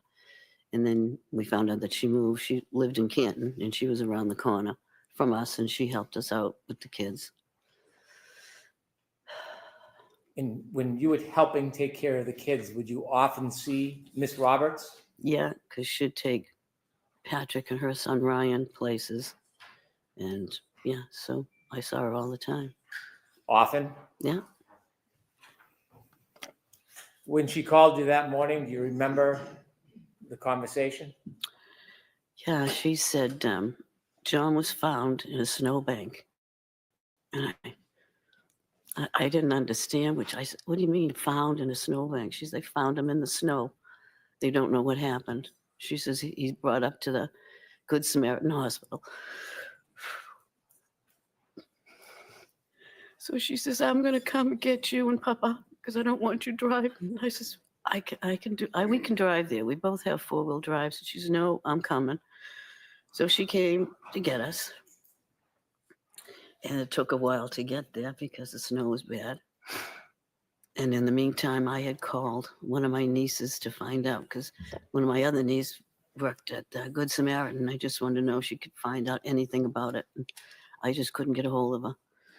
So when we get up there, they told us to sit in this room and they would bring us down shortly. So finally they said, okay, you can go down. So we started walking down the corridor. And as I'm walking down, I hear Karen Reed yell, Peg, is he dead? Is he dead, Peg? Peg, is he dead?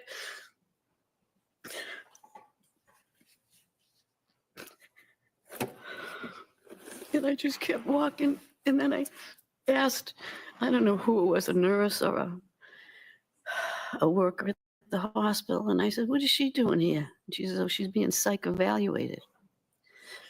So then they brought us down to the room where my son was.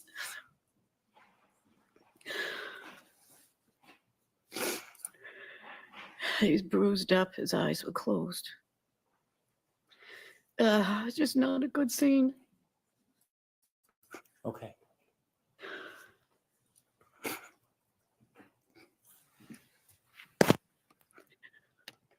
I'd like to go back if I may. Okay. May I? Yep. When Kerry Roberts picked you up in the car, did anybody go with you and Miss Roberts on the drive from your home in Braintree to Good Samaritan Hospital? No, we were the only three in the car. Who was the third person? My husband. During the drive to Good Samaritan Hospital that morning, Yep. did you ever have a chance while you were in the car to speak to the defendant? Yes.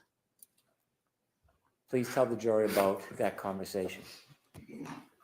She, I asked her what happened, and she said, we went to a party. I left him there. I said, you just left him there? She said, yes, I just left him there. Did she say whether she left him inside or outside? No, she just said, I left him there. Did she tell you whether or not she left him in the driveway or the street? She just said, no, I just left him there. You told us that when you got into Good Samaritan Hospital, you were walking down the hallway and you had another interaction with the defendant. Yes. And you told us that she was asking if he was dead. Mm-hmm. Can you describe a little bit where in the hospital interaction with her?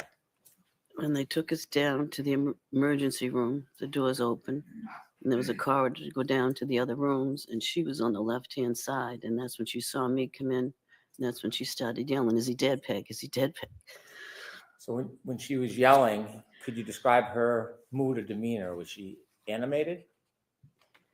She's loud, and I don't know, she was just loud, and as she was saying it. And when she was asking you, is he dead? Is he dead? Did you again ask her a question? I just asked the nurse, what is she doing here? And did you speak yourself? No. No. At some point, and you and your husband got to see John? Yes. And were you with Kerry at some point? Kerry was there, and then my son Paul was there. How did you get home? I think I went home with Paul, and I think my husband went home with Kerry. We went back to Canton at the time. Do you remember generally the time frame? Was it morning, afternoon, evening? No, it was morning. Do you remember getting home that day? Yeah. It was snowy, icy. Was anybody home when you got No. back? No, it was just us. And then the kids started coming home. And that's when I was trying to, take care of them. And then there was a knock at the door. And it was Karen, her father, and her brother asked if they could come in. And I was just trying to calm the kids because Patrick was just out of control, yelling. And then they came in. And then he said, do you mind if we go upstairs and get a couple of her things? Which I never should have let them go up there. But at the time, I just couldn't think straight. And I really didn't have anybody else to help me keep them down in the kitchen. So I don't know what they got up there, what they did up there. How long were they, when you say upstairs, do you know what room they went to? I assumed the bedroom. So I'm going to strike that, Mrs. O'Keefe. If you could just, what you actually know, okay? And Mr. Brennan can ask a better question. Thank you. Could I lead a bit?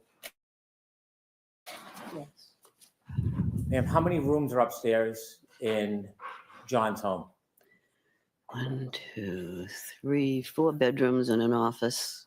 And off the master bedroom, there's a bathroom, and then there's a closet. It's a big house. Did you see the defendant and her father go upstairs? I didn't really see them go up, but I knew they were up there because I could hear them. You didn't follow them up or go to look? No, You didn't know which room or rooms they were in? no, I'm assuming the bathroom and the master bedroom. My question was poor. You didn't see which rooms they actually went in? No, How long was the defendant upstairs in John's home with her father? I don't know, maybe 10, 15 minutes. Did you see them come back down? No, I did not. When they were upstairs, what were you doing? I was trying to calm the kids. Both of them? But yeah, well, mainly Patrick. How was Patrick reacting? He was very upset once we told him because he slept over a friend's house the night before and he just said, I'll never see him again.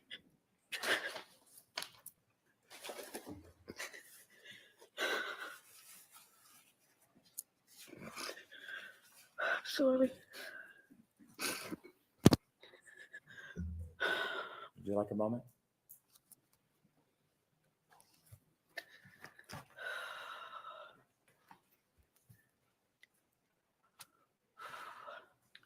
Mrs. O'Keefe, would you like to take a short break? No, that's fine. Thank you. You can just let me know when you're ready. Take your time. Okay, go ahead. You ready? Go ahead. Okay.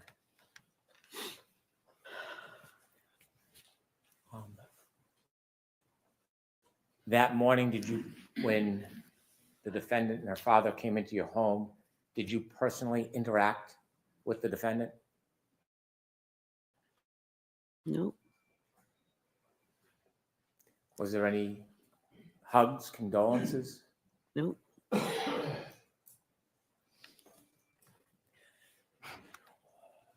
Did you ever confront the defendant with any accusations when she was in your home that morning? I don't even remember her being in the house. When she went upstairs, that's the last I saw of her. Did you ever lean over a kitchen island? Do you have a kitchen island in your house? No. Did you ever lean over the kitchen island and say, I think he looks like he got hit by a car? No. I don't remember talking to her that morning. Did you see when she left? Nope.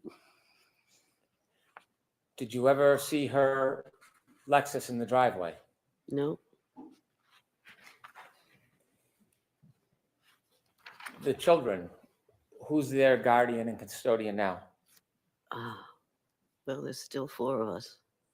4 of us. Where do they live? One in Boston, one in Stoughton, and Paul's in Bridgewater, and me. Where do the children live? With me. In Canton. They live with you full time? Yes. You're their primary caretaker? Yes. Thank you. You're welcome. Yeah, just a little.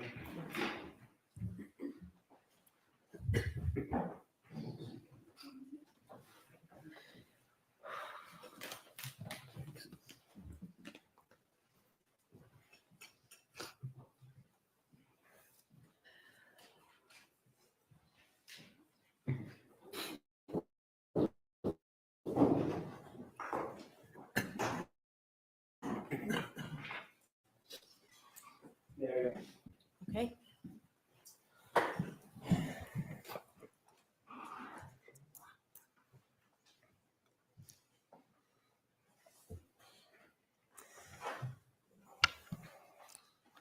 Mrs. O'Keefe, I'm very, very sorry for your loss. I have no questions for you. All right, Mrs. O'Keefe, you're all set. Thank you. Right, so court officer.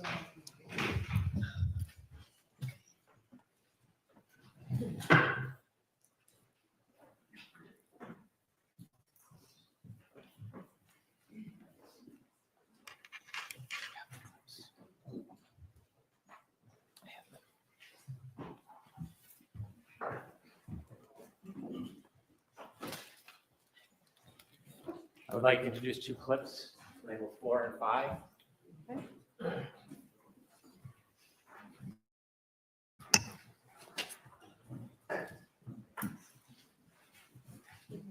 They're both on. Both, Can you explain? both clips 4 and 5 are on that zip drive. Okay. 17.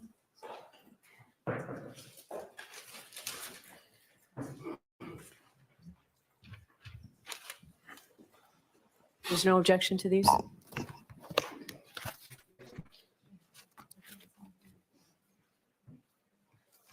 I don't know what they are. Is there a second, please?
There is another short recess.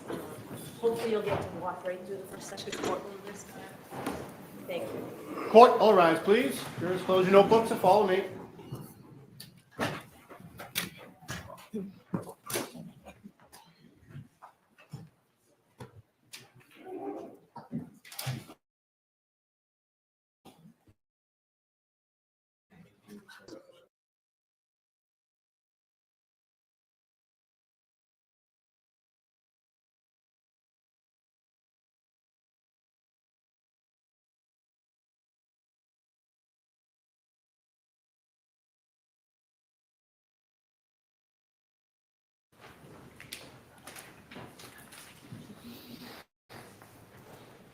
Jury is exited. Please be seated. All right, so I'll watch the first one, then I'll hear your argument, Mr. Brennan and Mr. Jackson. So Ms. Gilman, if you play that first one, please. They had pulled into the driveway before me, so I was presuming she saw my cracked taillight and was thinking, did you hit my son? I could sense from her that she was looking at me very warily. And then when John's nephew came home, I just wanted to see him and squeeze him. I don't know, it was quite uncomfortable. I said, "Dad, come upstairs to the master bedroom." I said, "I think I need to leave." Because I think John's mother thinks I did something to John. All right, so tell me why I should admit that clip. You should admit this clip because it demonstrates consciousness of guilt. On the morning of John's death, Miss O'Keefe sees her son at the hospital and goes back to Mr. O'Keefe's home. In the driveway is the alleged murder weapon, the Lexus with the broken taillight. It's the middle of a snowstorm, and prelude to that is a phone call from the defendant's father to the Dighton police.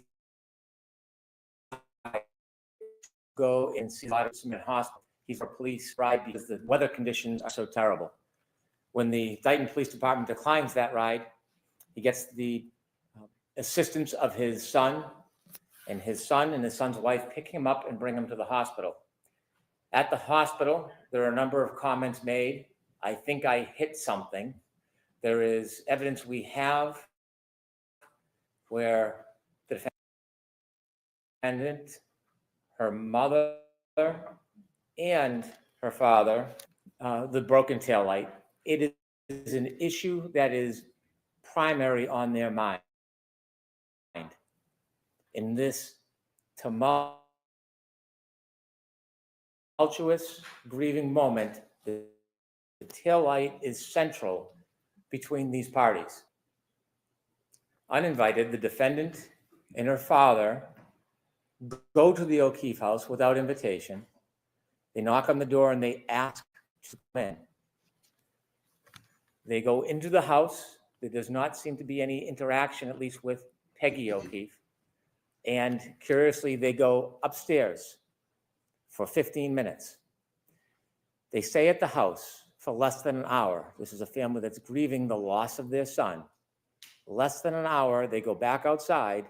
Instead of leaving in the one car, they take the alleged murder weapon, they get into two cars, and they drive away and remove the Lexus with the broken taillight from the scene. That is clear consciousness of guilt evidence, removing the murder weapon from an area where you can see, photograph, identify the damage. In fact, despite the other evidence about the cracked taillight in the testimony, it is a centrally contested issue in this case. The defense is already questioned and confronted, as they have a right to do, about the shape, manner, and extent of that broken taillight. The removal of it is helpful for the defendant. And so the fact that they stay for less than an hour, remove the Lexus from the scene is important.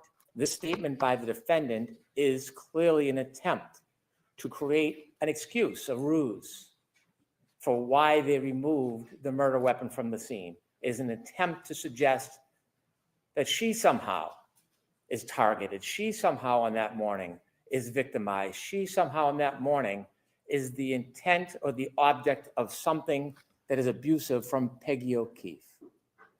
And so this evidence will demonstrate a key part of our consciousness of guilt evidence on this issue, that there was no viable reason to take that evidence from the scene other than to obscure it. It was not because Peggy O'Keefe yelled at her or intimidated her or threatened her. This was, again, a central conversation between her, her father, and her mother in those early morning hours. This is what was foremost in their mind. And so that's why it's not only relevant, it is an extraordinarily strong piece of the consciousness of guilt evidence. And inevitably, the defense may or may not try to provide some type of explanation or excuse, but we have a right to the full force of our proof, and this is part of it. All right, thank you, Mr. Jackson. Thank you, Your Honor.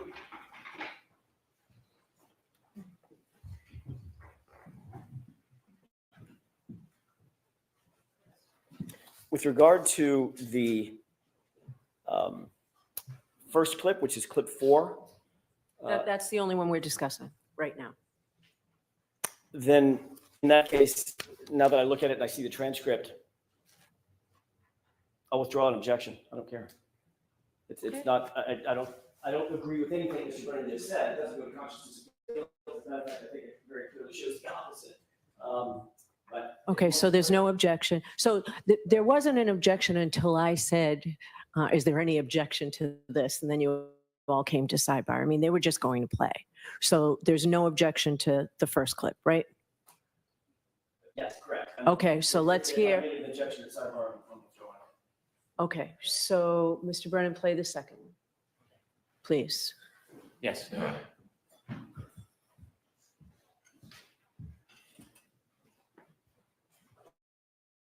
And his mother leans over the kitchen island and says to me, I think it looks like you got hit by a car.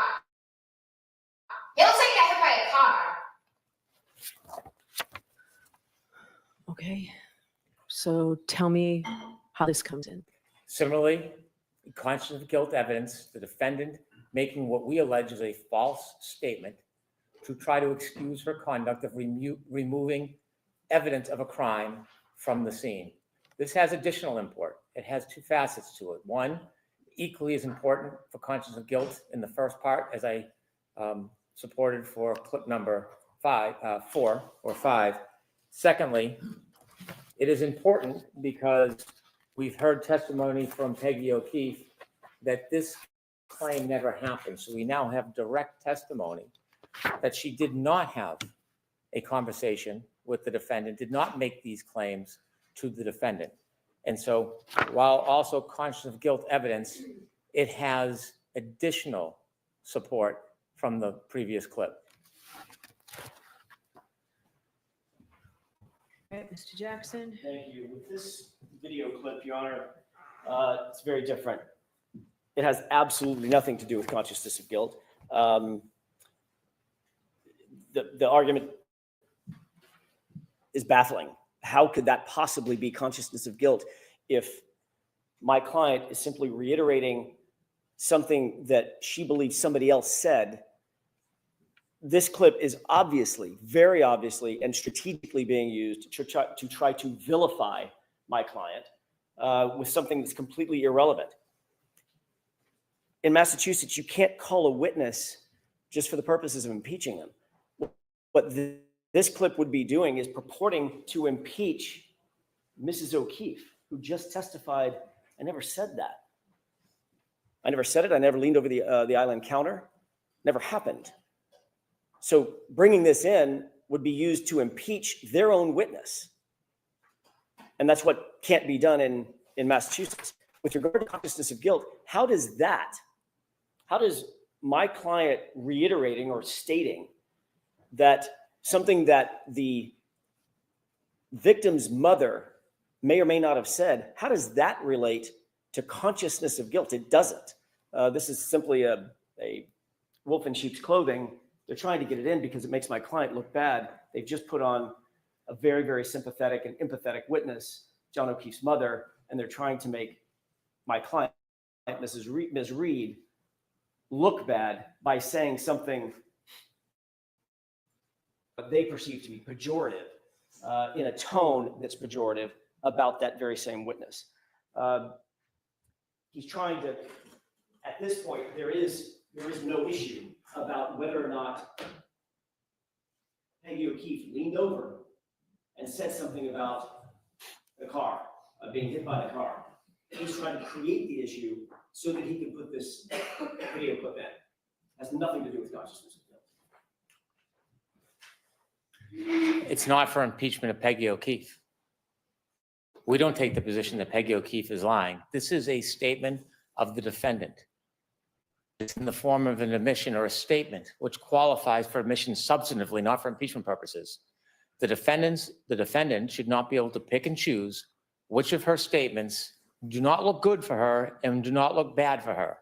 She made the statements that are relevant to this case. It's not unfairly prejudicial.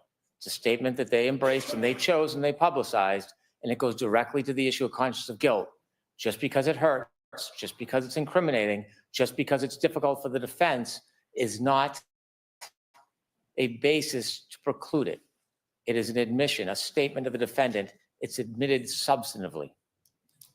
If that were true, Your Honor, then they would simply put in the transcript. They wouldn't need to play the video. Transcript is one line. And his mother leans over the kitchen island and says to me, I think he looks like he got hit by a car. He looks like he got hit by a car. Sorry. I think he looks like he got hit by a car. It looks like he got hit by a car. They just put that statement in. They want to play this because of its prejudice, because of the tone that it sets. It's not in evidence at this point. The witness who supposedly said the statement has denied having said it and said it never occurred. This is far, far more prejudicial than it is probative. If they want to simply use the transcript, that's one thing. But playing this video is simply being used to vilify my client because of the tone of voice she used in the clip. That's it. That's what's not allowed. That's overly prejudicial, and it's not relevant. All right. So what I'm going to do is I'm going to think about this. And if I decided to let it in, you can let it in first thing tomorrow morning. I'm not going to let it in now. May I ask for a ruling in the morning? Yes. May I introduce the one that was not objected to? Yes.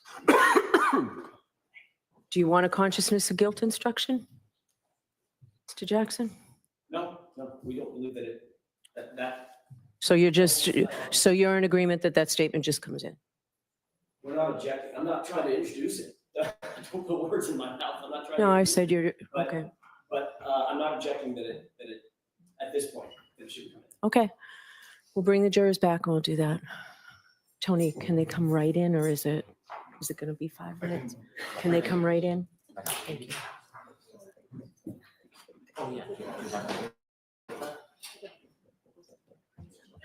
May I clip that's under consideration and just admit the other one? Yes, and give it to me so I can look at it, please. So I'm sorry, Your Honor, do you want me to leave that on there so you can look at it tonight? And if we decide to take it off in the morning? Yes. Okay. Thank you. Because you can just single it out and play one, right? Okay, thank you. Chrissy.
All right, support please, jurors entering.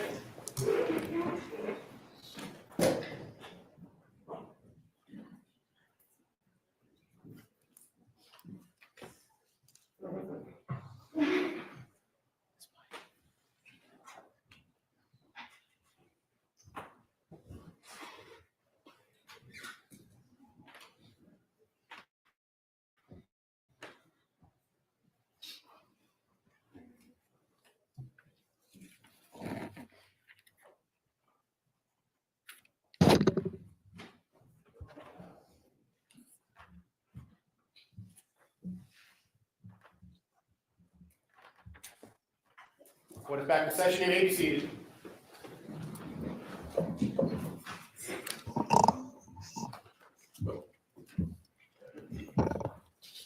Hey, Yes, please. Your Honor, I'd like to introduce clip number 4.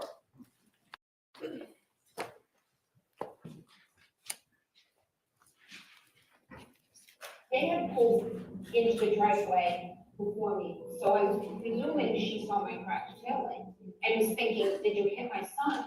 I could sense from her that she was looking at me very warily. And then when John's nephew came home, I just wanted to see him and squeeze him. I don't know, but it was quite uncomfortable. I said, Dad, come upstairs to the master bedroom. I said, I think I need to leave. I said, I think John's mother thinks I did something to John. May I call my next witness, Your Honor? Please. The Commonwealth calls Nicholas Gorino.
Please.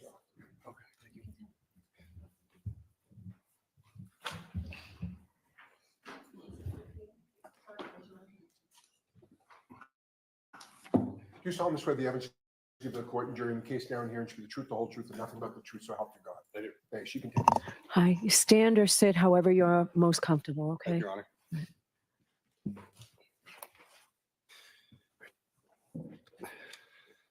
May I proceed? Yes. Good afternoon. Good afternoon, sir. Could you please introduce yourself to the jury? Yes. My name is Nicholas Gorino. Mr. Gorino, where do you work? I work the Massachusetts State Police at the Norfolk District Attorney's Office. How long have you worked for the Massachusetts State Police for? This is year 10 now. How long have you been assigned to the District Attorney's Office for? Since November of 2019, so a little 5-ish years, 6 years. I want to go backwards a little bit. Can you tell me a little bit about what you did before you began working for the Massachusetts State Police? Yes, sir. I was a Norwood police officer for almost 11 years. So how long have you been in law enforcement between being a Norwood police officer and a Massachusetts State Police officer? February of this year started my 20th year in law enforcement. Did you go to school before you became a law enforcement officer? Yes, I went to Westfield State College, Westfield State University now. Did you graduate? Yes, I did. Can you remember what year you graduated in? Yes, it was 2003. Did you have a particular degree from Westfield State?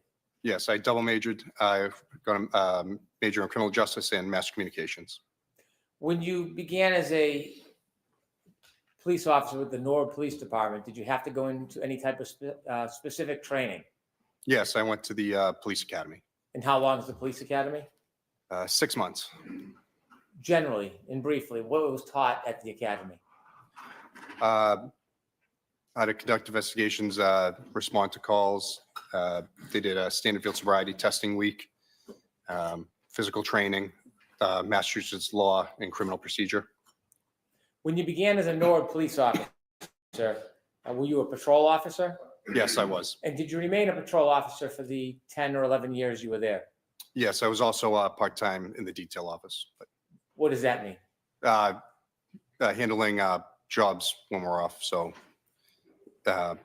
filling details like road construction, I'm sorry.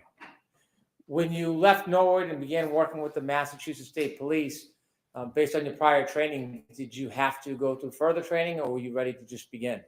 No, I had to go to the State Police Academy for 6 months. After you got out of the State Police Academy, were you assigned to a barracks? Yes, I was assigned to the South Boston Barracks for my training. And then once my break-in training was done, I was assigned to the Holden Barracks near Worcester. At some point during your time, your career with the Massachusetts State Police, did you start to receive any type of training in the specific field? I'm sorry. Did you receive any specialized training at the Massachusetts State Police after the academy? Once I got into the district attorney's office, yes. And can you tell us a little bit about what type of specialized training you received when you were assigned to the Norfolk County District Attorney's Office? Yes.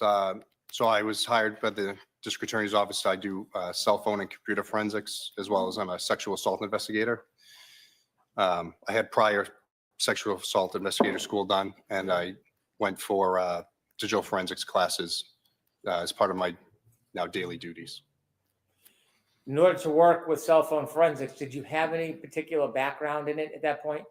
I had taken some classes when I was at Norwood PD, but I didn't have any of the Cellbrite or Axiom classes that I do now. We'll talk about those in a minute so you can give a little more explanation.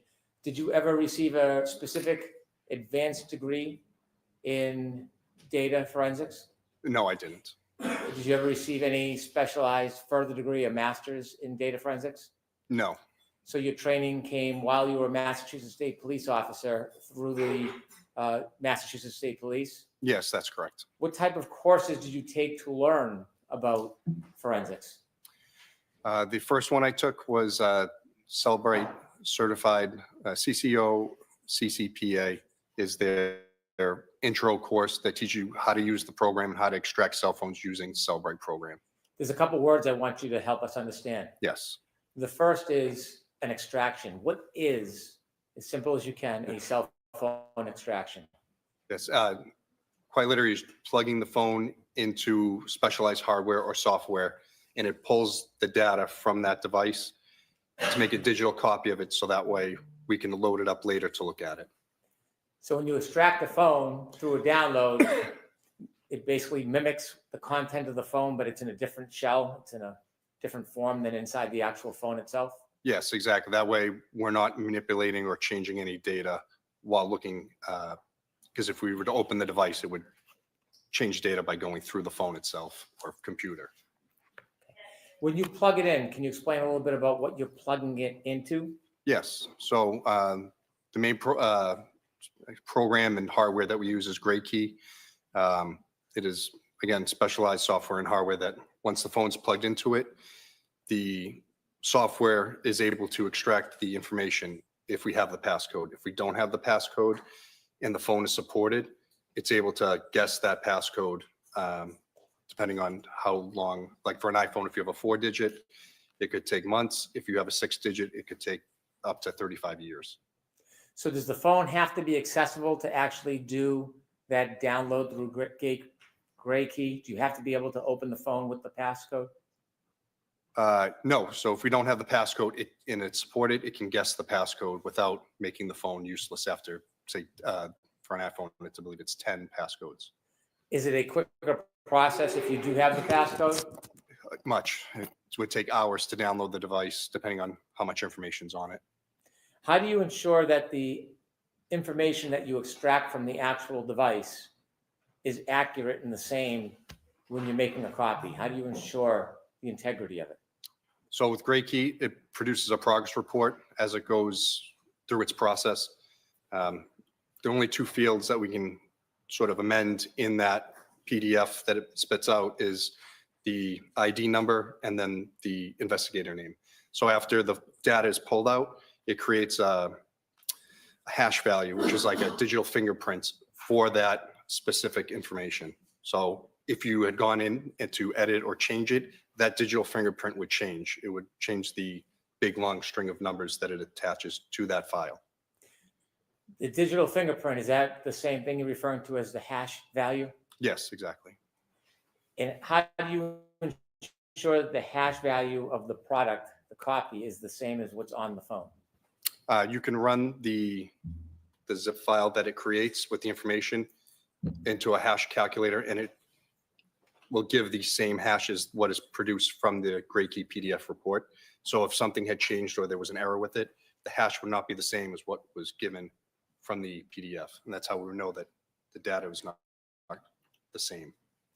So if you download a phone and it has a hash value, this digital fingerprint, and then someone was to manipulate the phone and remove anything, even a period, from that data, if it's run again, will the hash value change?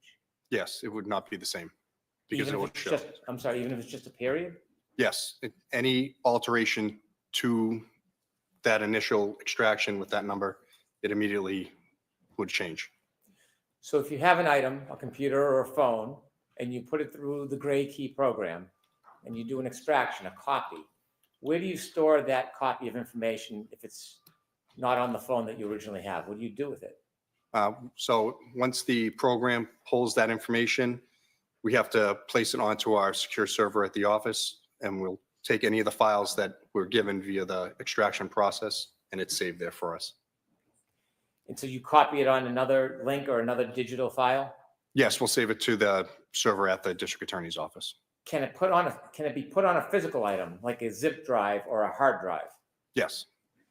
If you put that download onto a zip drive or hard drive, how will you know if that information on the hard drive matches the same information you originally downloaded from the phone to the server through Gray Key? Again, like I said, you could run the hash value of that file again to correlate it with the PDF that we were given once Gray Key has given us the information. So that's how you would know all the information is the same, nothing has changed. So for example, if you download an iPhone and it has that digital fingerprint hash value attached to it, and you make a copy or multiple copies, is the way to test whether or not those copies are exactly accurate is to look at the hash value of each copy? Yes, and copying the zip file would not change the hash value. The only way it would change is if you physically went into it and deleted information somehow. So now that you have the item, say for example, an iPhone, and you've downloaded it through Gray Key, which is hardware and software, and it's on a digital file, can you just open it up and start reading it like a report or a book, or do you have to do something else to it? No, once it's pulled into that zip file, it has to be opened into another program, which there are many forensic tools, but the ones at the office we use are Cellbrite or Axiom. They're two brands, and then those programs make that information readable so we can actually look at it. So if you were to download a forensic copy and you were to open it up without using that subsequent software, would you be able to read or see anything that's on that data? To be honest, I don't know because I've never opened one of those zip files to know what's actually in them.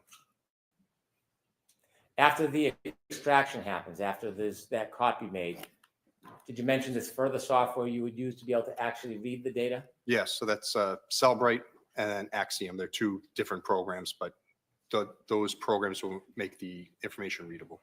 Are those the programs that you typically use? Yes, they are. And there's other programs out there, but those are the two that we normally use at the office. Are they commonly used in the Massachusetts State Police? Yes, they are. Are there other programs beyond Axiom and Cellbrite that can be used to decipher the information so you can read it? Yes, there's many. In your entire time with the Massachusetts State Police, have you used any other programs other than Axiom or Cellbrite? To look at cell phones? Yes. We have Sanderson forensic software that can look at databases that are in the phone to look at information. I don't normally use those because I don't want to say, I'm probably not proficient enough that I would know this exactly means this, or I wouldn't want to confuse anything that I'm looking at. When you look at the information after it's been through the extraction and then an analysis through the software, Is the data still available if you want to look into the data? From the zip file itself, sir? Yes. Yes, that's always available. It's, like I said, the data in the zip file that Great Key gives us is never changed. It's just being loaded into another program so we can see it. That's Do all. the software that you use, whether it's Cellbrite or Axiom, does that do the work for you as a forensic examiner? Yes, so it runs, as the program runs, I should say, it will bring up different tabs. So it'll say phone calls, chats, photos, the databases, all different things that Cellbrite, their software, has run to pull this information out to make it easier for investigators to find what they're looking for. Beyond the initial report that you can look at and look for the information, if you wanted to as a data forensic examiner, could you look deeper beyond the production of those software programs? Yes, you could. Forensic data analysis, when you look at these tools that provide these initial reports, is that the beginning or does it dig deeper when you're a digital forensic analyst? No, these reports are finding the low-hanging fruit in the proverbial tree. So it's showing you the stuff that the program is set that most people are looking for. As I said, the phone calls, the chats. If you need to go deeper into it, as I said, there's other software out there where you can pull these databases and try to go through the code to find what you're looking for. Once you find something, you would have to corroborate it with other evidence or data to make sure what you're looking at is exactly what you're looking for. Have you been involved in the download, extraction, and analyzing data on phones as your role with the Massachusetts State Police? Yes, that's my primary role in the DA's office currently. And how many years have you been in that role? Since November of 2019, so 5 years now. Have you worked on a number of different cases that involve forensic data? Yes, I have. Is there a routine or a practice in your present role when you make a copy about what process you use and how you produce it in a case? I wouldn't say there's a normal process. It's all case dependent. A lot of cases we get, people want PDFs of the information, portable cases that we can create. So it's basically the portable program that I'm using. That way someone could find the information they're looking for, or I give the raw information if requested. What's the difference between PDF form and raw information? So Cellbrite can create a PDF form of every bit of information in the phone. It could be like a 10,000 page PDF. It literally just lists everything that's in there. If I create a portable case, as I said, that is basically like me giving you the thumb drive and it's showing you exactly what I'm seeing and you can click on the tabs yourself from your own computer. And then if I give the raw file, that means someone has to go in and load it themselves to look for it. Typically, when you are producing evidence of discovery in a case, do you produce PDF or the raw file? As I said, it's all case dependent. Not all cases have forensic experts to come in to look at the information. So I'll supply whatever is requested. Normally the PDF or the portable case is what I give, but if more is requested, that's readily available. And so the raw data, if requested, do you provide that as well? Yes, if requested.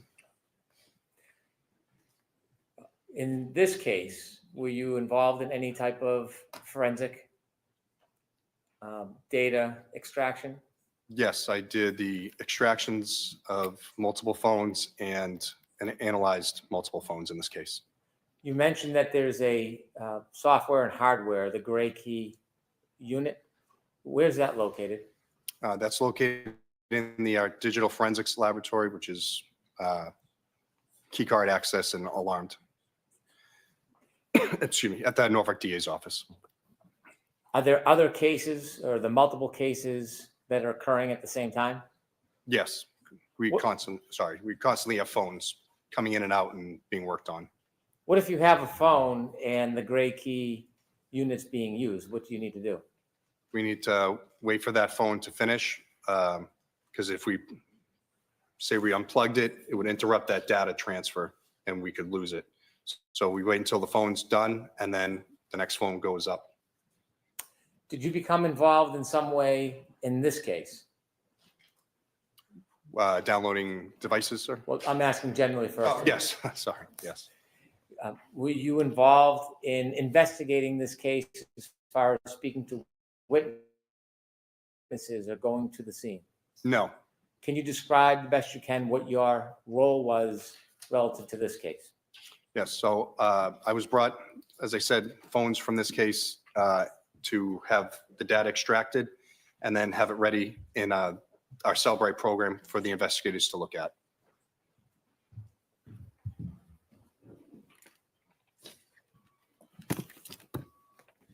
At some point, were you provided a phone that you later identified as a phone belonging to Mr. John O'Keefe? Yes, I was. Do you remember when you were provided that phone? Yes, it was be January 29th, 2022, about 7:30 p.m. that night. Do you remember where you received that phone from? Yes, I was at the DA's office. I got it from Sergeant Buchanan and Michael Proctor. Do you remember about what time of night that was?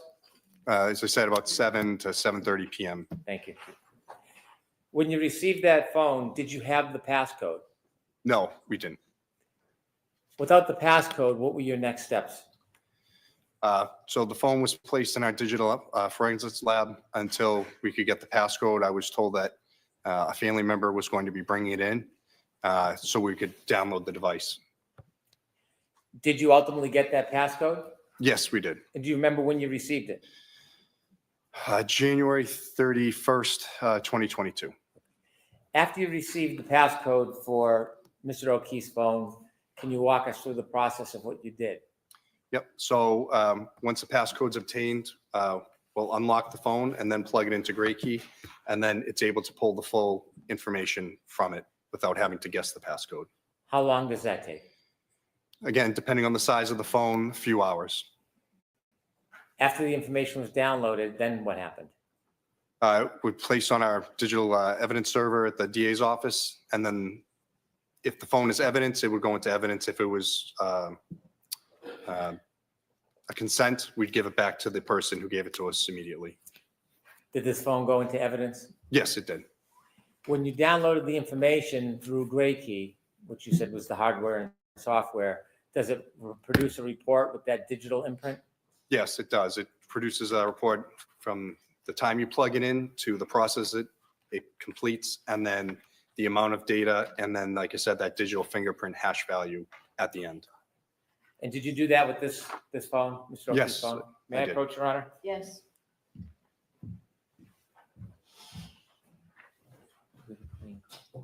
Highlight.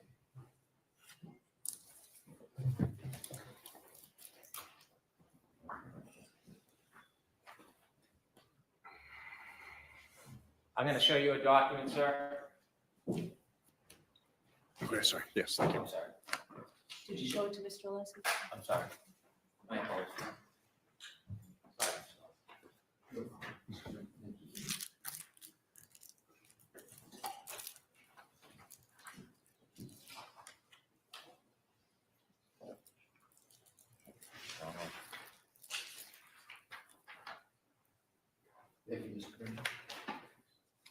Yeah, Yes. I'm showing you a document. Could you look at both pages, please? Okay. Do you recognize that document? Yes. This is the, I'll just ask you a couple more Oh, sorry. questions if you don't mind. What is it? it's the GrayKey progress report that they give once the phone extractions are completed. Do you recognize that as the report that is attributed to John O'Keefe's phone? Yes, And does that document have that digital imprint, the digital fingerprint that you were talking about? yes. So it's in, yeah. So it's here on the back. I just want to see if it was in two places. But it would be here for the, sorry, it's got cut off, Why but, don't I put it up for an exhibit so that we can show it to you? Okay. I'll ask you some questions. Okay. I'd like to introduce this as an exhibit, please. No objection, Your Honor. Okay, thank you. The 18th of March.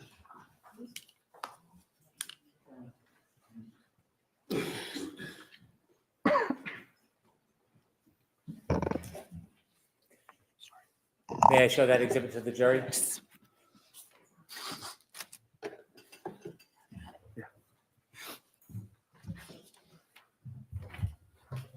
May I approach the witness to show him the pointer? Yes.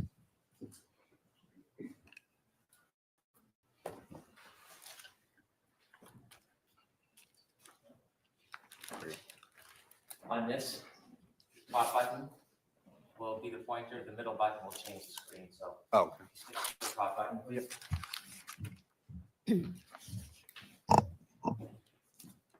Can you walk us through what this report means? yep. So here at the top, there it is. Again, it says Gray Key progress report, and then it gives the report generation date and time, and it is in UTC, which is, get the exact definition, universal time coordinates, I believe.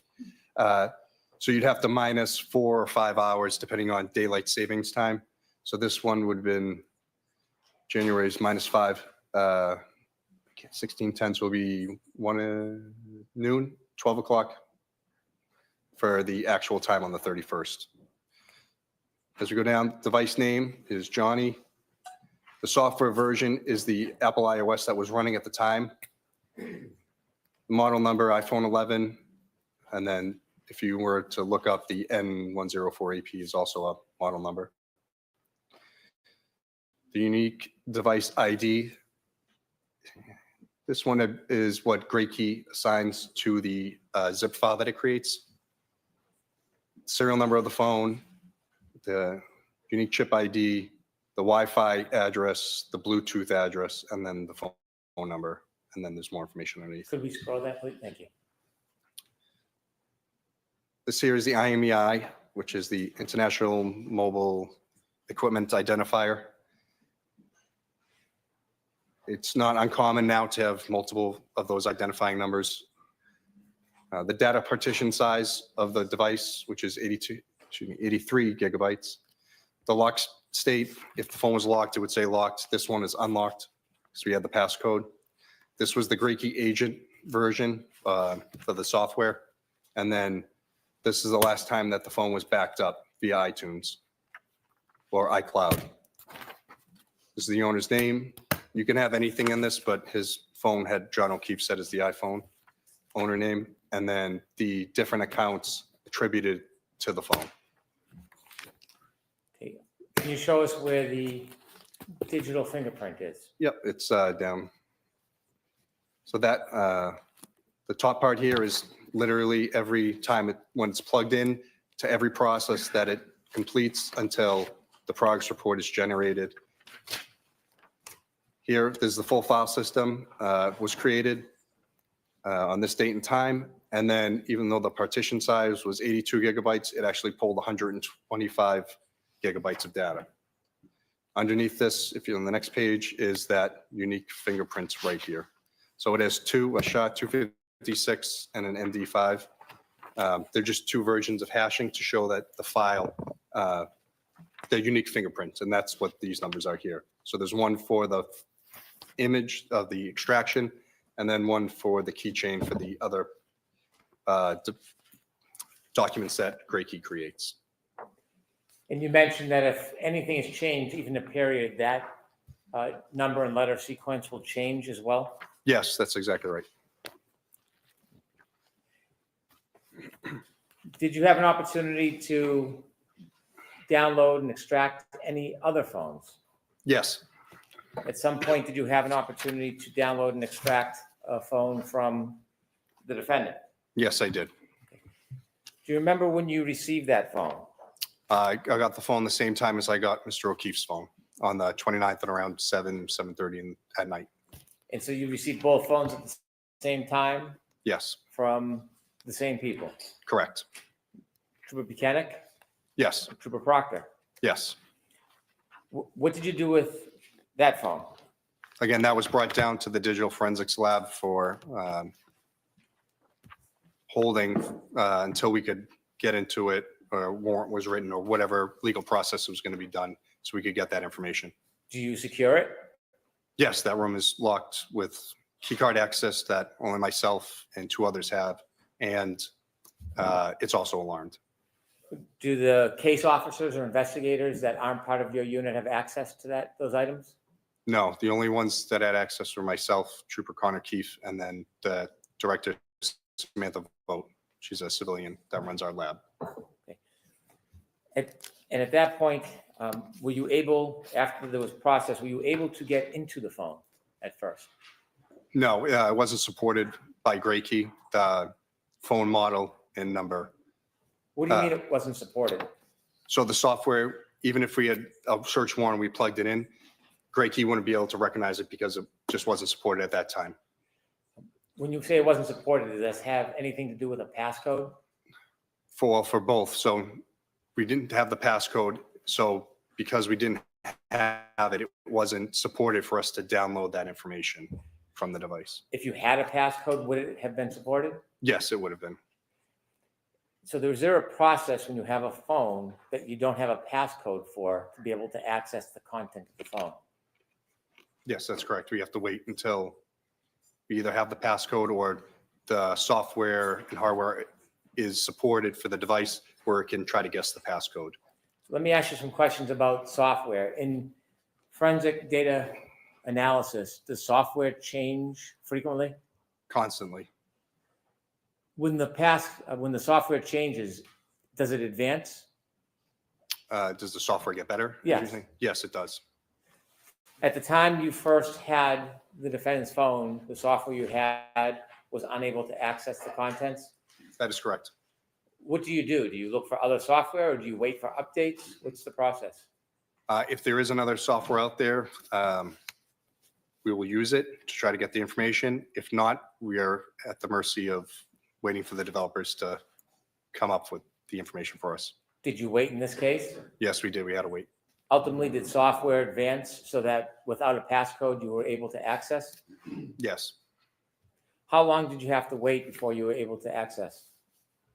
I believe it was July of 2022 that the software had been upgraded enough that it was able to brute force or guess her passcode for the device. And where does the device remain until you're ready to try again? In that locked digital forensics lab. So when the software updates and advances, do you know that it will be successful or you plug it in and you try? No. So on Gray Key, they have like a link where you can click and it brings up a whole matrix. So it shows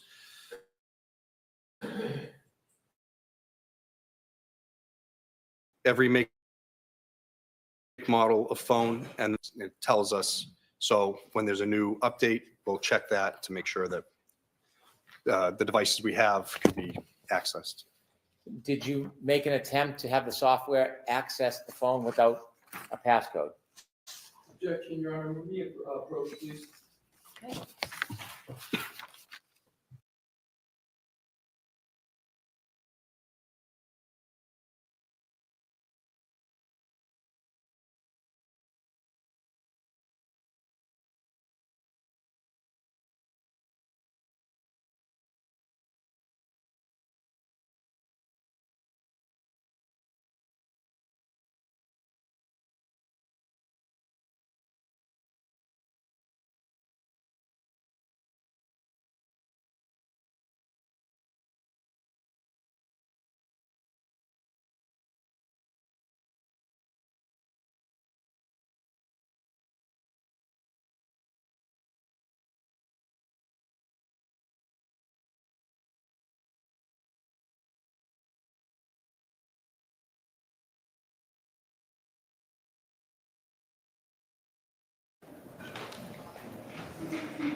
Thank you.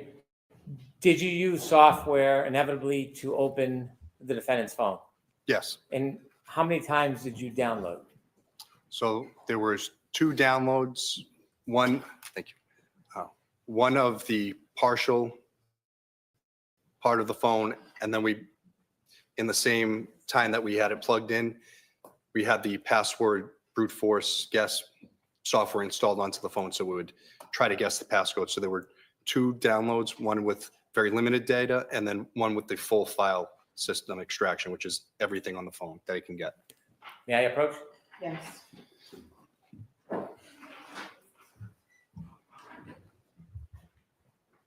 I'm going to show you 2 documents, sir. Dismissal, yes. Did you need a copy? Do you have an extra copy of the phone?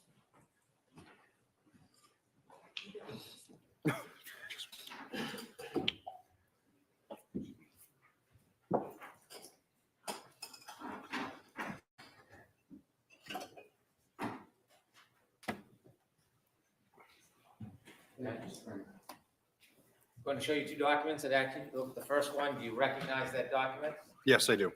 Is that a result summary from Gray Key for a search of the defendant's phone? This is the initial extraction that we created before the password guess process went through. I'd like to introduce this as the next exhibit, please. No objection, Your Honor. That's the original. Yes, this is the first one. Yep.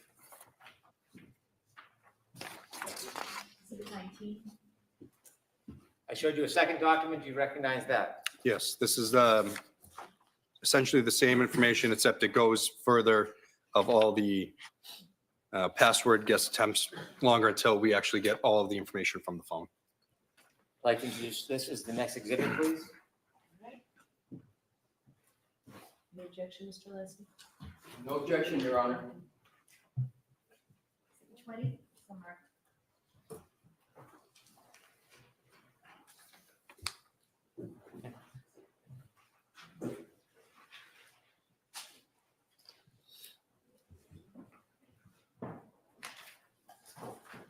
Could I have the previous exhibit as well, please? Sir, I'm handing you back Exhibit 19, which was the partial download. Okay. Exhibit 20, which was the subsequent download.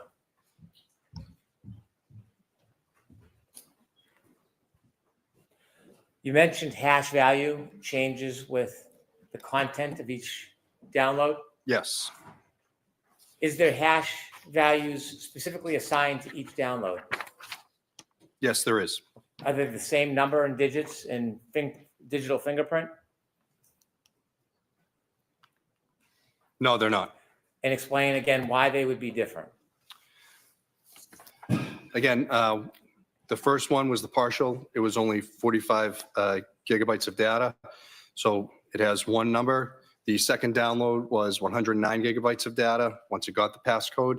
And again, that number is completely different again. And again, like I said, the information is not the same, so the hash values won't be the same.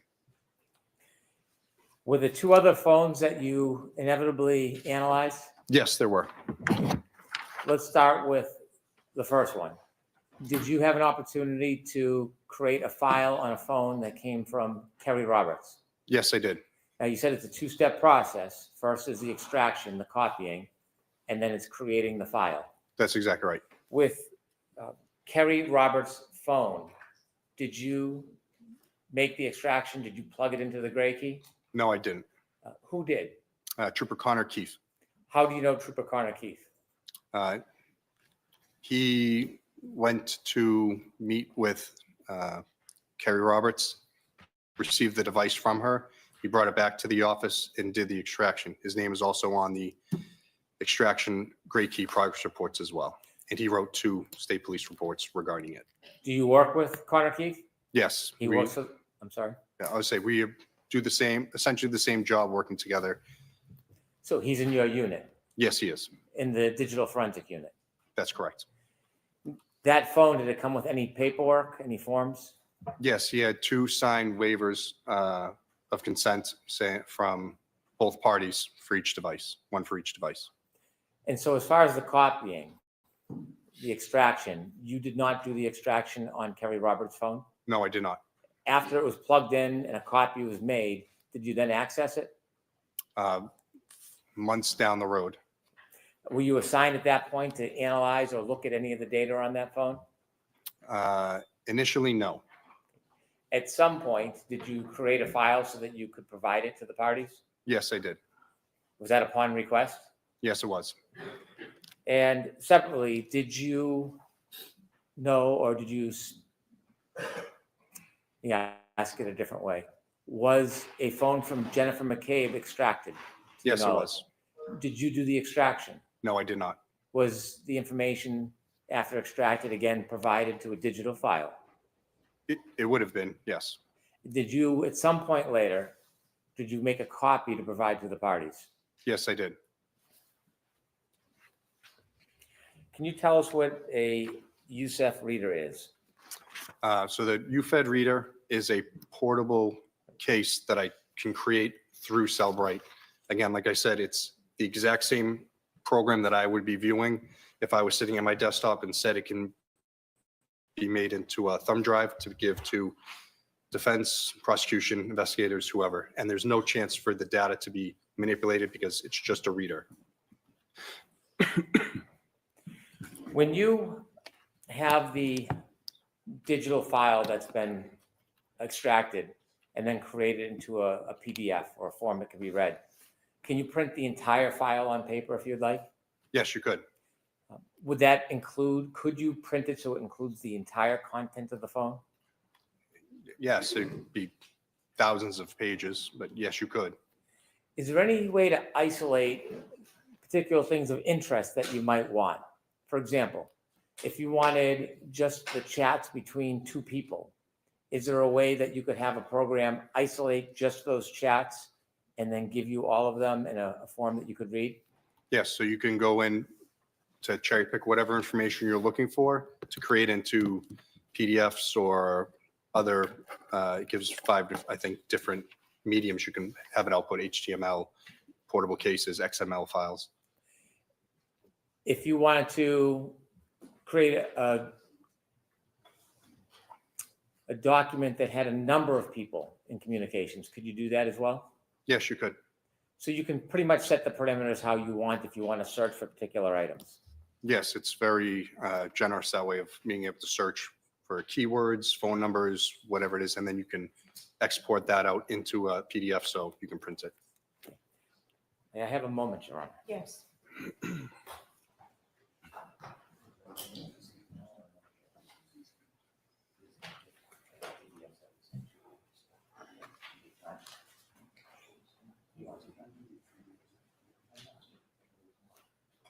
Okay.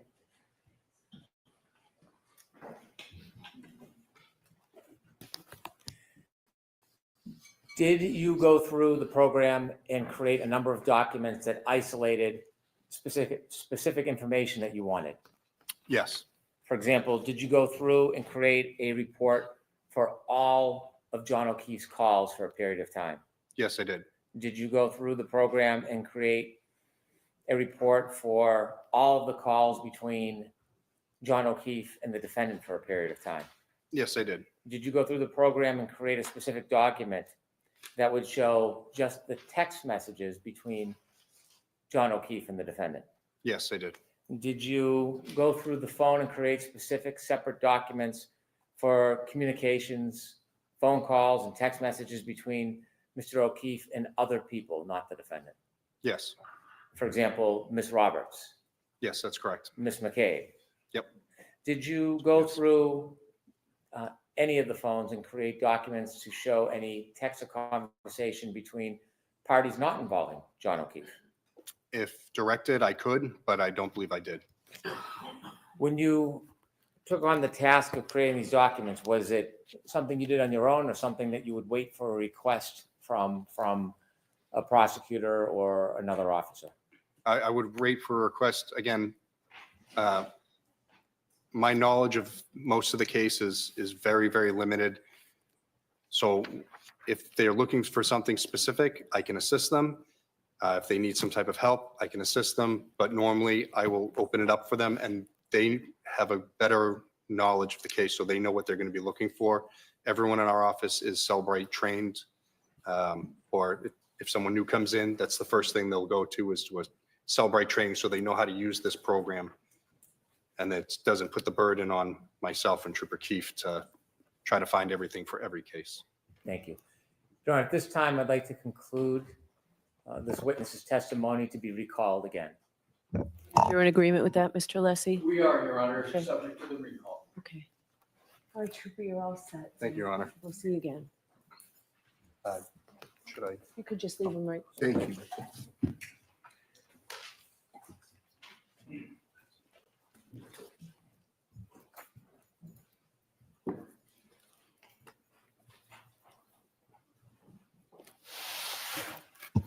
Do you have another witness, Mr. Brennan? Thank you, may I? Yes, please.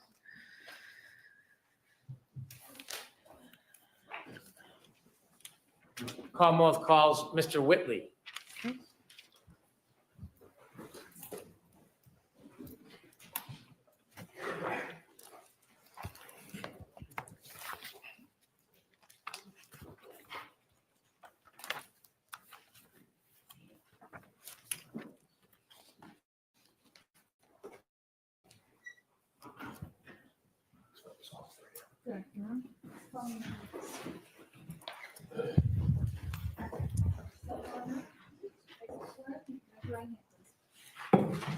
You solemnly swear the evidence given to the court and jury in the case now hearing to be the truth, the whole truth, and nothing but the truth, so help you God.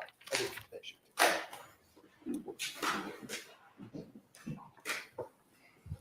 May I? Yes, please. Thank you, Your Honor. Sir, could you please introduce yourself to the jury? Hello, my name is Daniel Whitley, Whitley.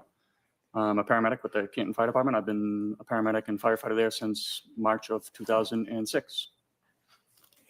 Before you became a paramedic firefighter with the Canton Fire Department, did you work anywhere else related to that field? Yes, I had 4 years full-time as EMT intermediate, and also a paramedic at American Medical Response in Brockton. I'd like to take us right to January 29, 2022. Yes. Do you remember that day? Yes. Were you working? Yes. What was your role that day? I was a field training officer working on the ambulance with my partner, Jason Becker. Mr. Becker? Correct. That morning, did you know whether there was a call where a group of your colleagues went to an address 34 Fairview? Yes. Were you accompanying your colleagues on that initial call? No. Where were you at the time your colleagues left to go to that location? I was at the Station 2, Ponk Bar Station on the north side of town. Different station? Correct. At some point after that call came in and was responded to you, did you receive a call? Sometime after, I'm not quite sure exactly how soon or later it was, but we received another call to respond to that scene. And as a result of receiving that call, did you make your way towards that location? Yes. Who did you go there with? Just me and my partner at that time was Jason Becker. What type of vehicle did you use to get there? It was an ambulance. What was the weather like? It was snowing pretty heavily at that point. Do you know about how long it took you to get to 34 Fairview? Not exactly, but definitely longer than usual. It should have been an 8-minute drive. I'm guessing 10 to 12 minutes. You could refer to my partner's report for exacts. When you got there, what did you see? We arrived on scene. Our engine was there before we run on a response with an engine and an ambulance to medical calls. And then at least 2 police cruisers and another car parked on the street, a gray SUV. When you got there, did you meet with anybody? Yeah, usually we get out, we say hi to my lieutenant and the other gentleman, Sam Parker, was on the engine before we got there. They were up front of where we parked, and then we walked down further, or at least I did, to the gray SUV. When you reached the gray SUV, did you see anybody inside it? I believe at that point we were kind of, getting out. We were walking down. They were coming out to greet us. There were 3 women there. Did you speak to any of them in particular? Not at that point. No, not really. At some point, did you have any interaction with any of the women? Yes. In fact, did you know any of the women who were there that morning? I knew Kerry Roberts. How did you know Kerry Roberts? First we're neighbors. She lives about 100, 200 yards away from me around the corner. And she helped organize a neighborhood block party, and I would volunteer every year to bring the fire truck to the block party and show the kids the fire truck for a little bit. So you knew her well? No. Were you friends with her? No. Friendly? I just would describe us as acquaintances. Did you ever socialize with her personally, other than the block party? No. But you knew who she was? I knew who she was. I don't recognize her, yes. Did you talk to her that morning? Not beyond probably a hey or hi or something like that. Do you know whether she ever gave you any items? I know at one point I had to exchange whether it was a purse or a cell phone or some object from Miss Reed. At some point that morning, did you have an opportunity to meet with the defendant? Yes. Where did you first see her? We were in the process of getting her to go to the hospital. When you say we, who was helping you? That would be, my partner, obviously, Jason Becker, and then my lieutenant, Greg Woodbury. Where was she when you first saw her? Somewhere outside in the street. Do you recognize her in the courtroom today? I do. And could you identify her, please? Yes. Please. You're pointing to a person. Can you give just a very limited? The woman sitting in between these 2 gentlemen here. Did you interact with her that morning? Have a conversation? Yes. When you first started speaking to her, what was her demeanor? Pretty upset, crying.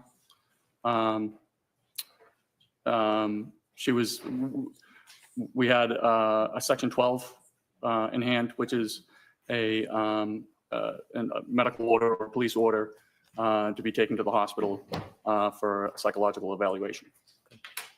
Did you discuss that with her? Yes. Yeah. Did you ask her to follow you or to come with you? Yeah, she did. And did that happen? To the ambulance, correct. So you went to the ambulance with the defendant? Yeah. And was Mr. Becker with you? Yes. What happens when you get to the ambulance? So it was snowing, and it was more to kind of just get everybody into a nice warmer location where it wasn't snowing or windy or anything like that.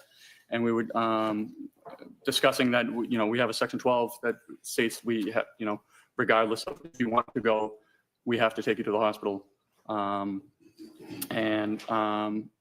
She was arguing that she really didn't need to go to the hospital. And we were trying to convince her to go to the hospital because once the Section 12 is written, it doesn't matter what the patient says. I'm there one way or the other, whether it's cooperatively restrained or chemically restrained with sedatives or anything. It's not a voluntary order? It is not a voluntary order. Inevitably, did the defendant agree to go with you to the hospital? Yes. When you were going to return to the hospital, was the defendant placed in the back of the ambulance where a patient would be? So how we operate for anybody that's a Section 12 or anybody that is under the influence of anything, we always operate with 2 people in the back of the ambulance. So myself and my partner, Jason Becker, were back there. And then we had to take somebody from the engine company and have them drive to the hospital. And that was Sam Park. Sam Bach? Park, P-O-C-H. Thank you. Before you left, before you started to drive away from Fairview, were you having any conversations with the defendant? Yes. Can you share with the jury what those conversations were about? So we were talking. She was upset. She kept asking if if there was any chance her husband could be alive, and even sitting outside in the snow with no coat on for many hours. Did And she indicate what many hours meant? How many? no, How often did she raise the issue of whether or not, or how long he could be out for? I'd say at least 3 to 4, maybe more. Part of your job is to care for patients? Correct, yes. Was part of your job to try to get them to the location safely? Yes, And sometimes you treat patients with physical injuries, don't you? many, oftentimes it is physical injuries, yes. Are you trained when you're trying to transport somebody on how to interact with them? Yes, well, sometimes if they're upset, in this instance, she kept asking if there was any chance that he could be alive, and that we really didn't know what was the patient that ambulance 1 took. We really didn't know what his condition was, and but figuring that it was a hypothermia type case, being the conditions outside. We were trying to give her hope that, there is a saying in the medical field, you're not dead until you're warm and dead. And I was basically, there's stories of children falling through ice and falling into rivers and being underwater for multiple hours and coming out, being resuscitated and having no neurological deficits. So I was telling her those stories just kind of to say, look, let's be sure we'll get to the hospital. We'll find out more there. Just trying to give her any sort of hope that her husband would be alive. Can you describe her demeanor when she was in the back of the ambulance with you during your interactions with her? She would go from pretty upset, crying. One instance where she kept saying, I can't take care of these kids. I can't take care of these kids. They're not my kids, and they're not his kids. And at that point, I understood who ambulance 1 had taken, because John was pretty well known in the town for taking on the care of his niece and nephew. So I said, listen, it's okay. It looks like you have a very strong support system.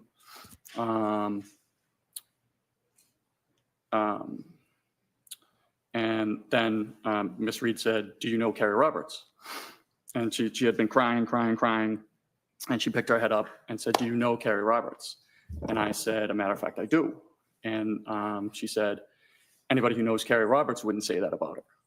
And I said, well, she did come to out at early in the morning to look for your husband in a blizzard.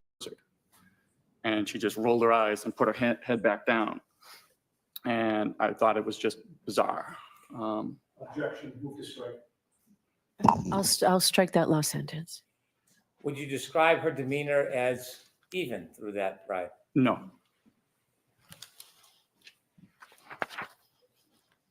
How long did it take to get to the hospital? I mean, you can refer to my partner's ambulance trip report. I'm sure it has the. Do you have it right with you, sir? I do not know.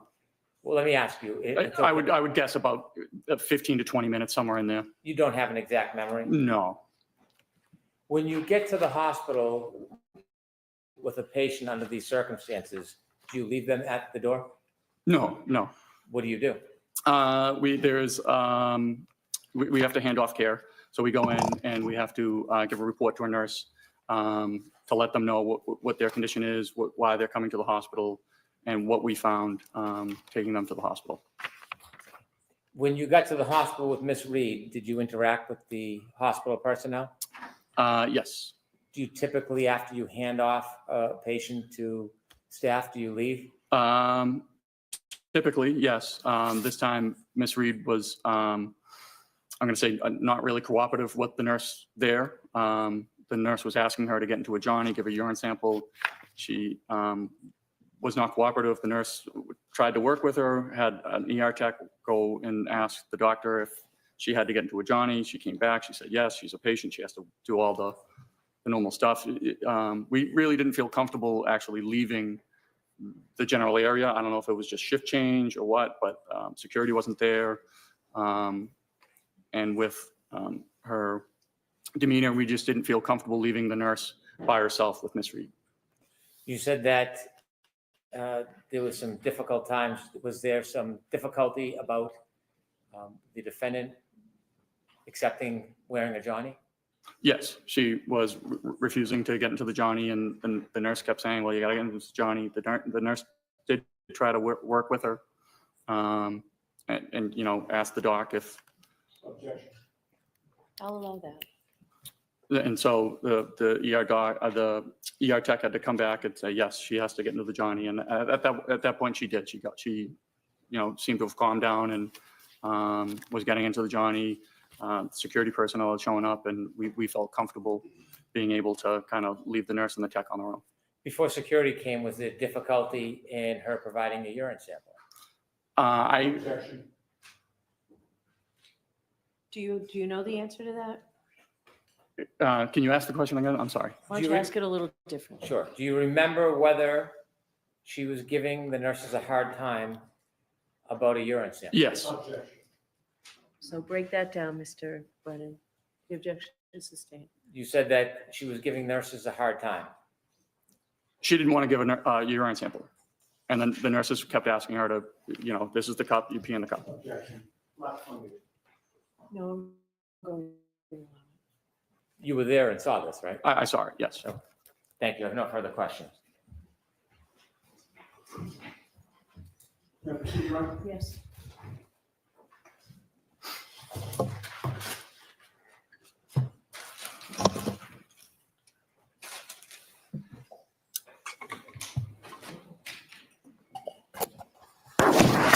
Good afternoon, sir.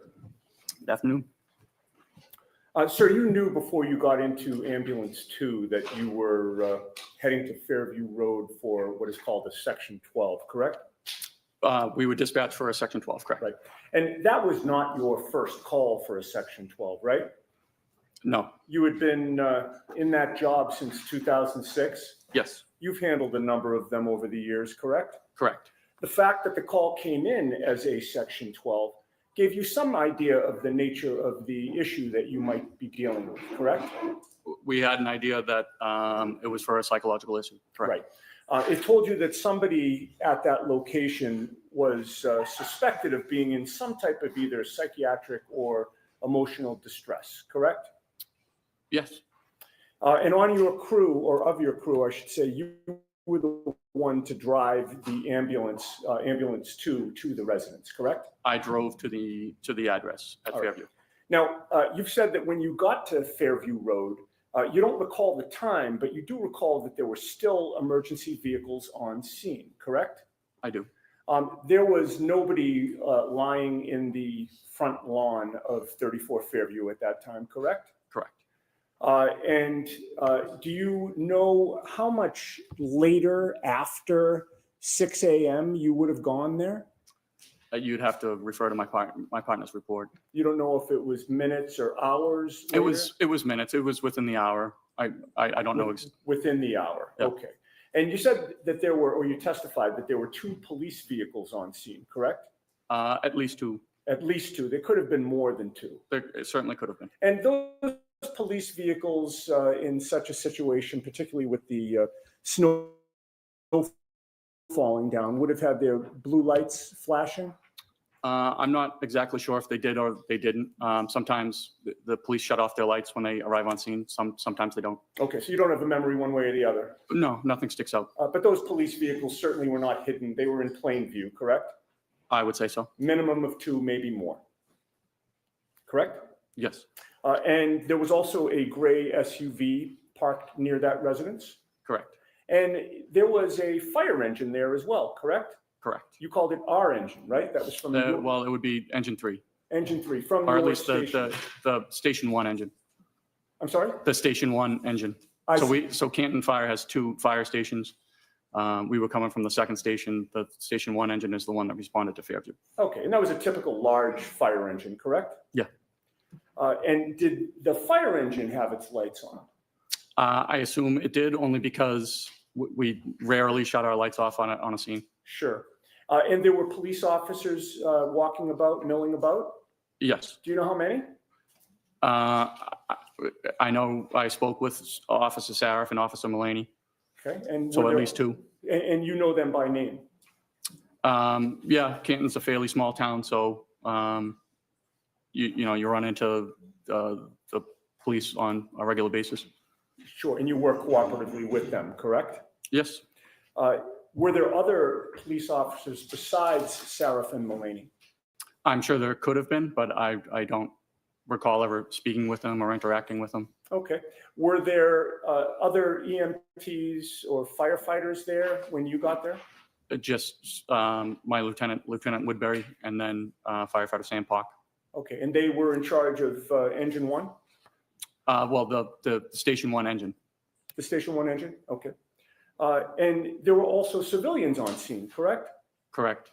So you would agree that there was a lot of activity outside 34 Fairview, correct? There's a fair amount of activity. I mean, there were people and vehicles and lights surrounding that residence, correct?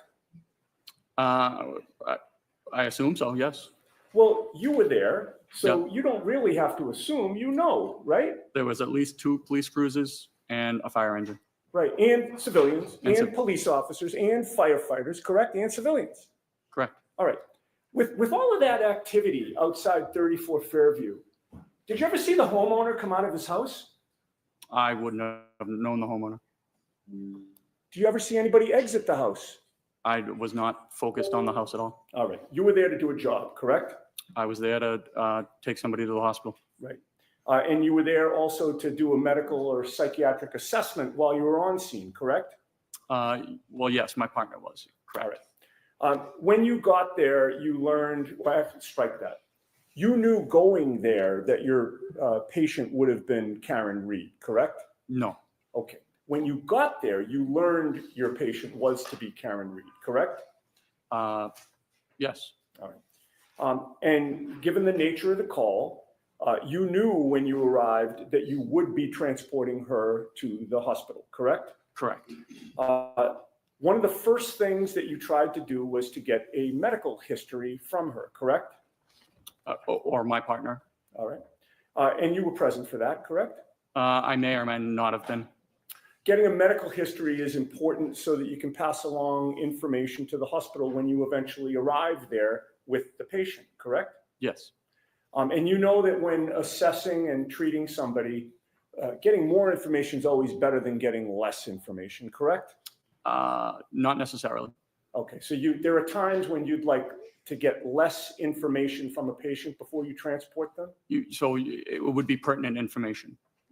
For instance, if somebody was complaining of chest pain and they had, stents placed in their heart, we wouldn't talk about how they had their tonsils removed when they were 12. Okay, fair enough. But getting more information is not going to negate the crucial information that you do get, correct? I mean, it certainly could in a critical stage. If there was a critical patient, we wouldn't typically overburden passing off a report to a nurse or a doctor with non-pertinent information. Okay, it's not your testimony that getting less information is always better than getting more information, is it? I would say getting pertinent information is better than having. That wasn't my question. My question was, is it your testimony that getting less information is always better than getting more information, sir? I would not agree with that, no. Okay, thank you. Now, the medical history that was taken from Ms. Reed listed her as having multiple I'm gonna sclerosis, object, Your right? Honor. I'm going to see it happen, please.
Thank you.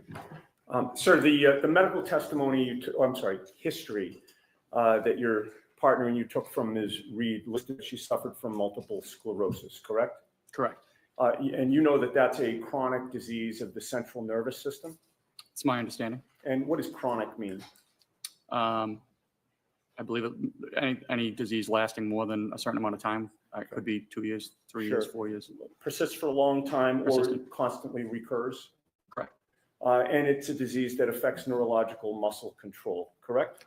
That's my understanding. And last question, it's also a progressive disease, which means it tends to get worse over time? My understanding. All right. Now, when you first interacted with Karen Reed after you got to 34 Fairview and encountered that whole scene, it was clear to you that a major focus for her was whether John O'Keefe was alive or dead, correct? Correct. Bless you. She asked if somebody could survive after having been found in the snow without a jacket, correct? For many hours, correct. All right. And you mentioned something about hypothermia that you assumed that you may have been dealing with a hypothermia situation from earlier, correct? Well, she said that he had been out in the snow with no jacket on for many hours. And you assumed hypothermia was your testimony, correct? Yes. You are not qualified to diagnose hypothermia, are you? I'm not a doctor. Okay. And you don't know if your assumption about hypothermia was correct or incorrect, correct? Is my assumption correct? My question is that as you testify here today, after having dropped off Karen Reed at the hospital for that Section 12, you don't know if the assumption that you made that you were dealing with a hypothermia situation was correct or not. Is that right? Well, they were certainly working on him at the hospital as a hypothermia patient. You don't know if your assumption was correct or not, sir. I guess I don't. And you told her, in fact, that you could not speak to that, correct? I'm sorry, to what? In terms of how long somebody could survive outside, correct? I couldn't speak to his condition is basically what I was trying to say to her. All right. But she still persisted in asking you over and over if he was alive or dead, correct? Correct. She wouldn't let that go. Is that fair to say? Correct. And that was despite your not being able to give her an answer, correct? Again, we were just trying to sort of give her any hope. Right. Okay. So she kept asking it and you were trying to give her hope that he could still be alive, correct? Correct. All right. Now, today you claimed that her demeanor had changed when you mentioned Kerry Roberts, correct? Correct. And the term that you used to describe her demeanor when you mentioned Kerry Roberts as being part of a support system, what term did you use? I'm sorry. When you just testified on direct examination, did you characterize the way that she reacted when you mentioned Kerry? She had been crying in her hands, and I said, you know, it looks like you have a very strong support system. And she picked up her head. She had her face in her hands. She picked up her head out of her hands, looked at me and said, "Do you know Kerry Roberts?" And I said, "Matter of fact, I do." And she said, "Anybody who knows Kerry Roberts wouldn't say that about her." Okay. And you've previously described that in testimony last year as her being snarky was the term you used, correct? Correct. But you were first interviewed by the police on February 8th of 2022, correct? If that's what the report says, yes. About 10 days after this? About that. And the events of January 29th were fresh in your mind on February 8th of 2022, correct? As fresh as they are today. Okay, so you do not allow that your memory was better on February 8th of 2022 regarding January 29th of 2022. It wasn't better on February 8th than it is today, is your testimony. I would feel it's just as good. Okay. Your memory does not get better over time, correct? For this case, it seemed to stick out to me.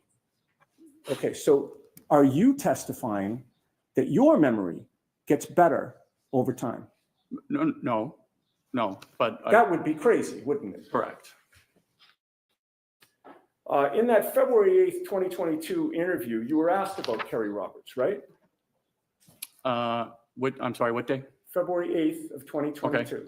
You were asked about Kerry Roberts, right?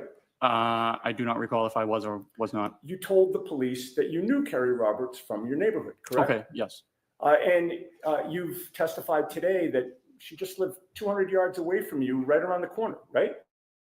About that. And you told police that you had seen Kerry Roberts on scene at 34 Fairview when you got there, correct? Correct. You also told police that Karen Reed had told you about making statements about her wanting to die, correct? Correct. But on February 8th of 2022, just 10 days after these events, you never mentioned to the police during that interview that Karen was snarky in any way, correct? I don't know if I did or I didn't. I don't know if it would be in their report.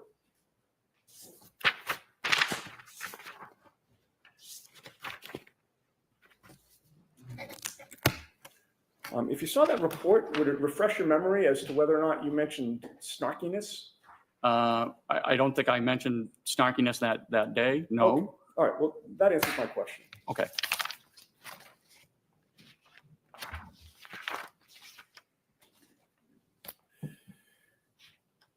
But after that interview, and of course, even after January 29th of 2022, you went back to your neighborhood, the same neighborhood that you lived in with Kerry Roberts, correct? Correct. Do you still live in that neighborhood? I do. Does Kerry Roberts still live there? She does. So you and Kerry Roberts have continued to live in the same neighborhood on January 29th, correct? We have. And before you ever encountered Karen Reed that day, you had interacted with Kerry Roberts in the past, correct? Briefly, yes. Well, you were both on the same neighborhood Facebook page, were you not? Yes, that's why I volunteered to bring the fire truck to the block So party. one time she had posted on that neighborhood Facebook page that she wanted to have the fire truck at the neighborhood block party, correct? Correct. And that's when you replied and volunteered that you would bring the fire truck to that block party as she requested, correct? Correct. And you also worked with Kerry Roberts on the Ponkapog Civic Association, did you not? I did not know. She worked on the board prior to my arrival on the board. So you both worked on the same board, but just at different times? Different times, correct. All right. We had, I think you had touched on this earlier, in addition to knowing Kerry Roberts, having been with the Canton Fire Department since 2006, there've been many times when you've worked in conjunction with the police, correct? Correct. And in addition to the two police officers that you mentioned having seen at 34 Fairview on January 29th, that being Sarath and Mulaney, you know many other officers at the Canton police station. I do. And as you say, Canton's a small town, correct? Relatively. People know each other, correct? Correct. You also knew former state trooper Michael Proctor before you arrived at 34 Fairview, correct? I did. Michael Proctor actually was 2 years ahead of you in school, was he not? He was. And you learned at some point that your school classmate, Michael Proctor, was the lead investigator into the death of John O'Keefe, this case, correct? Yes. And in fact, when you spoke to the police in February of 2022, Michael Proctor was one of the troopers to interview you, correct? Correct. You did not go to school with Karen Reed, right? No, not to my knowledge. You didn't help coordinate neighborhood block parties with Karen Reed, right? No. You were not in a civic association that Karen Reed belonged to at any point, correct? No. She was a stranger to you on January 29th, 2022, correct? She was a patient of mine, yes. Well, as far as you knew, she was an outsider to Canton, correct? I did not know that. You didn't live in the same neighborhood with her? I'm not sure if we did or did not. You had no personal contact with her either before or after January 29th of 2022, correct? No. All right. Now, as a result of your having gone to the scene, there's a patient care record that is generated, correct? Correct. And on this issue of the snarkiness and the demonstration that you just did, there's a contemporaneous report of your team's observations from January 29th, right? Are you referring to my partner's wrong report? Yeah, the patient care report. Yes. All right. And that patient care report is dated January 29th of 2022 and is timed at 9:03 and 34 seconds a.m. Does that sound right? And that 9:03:34, from your knowledge of how patient care reports are generated, would that be the time that you arrived on scene or the time that the report is written? I mean, I would have to see what time, the exact time you're referring to, but it could be the time the call is closed, or it could be the time you finish the report.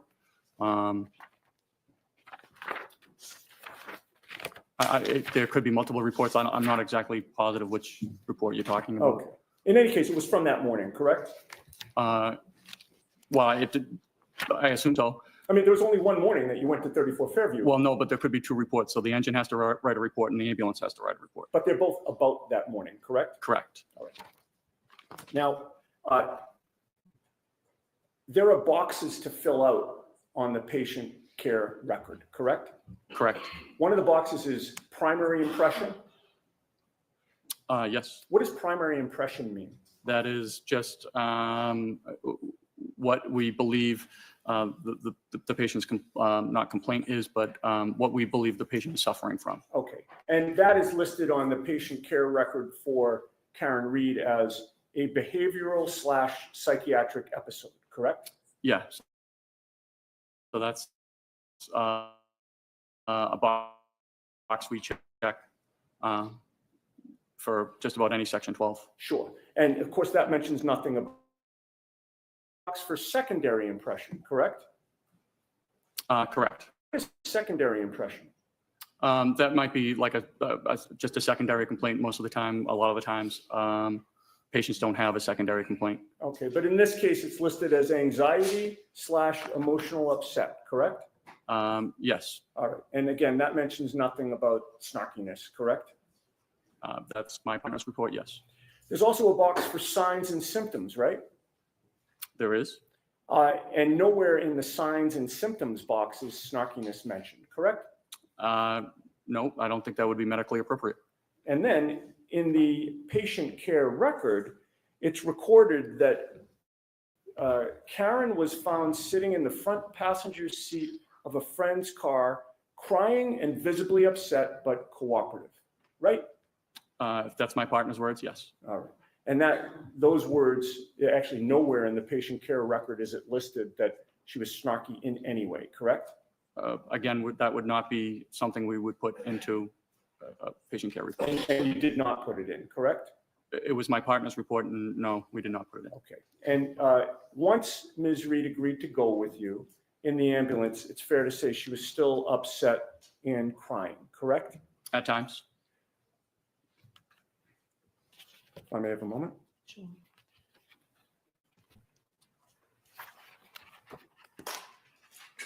Actually, if I can just get my glasses so that I can see.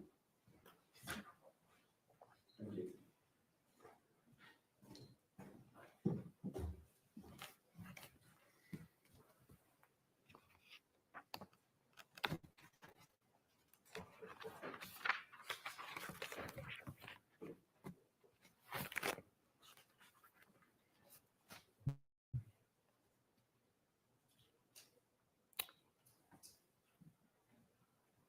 Okay, you had just testified that you said at times she was upset and crying when she got in the ambulance, correct? Correct. you testified on April 21st of 2022 before the grand jury, did you not? I did. And that was 3 months after the events that you're testifying about today? Roughly. And your memory back then was fresh, was it not? Yes. And you were asked the question, once she was in the back of the ambulance and she agreed voluntarily to go to the hospital, did she appear to calm down at that point? Do you remember that question? I do.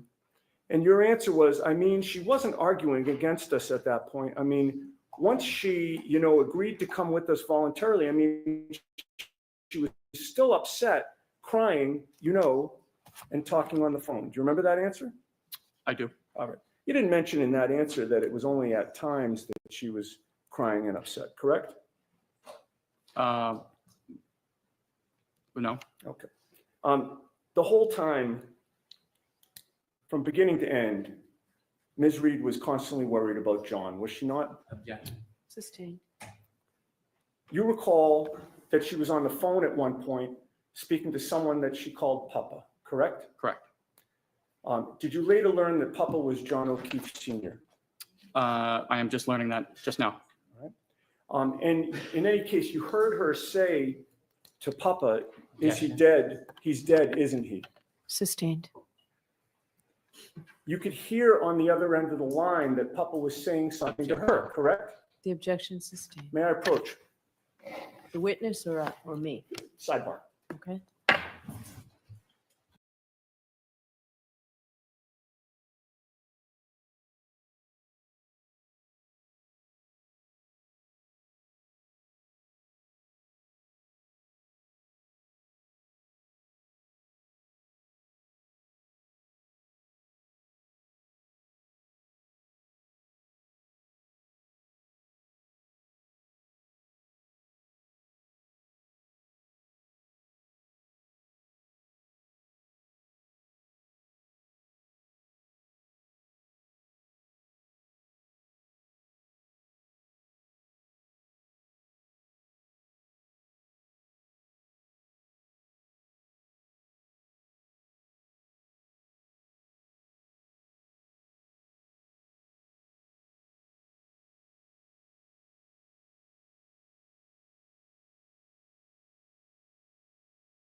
be short. I don't want to keep you folks here until 4:30. It's been a long day.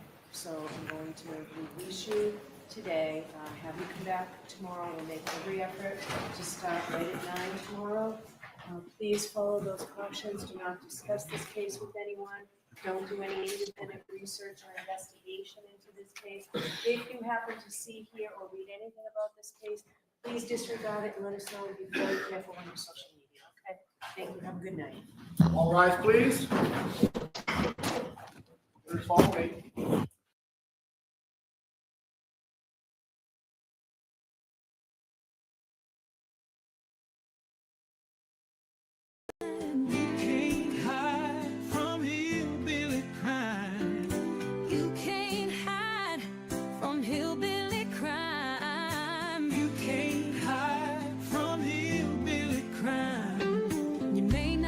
There's a crew in town, the head hillbillies are making their rounds. Small town whispers loud and clear, the sheriff shot the judge in his chambers chair. Sheriff got a secret he won't keep, judge shot dead in his disbelief. A lot of people have some stories to tell, dark pass away, get the sound of a shotgun shell. All the secrets spill on down, voices loud in this old town.